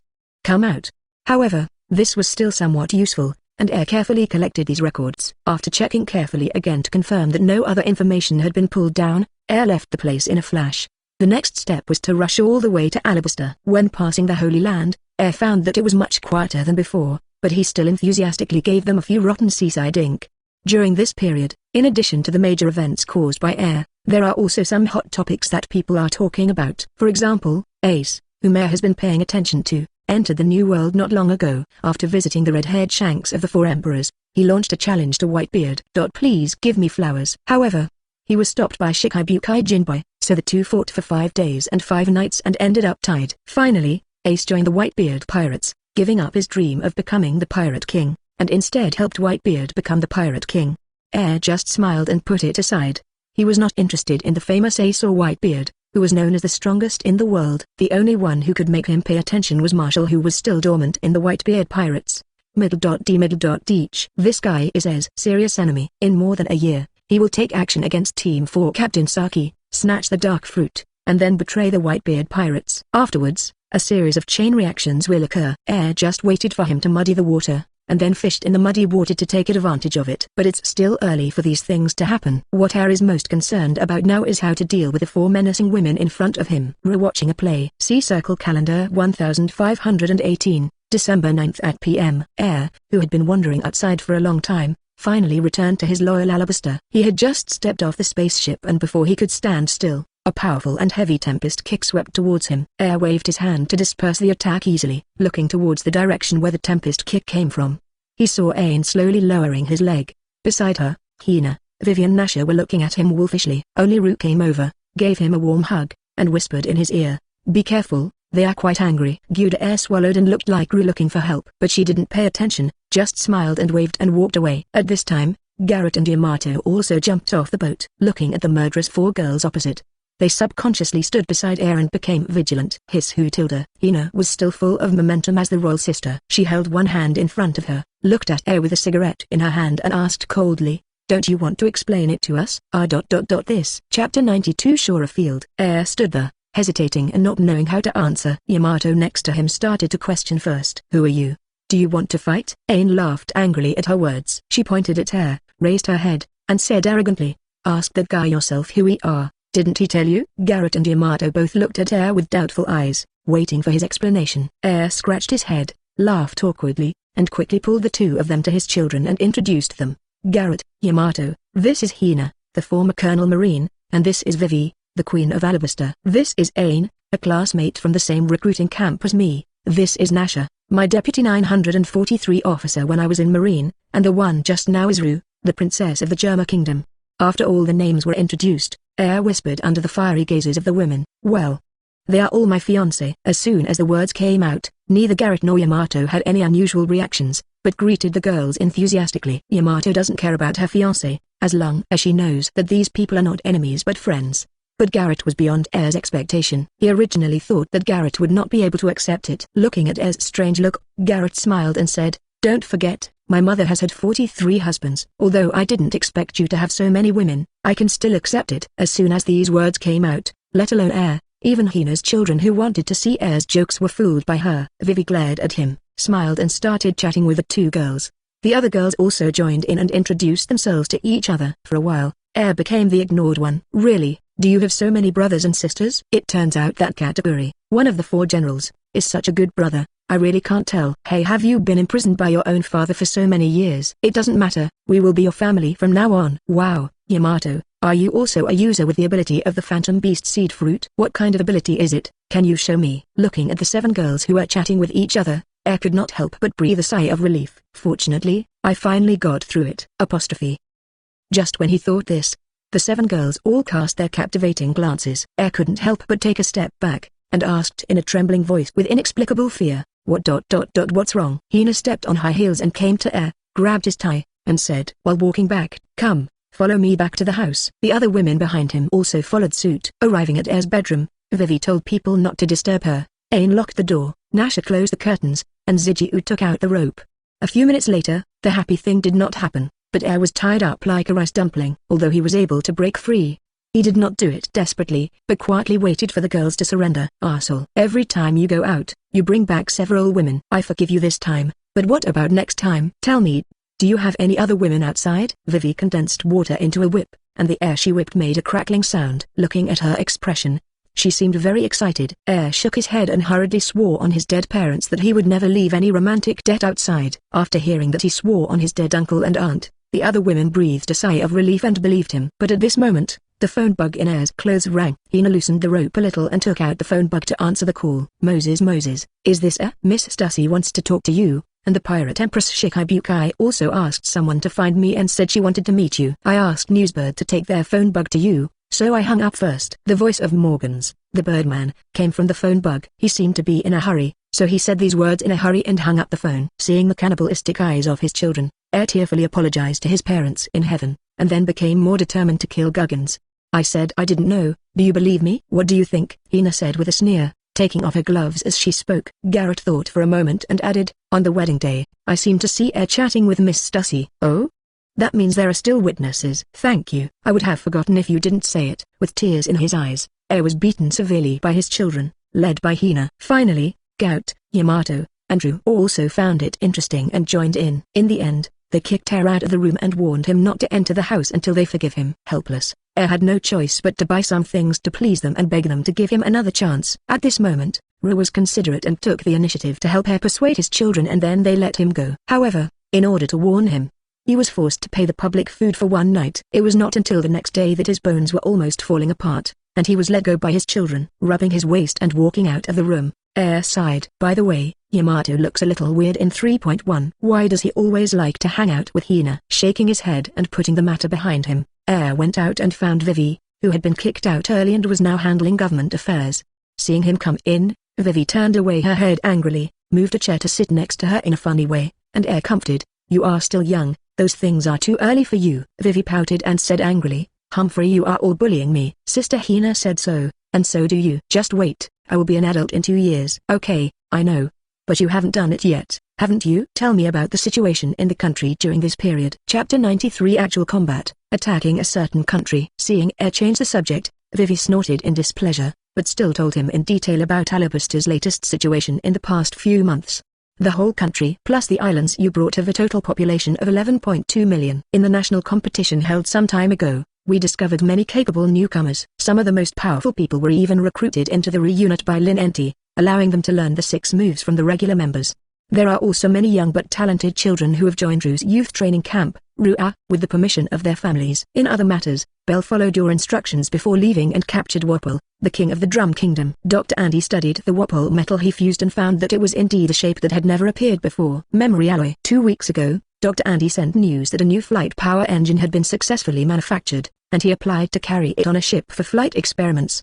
24. As for the arsenal, we have completed 2 transactions with the Revolutionary Army. A total of 3,500 rifles have been sold in 2 months, and there are also 500,000 rounds of ammunition totaling 200 million Belis. The Revolutionary Army is very satisfied with our weapons and urges us to increase production. Director Doto was extremely happy. Unfortunately, the construction of the arsenal was still in progress, and many precision machines were still being manufactured. Now he could only produce up to 80 rifles per day. Air listened to her methodical talk and was satisfied with Alabaster's current development. He couldn't help feeling that Vivi had grown up and became more and more like a queen. The two talked about other things, including Air's good brother Binz. Since Air's order was issued, Binz was transferred to the forestry department and started using his ability to plant trees.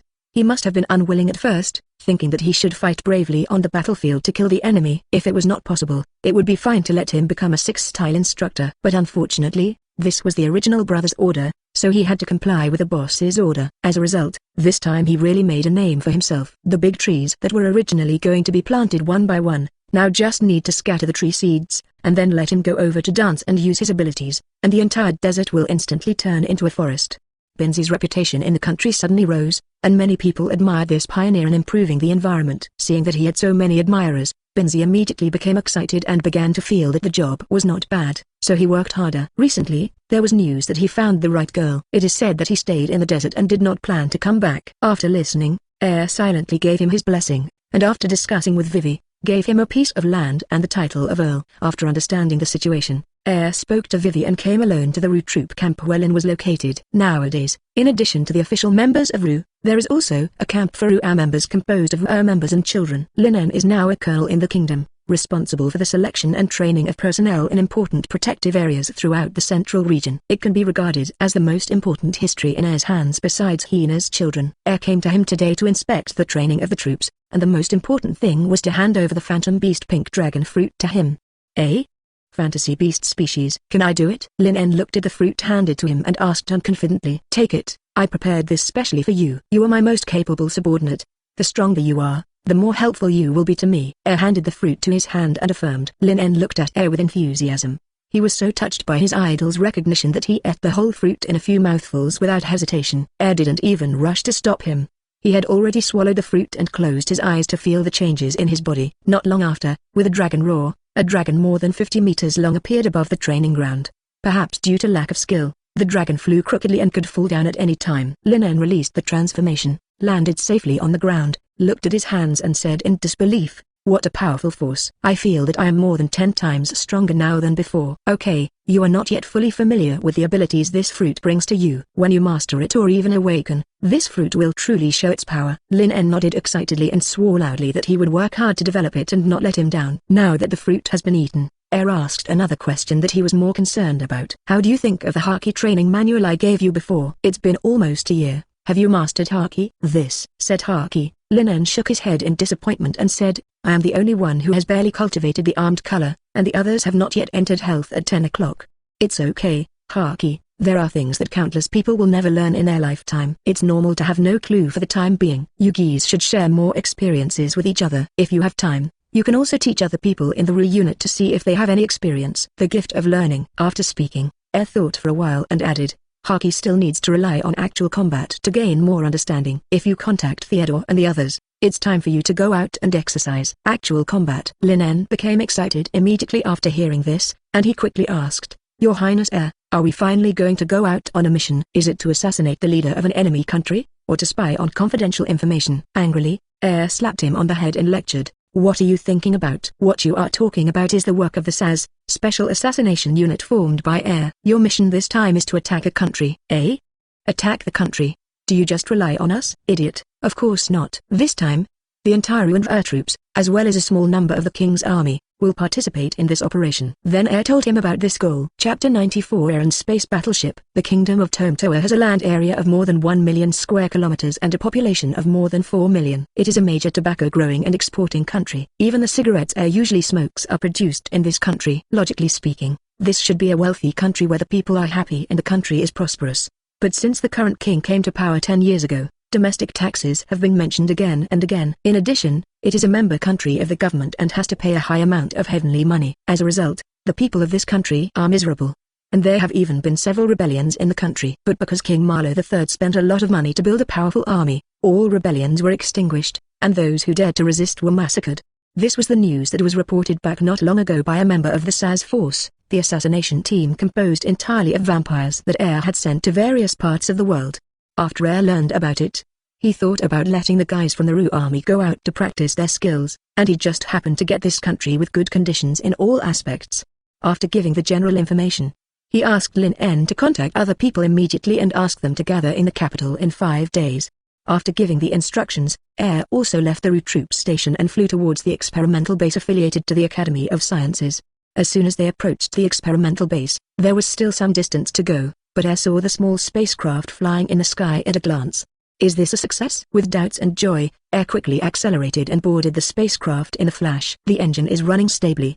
The generator power is normal, and the speed is improved. Okay, start speeding up. The scientists headed by Andy paid serious attention to the operation of various machines. After confirming that everything was normal, the propellers on both sides of the spacecraft began to rotate. Standing on the deck, watched as the speed increased significantly and slowly reached 60 yards. The spacecraft, which was even still rising, excitedly walked into the operation room where Andy was. Dr. Andy, it looks like your research has been successful, tilde. Your Highness. Air's arrival shocked everyone, and Dr. Andy quickly shouted, focus on the console in front of you. After finishing speaking, Andy walked up to Air and couldn't suppress the smile on his lips and said, Your Highness. It seems that everything is normal in the Baiyun No. 1 power engine at present, but we still need to go through a lot of experiments to ensure its stability. Air nodded. It's already very good. I heard that you have already undergone 4 test flights. If the test flight can be successful this time, it should be able to produce with less trouble, right? No problem. If everything goes well, we can try to produce part of it. However, the cost of this power engine is still too high. Although part of it has been replaced with Wopo alloy, the main part is still made of gold. It cannot be produced in a short time. A further improvement. Haha, it doesn't matter. That's enough. I brought back a lot of gold this time. I will ask someone to transfer a batch over. We will build 50 ships each for military and civilian purposes. After Andy nodded and said there was no problem, he took Air with him to visit the test flight experiment of the spacecraft. The Baiyun 1 engine is an improved and reduced model, and it is matched with the Lightning 1 small spacecraft. The Lightning Type 1 is an aerospace warship with a total length of 44 meters and a width of 16 meters. It is distributed in 4 floors, can carry 100 to 200 soldiers, 30 to 40 artillery pieces, and has excellent maneuverability. Its main performance is that it is fast and extremely sensitive, and can well complete the mission of raiding enemy strongholds and escorting large warships. In this world that lacks anti-air capabilities, Having a fleet composed entirely of air units is absolutely a fatal blow to the enemy. After witnessing the Lightning Type 1 completing a series of actions such as rapid takeoff, landing, acceleration and turning, Air went to the lower deck with itchy hands, pulled out the artillery and fired a few rounds. Although he didn't hit the target, he was still very satisfied. He asked Daddy to continue to improve and strive to create an engine with better performance and more power. After the spacecraft landed, Air went to the Machinery Manufacturing Bureau under the Academy of Sciences for a tour. This is where the equipment needed for the arsenal is manufactured, as well as the subsequent engine production. After being dragged to the stage by the person in charge here to give a speech and promising to increase his bonus, Air left under the adoring eyes of the workers. Well, it seems that nothing is going on. Everything is developing in an orderly manner. After this trip to the Tomtoa Kingdom is over, the country should usher in a golden period of rapid development. Thinking of this, Air happily returned to the palace, pushed his children back who had just gotten up, and served them all with torture. 5 days later, outside the royal capital, the conqueror stood aside. 117 Ru troop members, 5,000 Air members and 20,000 King's army soldiers have lined up neatly. Air was floating in the air, looking at the soldiers with neat military appearance and high morale below. He shouted loudly, "Tilda, you should already know the purpose of this time. This is Alabaster's first battle after being expelled from the participating countries. Show your courage and confidence and let the world government know. Alabaster also has a world-leading army. Long live Alabaster." The soldiers shouted in unison that they were not afraid of this war, but full of expectation and motivation. Ever since King Cobra was assassinated by the world government and they were kicked out of the alliance, they have been living in peace. Although His Highness Air repelled Buster Call, the attack on the Holy Land made everyone feel bad. But they are not satisfied yet. They also want to ask the government for an explanation, money or not, for His Majesty Cobra and the people across the country. The first step is to capture the government-joined countries and overthrow the rule of a cruel monarch. Now, Air suddenly opened his hand, and a burst of black mist surged around his body. The old members of the unit immediately guessed his plan, and they all smiled as if they were watching a good show. Group transformation. An overwhelming number of little bats flew out of the black mist, covering the sky in an instant and hovering above everyone's heads. The soldiers didn't understand what His Highness was going to do, but they didn't panic and believed in their hearts that His Highness would not harm them. As soon as Air had an idea, the little bat instantly flew towards the new members of the re-unit and the entire A-unit. Looking at the little bat landing on their shoulders, everyone was confused, and before they could figure out what was going on, the little bat bit their necks. Chapter 95 Board the ship and set off. Under the horrified eyes of the king's army, all the soldiers who were first embraced screamed. But fortunately they recovered quickly. Feeling the changes in their bodies, their initial panic turned into excitement. Especially after seeing everyone in the Ru troop transformed, they became even happier. This is supposed to be a reward you can only get after you become an re-unit, but this time the situation is special and I allow you to transform in advance. After this mission is over, if you two can't master one of the 6 postures within a month, just get out of here. Yes. Everyone in Burr was shocked and responded loudly. Don't be envious, King's soldiers. Work hard to improve yourself. Even if you can't enter the Ru and other units, as long as you perform well enough and make meritorious deeds on the battlefield, I will reward you as your first supporter. Yes. The King's army looked at the members who were flapping their wings and became obviously stronger, and secretly vowed in their hearts that from now on, those born in 790 must work harder and strive to become one of them. Okay, that's all. Let's get on the boat and get ready to set off. After hearing the order, the officers began to arrange for the soldiers to board the ship in an orderly manner. Seeing that everything was in order, Air's figure flashed to a room in the distance. At this time, several women are waiting for him here. As soon as she saw Air, Yamato was the first to pounce. She stared at Air with bright eyes and said coquettishly, "Air, take me with you. I also want to fight." Before Air could say anything, Aine, Garrett and other women hurriedly came over and asked to go with him, making Air's head grow bigger. Ina looked at Vivi, who was alone and aggrieved, thought for a while and said, "You all stay with me. Let her go alone." "Eh?" Why, Nasha asked reluctantly. "I have no objection," you agreed with a smile. Looking at everyone present, Hina calmly explained, "This time Air has taken away almost all the elites in the country. Just in case, we must stay to ensure the safety of the rear. And can you bear to leave Vivi alone at home?" After listening to her words, the girls turned to look at Vivi. Indeed, as the queen, she was the one who couldn't leave here, and every time they went out, she was left alone to look after the house. They felt a little sorry for her. Vivi looked at Hina movedly, not expecting that she would consider her own feelings, and quickly started to act coquettishly in her arms. Air looked at this scene and couldn't help but raise the corner of his mouth. "Haven't you been arguing about who is the eldest sister in the family? I don't need to say more now. Hina is the most suitable in every aspect." Hearing Air's words, the girls also sincerely admitted Hina's sister's status. They really couldn't take care of every sister's emotions like her. Only such people can be called sisters. Sister Hina 6. Hearing their names, Hina also smiled rarely. "Okay, that's it for the plot of sisterly love. It's time for me to set off. Air directly interrupted the warm atmosphere in the room and said goodbye to them. A moodless man. Idiot. Leave far away. The children scolded him for a while, but still waved goodbye to him and watched Air disappear from sight. Sefch. When he returned to the Conqueror, the soldiers were ready and came to their respective rooms to wait. The Conqueror has a total of 8 floors. The penultimate floor is the artillery floor, which houses a total of 300 artillery pieces. It is also where the gunners and some soldiers live. On the upper floor are the accommodation areas, canteens, etc. for most of the king's troops. The third to last floor is also the artillery floor, but in addition to housing the gunners, this is the main place where artillery shells are stored. During wartime, soldiers could transport artillery shells to the lower floors via elevators. Further up is the living area, which is mainly where soldiers rest and conduct daily training. The ship's engine is also here. The 4th floor is the residential area for UNVO members. The environment here is better and there are a lot of entertainment facilities. The 3rd floor is a place where soldiers can completely relax. There are competitive venues designed by Air such as billiards, badminton, and table tennis, as well as leisure facilities such as bars and saunas. The 1st and 2nd floors above are completely private places for Air and the girls. Not only do they have more comprehensive amusement facilities, but there are also hundreds of service staff, all of whom are women. Since this ship was built by Judge for luxury and entertainment, it does not carry many weapons and soldiers. If Air hadn't had someone modify it, Tankei's spaceship might not even have a place to stay for more than 20,000 people. This made Air wonder if Judge, the old boy, did it on purpose, and guessed that he didn't want to see that he had such a powerful battleship. Since there are no professionals who can control the spacecraft, Air has to use his own ability to control the spacecraft to take off and flight towards the target, the Kingdom of Tomtoa.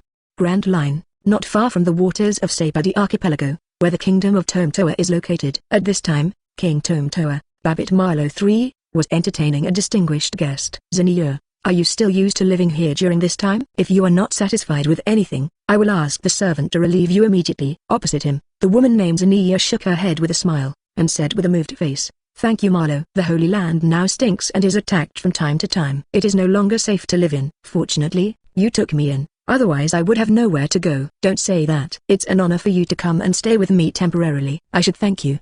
The two of them looked at each other, the deep love in their eyes could hardly be concealed. Chapter 96 Female Celestial Dragons. Marlowe looked at the woman in front of him and cheered excitedly. Ever since he attended the World Summit with his father 12 years ago and saw the beautiful celestial dragons named Topman Xenia Palace in front of him, he fell in love at first sight. Later, after learning about the nobility of celestial dragons from his father, his love for Xenia not only did not weaken, but became even more passionate. So he had the ridiculous idea of marrying a beauty and becoming the new celestial dragons. When the old king passed away 10 years ago, after he ascended the throne, he immediately began to collect gold and silver treasures in the country and sent them to Xenia.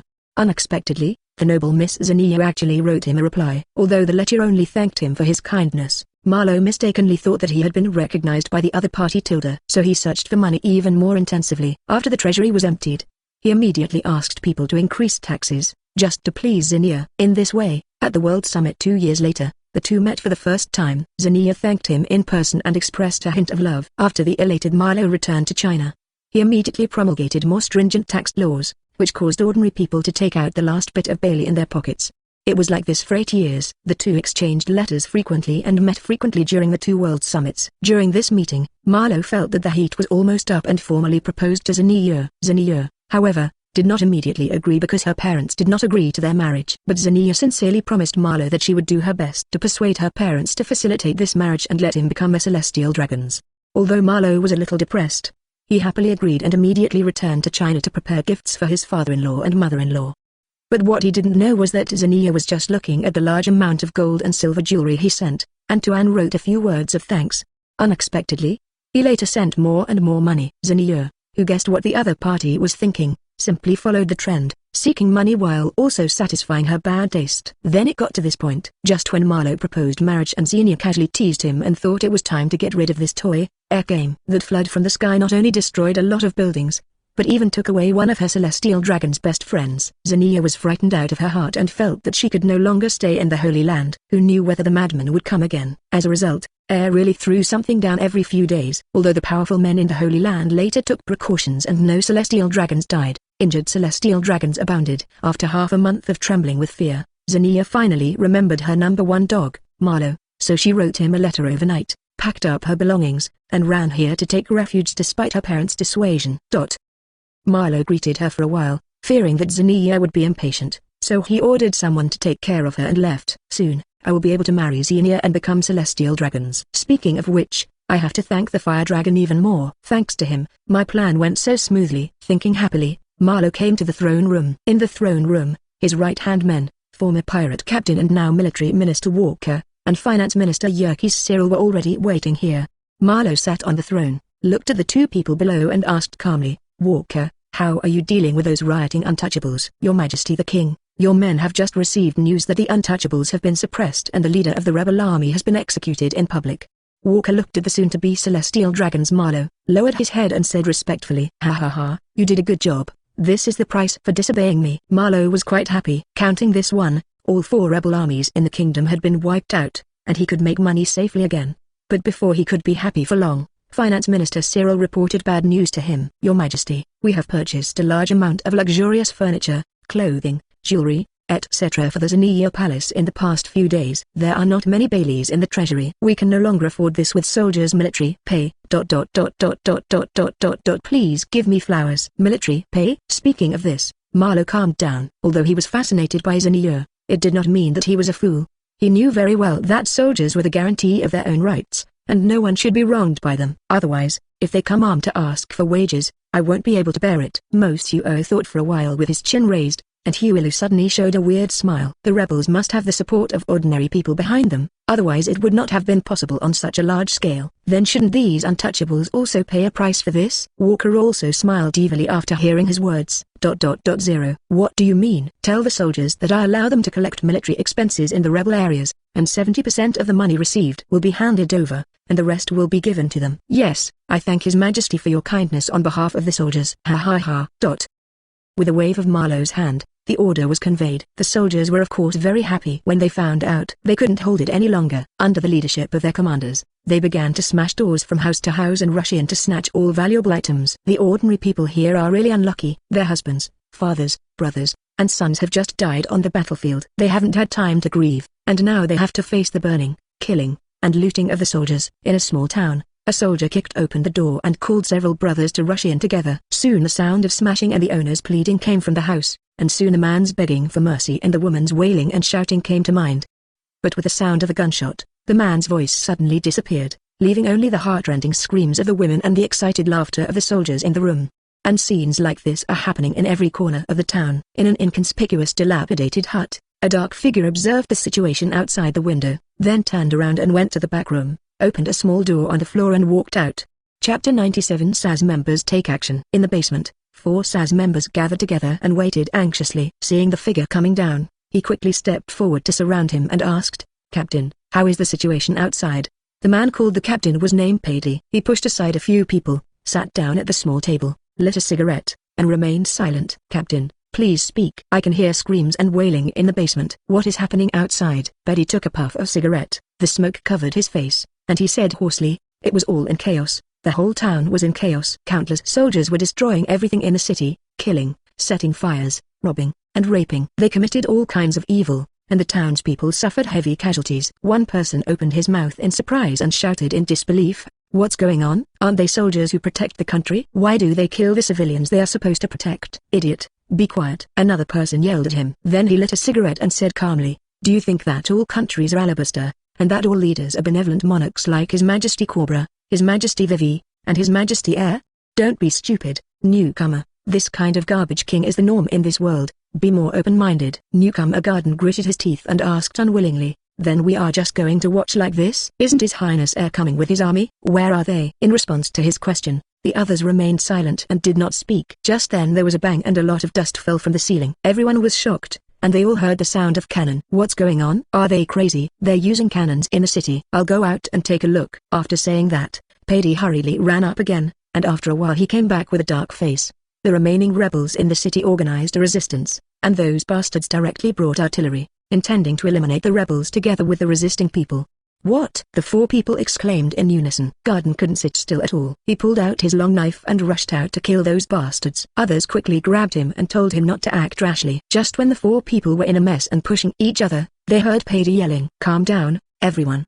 The newcomer thought that the captain was also going to stop him, so he shouted excitedly, Captain, shut up. Listen to me. Beli roared at him again, and then Paddy took a deep breath and calmly issued the order. Newcomer, please pass on the news here immediately. Others will get their weapons and go with me to chop up these bastards. Garden looked at the captain who always laughed at him, stood up and saluted with joy, and shouted loudly, promised to complete the mission. Others also showed cruel smiles, drew their weapons and came to Paddy's side. Before leaving, Paddy smiled and said to the newcomer, boy, hurry up and finish the report, otherwise we will kill all the enemies. After saying that, Paddy instantly turned into a bat and rushed out of the secret passage. The other 3 people also transformed and followed together. After the 4 people left, the newcomer quickly took out his phone and started to contact his boss. Bang bang bang. Come for me and kill everyone who dares to resist. An officer of the Tomtoa Kingdom army was brandishing a long sword and commanding his field soldiers to charge. Beside him, 10 artillery pieces were roaring continuously, bombarding the streets and alleys indiscriminately. In a dilapidated residential building, several rebel soldiers exchanged fire with the enemies outside with muskets. Suddenly a bomb struck, and with an explosion, the residential building collapsed instantly, and several rebels also lost their lives. When the royal army saw that the building where the enemy was located was destroyed, they cheered quickly, lined up and rushed in. Because the people did not have enough people to command them, they just fought on their own and resisted with difficulty with some rags scattered here and there. On the other hand, the Royal Army's weapons and equipment are excellent, and they also have unified command and dispatch. When the two collide, a large number of people will be killed and injured immediately. Just when the rebels were almost wiped out and the people were about to lose their support, 4 figures with wings on their backs, like demonic figures, rushed into the Royal Army and killed dozens of royal soldiers with swords in their hands. The offensive of the Royal Army suddenly stalled, but soon the commander of the army reacted and called for soldiers to surround them, intending to remove these nails first. Paddy slashed the neck of a soldier in front of him with his sharp claws, and then moved his ears. His keen hearing allowed him to immediately discover the location of the opponent's commander. You guys hold on, I'll kill their commander. Leaving behind a word, Paddy spread his wings and rushed straight to the enemy's rear regardless of the overwhelming bullets. The commander was startled when he saw the figure flying towards him, and quickly asked the soldiers to concentrate their firepower to knock the opponent down. Bang bang bang. Continuous gunshots rang out, and although Paddy tried his best to dodge, he was still hit several times. Feeling the pain on his body, his ferocity was completely aroused. With a flutter of his wings, his speed increased a lot, and he walked directly through the crowd and came to the commander who was about to escape. No, do not want. The commander who was about to escape looked at Paddy who was approaching in horror. As soon as he let out a scream, his neck was bitten tightly. Guda guda tilde. As his throat trembled, the commander only roared a few times before his whole body turned into a shriveled corpse. Throwing the body away, Paddy wiped the blood from the corner of his mouth and showed a bloodthirsty smile to the frightened soldiers. I saw that the bullet holes in 2.2's body were healing rapidly, and the projectiles fell out of his body under the squeeze of his muscles and fell to the ground. The surrounding Royal Army soldiers looked at this scene that was beyond their understanding, swallowed nervously, and subconsciously clenched the muskets in their hands. After someone shouted shoot, dense bullets were fired at Paddy from all directions. Paddy crossed his hands to protect his head and rushed directly into the crowd with his feet, starting to kill everyone. The 4 Paddies were originally elite soldiers in the army. After being selected into the SAS and receiving air's first support, their strength was greatly enhanced. Apart from anything else, it was easy to slaughter these novice soldiers. Chapter 98. The 2nd Legion. With the 4 of them chopping melons and vegetables, plus Garden who came to support them, in just half an hour, hundreds of soldiers in the city were slaughtered.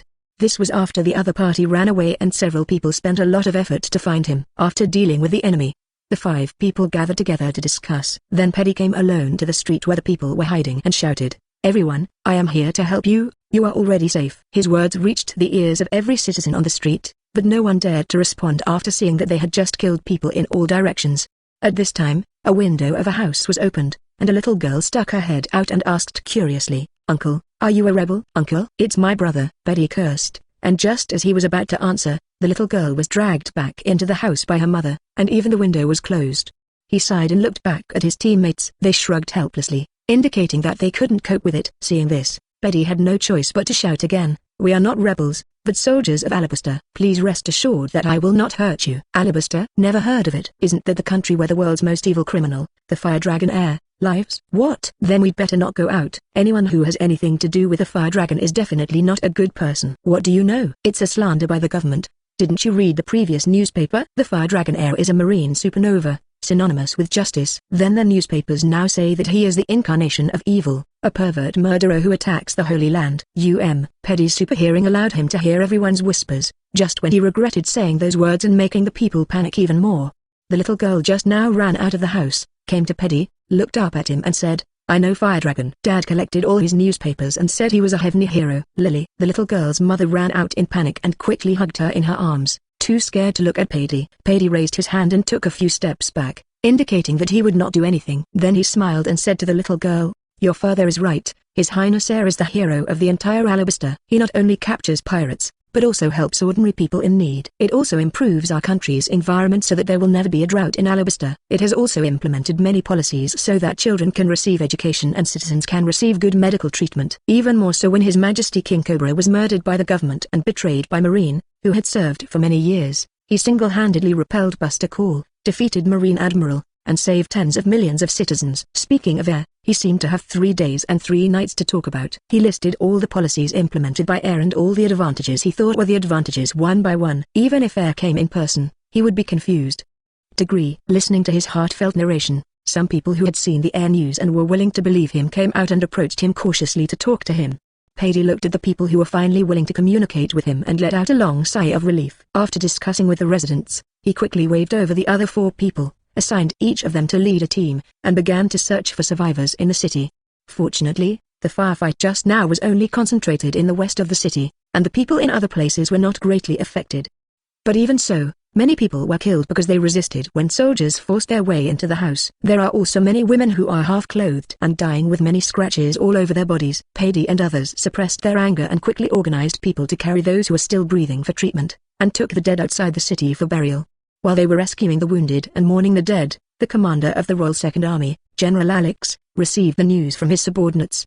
What? The 23rd Brigade was completely wiped out? Is the information accurate? After the communications soldier respectfully handed the information in his hand to Alex, he stood at attention and reporting to the general, half an hour ago.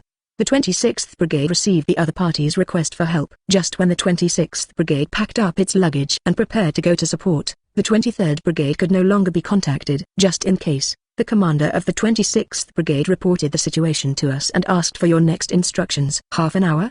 Did you only last for such a short time? It seems that the opponent is very powerful. Alex thought for a while, asked his men to bring the map, spread it flat on the table and asked, "What other troops are there near the 23rd Brigade?" The communications soldier thought for a moment, pointed at 5 locations on the map, and said, "There are also the 11th, 17th, 24th, 31st, and 35th Brigades." "Okay, let them and the 26th Brigade gather together and launch a tentative attack together." "Yes." The signal soldier wrote down the general's order, turned around and left. Humphrey, a bunch of useless trash, wasting Losey's time. Alex cursed, turned and walked into his lounge. Before the door closed, you could clearly see 2 naked men inside, hanging from the ceiling, with bloody marks of whipping all over their bodies.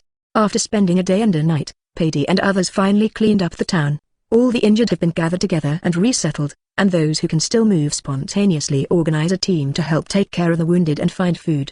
Paddy was sitting and chatting with Lily and her mother. Through questioning, he found out that Lily's father used to be a Marine, but he broke an arm in a battle and had no choice but to retire and go home. But life at home was not easy. He finally found a wife, got married, and had children. As a result, the king added a series of messy taxes. Unable to bear it, he decided to join the rebel army. Relying on the knowledge he had gained from being a Marine, he became an instructor and was responsible for teaching Xinxian how to use muskets and artillery. Just when the rebels were thinking about overthrowing the king and liberating the country, the kingdom's 2nd Legion came, and the opponent crippled them in just one battle. Then all the forces that dared to resist were wiped out in a devastating manner. Lily's father also died in the subsequent sweeps, leaving only the mother and daughter. Chapter 99 Support arrives. After listening to their stories, Paddy couldn't help but sigh. Just when he was thinking about how to comfort them, someone suddenly ran over in a panic and shouted, "The Royal Army is coming." "Lord Paddy, the Royal Army is coming." "There are many people." The people resting here immediately went crazy and shouted out one after another. "What? The Royal Army is here again? These damn guys, aren't they going to let us go?" "Damn it, if that's the case, then Losey will fight them. My parents and brothers were all killed, and I want to avenge them. With the weapons left behind by the previous army and a few adults here, we can definitely destroy them." "Yes, I also want to avenge my daughter." What was different from what Paddy thought was that when they heard the arrival of the Royal Army, these people did not have to be afraid. Instead, they turned the sadness of the death of their family members and friends into anger, and they all started to fight each other desperately. But Paddy had not been overwhelmed by the negative emotions. Instead, he calmed everyone down and then ordered the garden to inquire about the situation and prepare to make plans when he came back. Paddy and his party didn't wait long. and Garden came back soon. Garden folded his wings and came to a few people, and said with a gloomy face, "Captain, they have a lot of people here this time. I made a rough estimate. There are at least 3,000 to 4,000 people." 3 or 4,000? After murmuring, Paddy held his chin and began to think. "Captain, there are too many people on the other side. If a fight breaks out, we won't be able to kill all the enemies in a while. And what if those guys rush in directly and massacre civilians?" "Don't worry, just follow my arrangements." Paddy's voice sounded, and at the critical moment, his mind became unusually calm. "Protecting the people is our first goal. There is no need to fight with the Royal Army." After saying that, he turned to the temporary leader of the people and said, "You organize women and children to hide in safe places, and let the men who can still move take weapons to protect them." After saying that, he took out the phone and said to the 4 people in Garden, "This is the contact number of another team in the Kingdom of Toa. I will notify them to come over for support as soon as possible, but that will be at least 2 days later. We have to hold them back, try to slow down their attack, and wait for the arrival of another team or His Highness Heir." "Yes." After receiving the order, the group of people began to take action. Some of the men took the weapons left by the previous royal army and began to guard the surroundings, while some helped the injured or the elderly and weak to evacuate. "Uncle Paddy, can you defeat the bad guy?" Lily trotted over, hugged Paddy's thigh and asked expectantly. Paddy knelt down and rubbed her little head, and said firmly, "Don't worry, little Lily, the uncles are very strong, and those bad guys are no match for us." After speaking, he took Lily's little hand, led her to her mother's side, and told them to hide. Lily's mother glanced at him gratefully, and then Lily followed the others and started to move. After everything was arranged, Paddy came to the 4 team members and said, "Okay, it's time for us to have a big fight. Let's go and let the enemy know how powerful our SAS is." The 5 people spread their wings and flew out of the city together, came to the Royal Army barracks, dispersed, and began to press their footsteps. 2 days later, another SAS team finally joined Paddy and his team. However, the Royal Army at this time was no longer the original 3,000 people, but a full 20,000 strong army that was reorganized after the arrival of follow-up troops. When Toynbee, the captain of the other team, saw the densely packed army outside the city, he couldn't help but take a breath of cold air. "Hey, Betty, is this the small number of enemies you mentioned? You wouldn't deliberately trick me into dying, would you?" "There are so many people, even if our resilience is extraordinary. The opponent can kill us with one shot." Paddy gave a wry smile. Although he was not injured at all in the 2 days of fighting, his spirit was extremely exhausted. However, he still patiently explained what happened to Toynbee. After listening, Toynbee didn't say anything about them disobeying orders and acting without authorization. After all, a few months ago, they were just soldiers protecting civilians, not the cold-blooded murderers in the CP organization who had been brainwashed since childhood. Regarding Paddy's decision at that time, several people did not think there was anything wrong with him. Toynbee patted him on the shoulder, smiled helplessly, and said, "I understand, leave the rest to us. You go back and rest first." Paddy nodded. Unable to bear it anymore, he found a place and fell asleep. "Let's go, it's our turn to take action. Be careful. The main goal is to contain them and not get too entangled with the enemy." After saying that, Toynbee also led people to harass the Royal Army. In this way, 10 SAS soldiers took turns harassing the enemy during the day, and turned into bats to assassinate the opponent's officers at night, which dragged on for another 3 days. But even so, their results were not satisfactory. Under the intensive firepower of the 20,000 strong army, they did not dare to rush in and only caused a small number of casualties to the opponent. But the other party's support came again. General Alex finally couldn't sit still after hearing the intelligence reported by his subordinates. "I personally brought all the troops of the Second Army to this unknown town." After an army of more than 40,000 people surrounded the town, Alex was no longer in a hurry. Instead, he ordered the soldiers to pull out cannons and began bombarding them indiscriminately, intending to directly level the entire town. Faced with this situation, Beli and others could do nothing. They could only follow the civilians and hide in basements, wine cellars, pianos, and other places to avoid the continuous incoming artillery fire. Just as they were secretly cursing and hating this bunch of trash who didn't care about the lives of civilians, the phone bug on Paddy's body suddenly rang. "Balu balu balu gaga." Paddy answered the phone, and a strange voice came from inside. "I'm Lin, Captain Paddy, reporting on your situation." "Lin? Is it Lin, the genius of the kingdom and the strongest member of the unit?" Paddy suppressed the shock in his heart and told the current situation in detail. "I understand. Please pay attention to your safety. We will arrive at Junction in a few minutes." "Yes." After saying that, the other party hung up the phone. Paddy and the others cheered excitedly and quickly informed the others of the good news. Chapter 100 Gunfire washes the ground. On the Conqueror, Lin hung up the phone and said to Air in the main seat, "Your Highness, they are still safe at the moment, but they probably won't last long." Air closed his eyes and said nothing. At this time, he was using his sight to explore the entire kingdom of Toa with the intensity of his sight now, not to mention this small country. Even Alabaster, which has thousands of square kilometers, was under his sight. Within coverage. After scanning the town where Petty and others were, and seeing that they were temporarily safe, Air turned his attention elsewhere. This country has a large population, and this is the king. I didn't expect that the country is like this, and this guy is still trying to please women. Huh? Officials in Iya, celestial dragons, there is actually a sky here? Air opened his eyes, showing a surprised look. Looking at Linen, who was quietly waiting for orders, he said, "This operation will be left to your command. You and Doreen will discuss how to do it specifically. I only have one request, which is to eliminate all resisting enemies without harming civilians." It's 680. Linen, who didn't expect that he would take on such an important task, stuttered for a while, then hesitantly agreed. Seeing his useless look, Air couldn't help but said, "Didn't you eat?" "Make your voice louder." Linen was startled and quickly stood at attention and shouted, "Kaido, yes." "Very good, very energetic." "Remember, now is the time to test your military strategy course learning results. Maintain this momentum and let me see what you are capable of." Linen saluted, raised his head and left with confidence. It didn't take long for the sirens to sound inside the ship, and the soldiers began to assemble quickly under the leadership of their commanders. The commanders of each unit were also called to the conference room by Linen to begin discussing tactics. Air watched Lin issue orders in an orderly manner and smiled with satisfaction. After everything was arranged, the conqueror had already arrived over the town where Petty and others were. Looking at the densely packed enemy below through the videophone bug, Lin decisively asked the soldiers to carry out continuous artillery bombardment, SEF, to pour out all the firepower immediately. What kind of scene would 600 artillery pieces fire at the same time? You must know that Marine's Buster Call is only 10 warships firing at the same time. Each Marine warship has third-gate artillery at the front and rear, 12 on each side, for a total of 30 artillery pieces. But when a warship fires its guns, only a total of 18 cannons that can rotate on one side and front and rear are involved in firing, and 10 ships only fire a salvo of 180 cannons. But the Conqueror is different. The artillery on it has guide rails that can be moved at will. It can completely fire 600 artillery pieces at the same time. Soon, with several rounds of artillery fire, the Second Army collapsed in an instant. Corpses and pieces of flesh were flying everywhere on the battlefield, and the soldiers were frightened and fled in panic. They never imagined in their lifetime that such a big ship could fly in the sky and let them know what artillery fire meant. After a few more rounds of salvo fire, Lin ordered the bombardment to stop, and after the Conqueror lowered to a certain height, he asked the soldiers to board the landing platform to prepare.